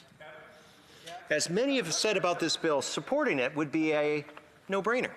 After all, we've all watched in recent years as Canada was embarrassed when our waste ended up as garbage piling up in other countries. In one high-profile case, Canadian taxpayers, at great expense, shipped our garbage back to Canada. Now, I don't believe the person or person responsible who financially cashed in creating that costly embarrassment to Canadians was ever held accountable. And all too often, that is the problem. We hear this Liberal government often say there needs to be a price on pollution, yet in many cases the people paid to properly dispose of it simply ship it off to dump it into other countries, and it becomes their problem. It should not be that way. Now, I've heard that it has been reported that, and I quote, the federal government has previously dismissed calls to introduce a ban on all plastic waste exports, saying shipments since have 2016 required export permits on items considered to be hazardous. And since then, since 2016, no requests for export permits for plastic waste were requested or issued, end quote. And yet, we also know that despite these changes, plastic waste continues to be shipped to other countries. How? Well, through mislabeling. It's not unlike what happens at many local landfills. Some items are free to dispose of, typically items that can be recycled. Others carry costs Typically, general waste costs more to dispose of. Now, the operators of many landfills must literally actively monitor those disposing of waste to ensure that general waste does not end up in recycling piles. They must also ensure that toxic waste does not end up with the general waste. Yet, when you seek to ship plastic to another country, this Liberal government thinks everyone is going to apply for a permit, knowing full well that export inspections are few and far between. Bottom line, if someone has ill intentions, the current approach from this Liberal government does not have sufficient safeguards to stop profiteering from exporting plastic waste. That's what this is really about. Individuals who are typically well paid to properly dispose of plastic waste seek to increase their profit by shipping that waste to other countries. And it's just not right. Why would we not seek to ban that? Precisely as my colleague from York Simcoe has proposed in this bill. Now, on a slightly different note, I'm going to share a story with this place because I believe it deserves to be heard. It's from my former riding and the community of Penticton. A company named Appleton Waste was paid by many citizens of Penticton and area to properly pick up and collect garbage that would be transported and dumped at the local landfill. Only one problem. The company did not pay its bills to the operator of the landfill, which was another local government, the Regional District of Okanagan-Similkameen, or RDOS as we call it in the region. Because the bills were unpaid, the RDOS had to suspend service to Appleton Waste, who was not paying their bills. Unfortunately, this didn't stop the company from continuing to pick up waste and charge their customers for it. Instead, they made a deal that ultimately resulted in 5,000 tons, I'll say it again, 5,000 tons of waste being dumped onto Lokati lands within the Penticton Indian Band. Now, the arrangement was that this was going to be a transfer station before the waste was hauled off to somewhere else. Now, raise your hand if you know how this one ends. The company disappears, but a massive pile of waste becomes a serious problem for the Penticton Indian Band to deal with. And it's not even their own waste to deal with. It came from the citizens of the city of Penticton. Now, I mention the story, Madam Speaker, because we all know the federal government, more specifically Indigenous and Northern Affairs Canada, are supposed to safeguard the interests of Aboriginal communities to prevent these types of situations from occurring. And that, of course, is often the problem here in Canada. When Ottawa fails, others are left behind to clean up its mess. No differently when Ottawa fails to stop the exportation of plastic waste, despite having this regime change requirement for an export license.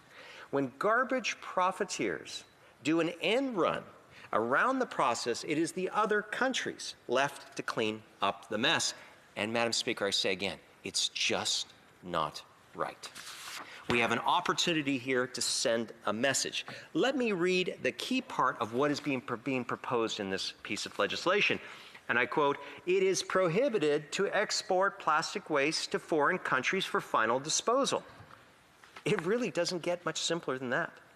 And for the yes, but what if crowd who will look for reasons to oppose, I would point out that the bill also makes clear, and I quote from the bill, and I quote, "List of plastic waste, 1.3.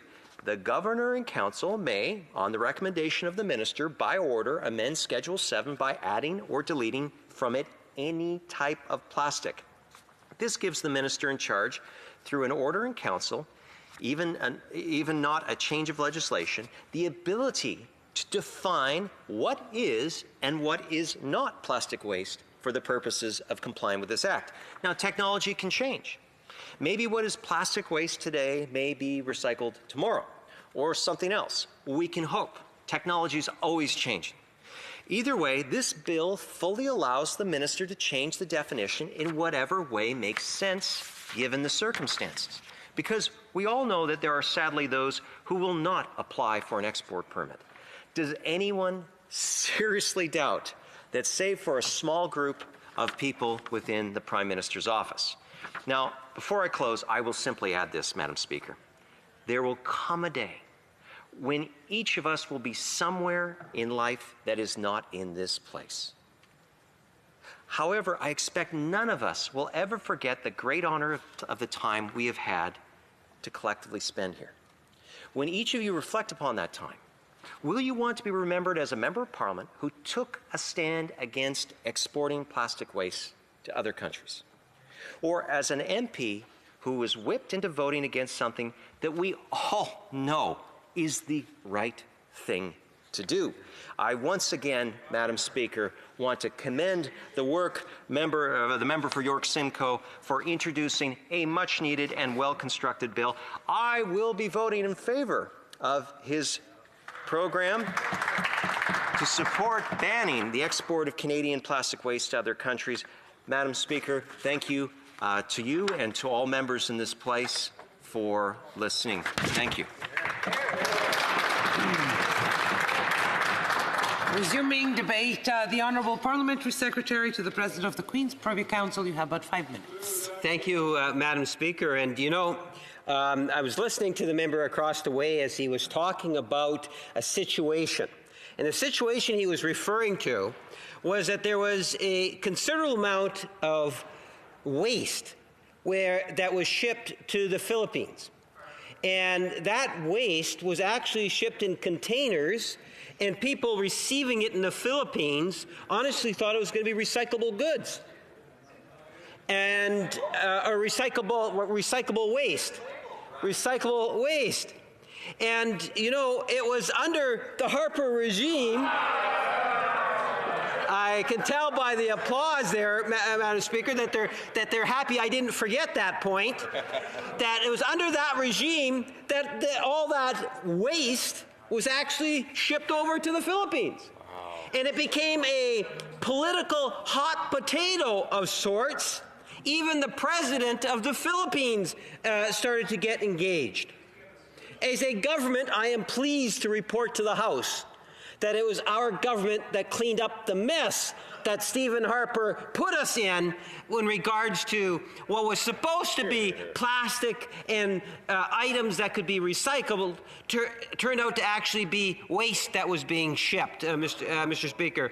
So I think there is, as the member concluded his remarks talking about something that he wants us to be remembered by, I like to think in the phone calls and the discussions I had in the Philippines and here in Canada, whether it was with the minister's office or the embassy, to try to resolve that garbage issue that was established under the Harper regime, Madam Speaker, that we are able to get it resolved in a positive way. And I must say, ultimately, it went to British Columbia, and now please don't quote me on this. I think it might have been in Surrey, or there was an area, Burnaby, I'm not 100% sure, where the garbage actually ended up, and it was properly taken care of, which just demonstrates, Madam Speaker, that we have the technology, we have it within us here in Canada to be able to do a better job. And that kind of leads me to some other additional thoughts.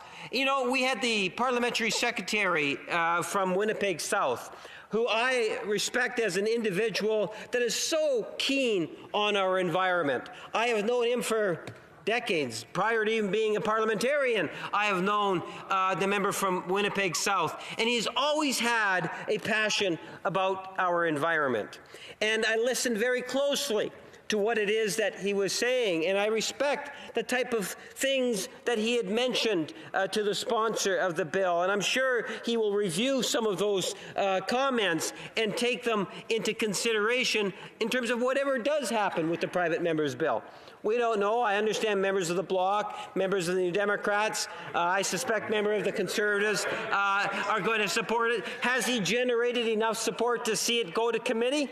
Well, time will tell when members have had the opportunity to be able to share their thoughts on this legislation and see whether or not it actually goes to committee. But let's not try to give a false impression that as a government we are not moving forward on files as important as plastic, Mr. Speaker, and recyclable items.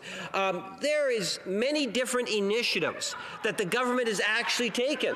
You know, when I think of the budget, Madam Speaker, I can think of things such as when you talk about the environment, it might be the incentive for people to purchase electric vehicles. We could talk about the issue of banning single-use plastics. You're going like this. Does that mean that we're about to adjourn, Madam Speaker? I look forward to being able to continue my comments when the House... The time provided for the consideration of private members' business has now expired, and the order is dropped to the bottom of the order of precedence on the order paper.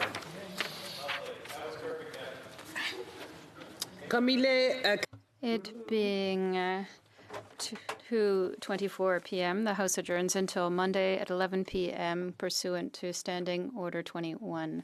Thank you.